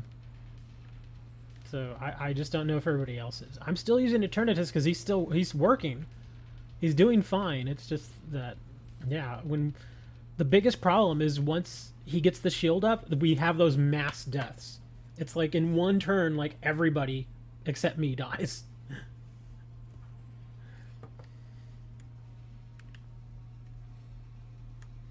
If you want to toss the code out there, I'll hop in, but I don't know if anybody else is ready.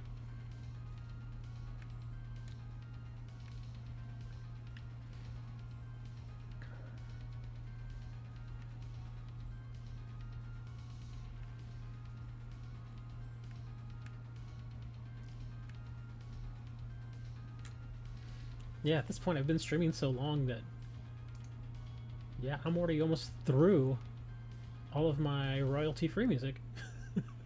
Yeah, I've got like 16 minutes left on the royalty-free music.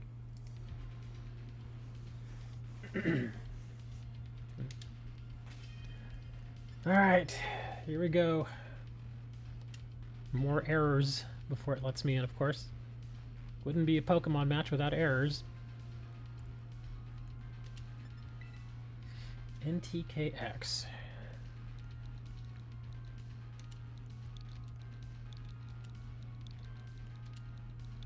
$1K.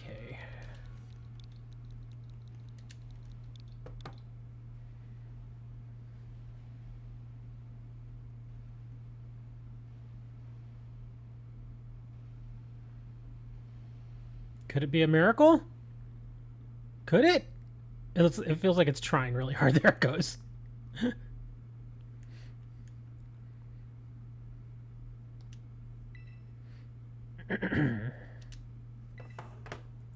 Uh-oh, it's EA Sports. I don't know, man. We gotta be careful with EA. EA may try to charge us for their participation.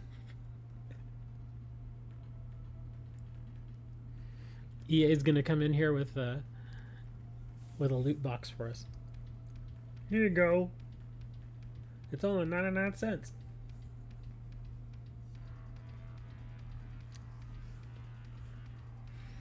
I think that EA stands for something else. It stands for Eat Apples. He really, really likes apples.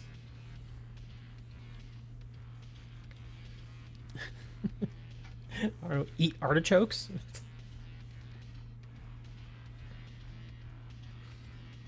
No, I'm not going to say the other thing you guys are thinking with that. I'm not going to do that. Because I don't even know who that person is. And I'm not going to go in there and make fun of people I don't know. At least not like that.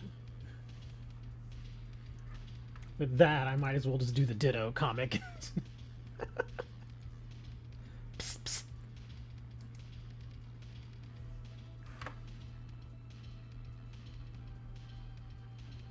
We all ready? All right. Okay, seriously, this is the last one for me. I'm like stupid hungry at this point, dude. I'm like not even kidding. I'm so freaking hungry.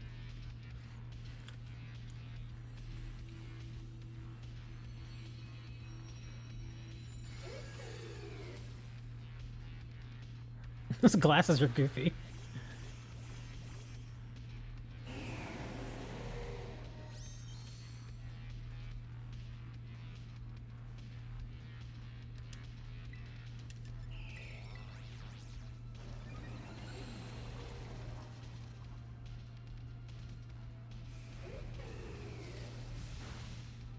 Oh, we have no taunt this time. Yeah, I don't think we have a taunt.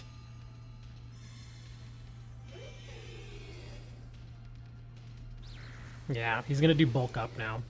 This is gonna get ugly. I don't know if this is gonna work. Without a taunt, he's just gonna get stronger and stronger and stronger.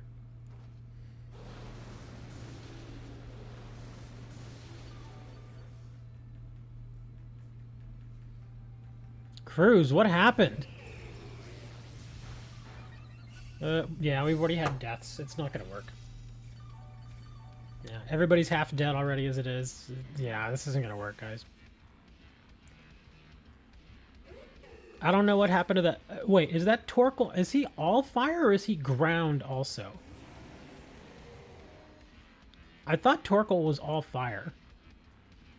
Because if that's a level 100 Torkoal, it should not be getting one-shotted. I'm starting to think that Torkoal's not 100.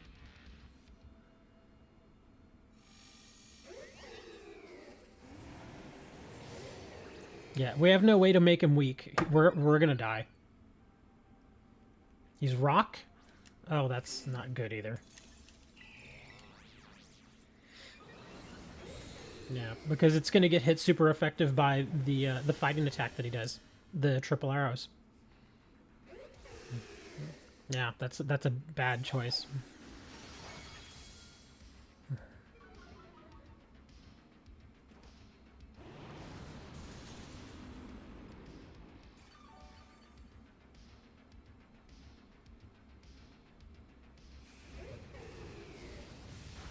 Jesus, I should not be getting hit that hard. Yeah, we have no way to make him weaker. He's basically just hitting us all like a truck. It's pretty much over already, guys. Yeah, there's no way we're gonna win. This is not gonna happen. The previous team was better than this.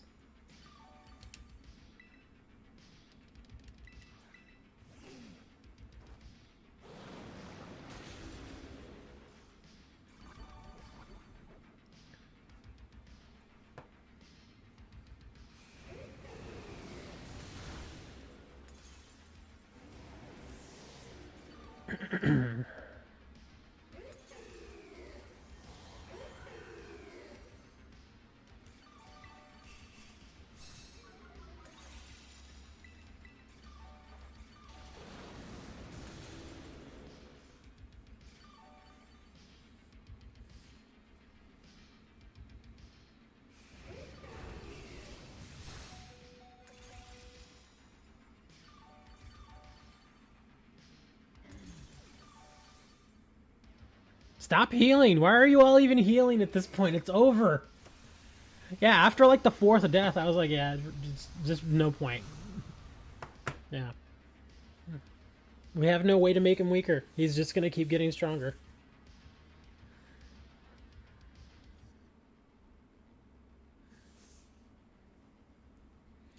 Well, I'm done. Sorry. We worked an hour on that fight, guys. Come on. That's more than enough time. If we can't beat it in an hour, this team just isn't going to do it. We'll have to just get different teammates. But it was worth the try, guys. It's the friends we made along the way. Well, I'm giving up because I am starving. I am just ridiculously hungry. As you can tell, I'm starting to get a little ornery now because I'm really hungry, and you know how people get when they're really hungry, they start to get annoyed. So I'm going to step away. Thanks for hanging out, guys. It was sort of fun. Except for the very end. It was just annoying. But yeah, we will be back again next weekend. We'll do this again. I think I may want to just do it again later on in the afternoon, because doing it in the mornings, I hate getting up early. So yeah. But there's the Discord channel if y'all want to join us over there. In case y'all want to continue to team up, you all can share codes and stuff in the Discord. You're more than welcome to do that. I'll be back next weekend. Until then, be nice to each other, eat tacos, and try not to piss off any Decidueyes. Bye!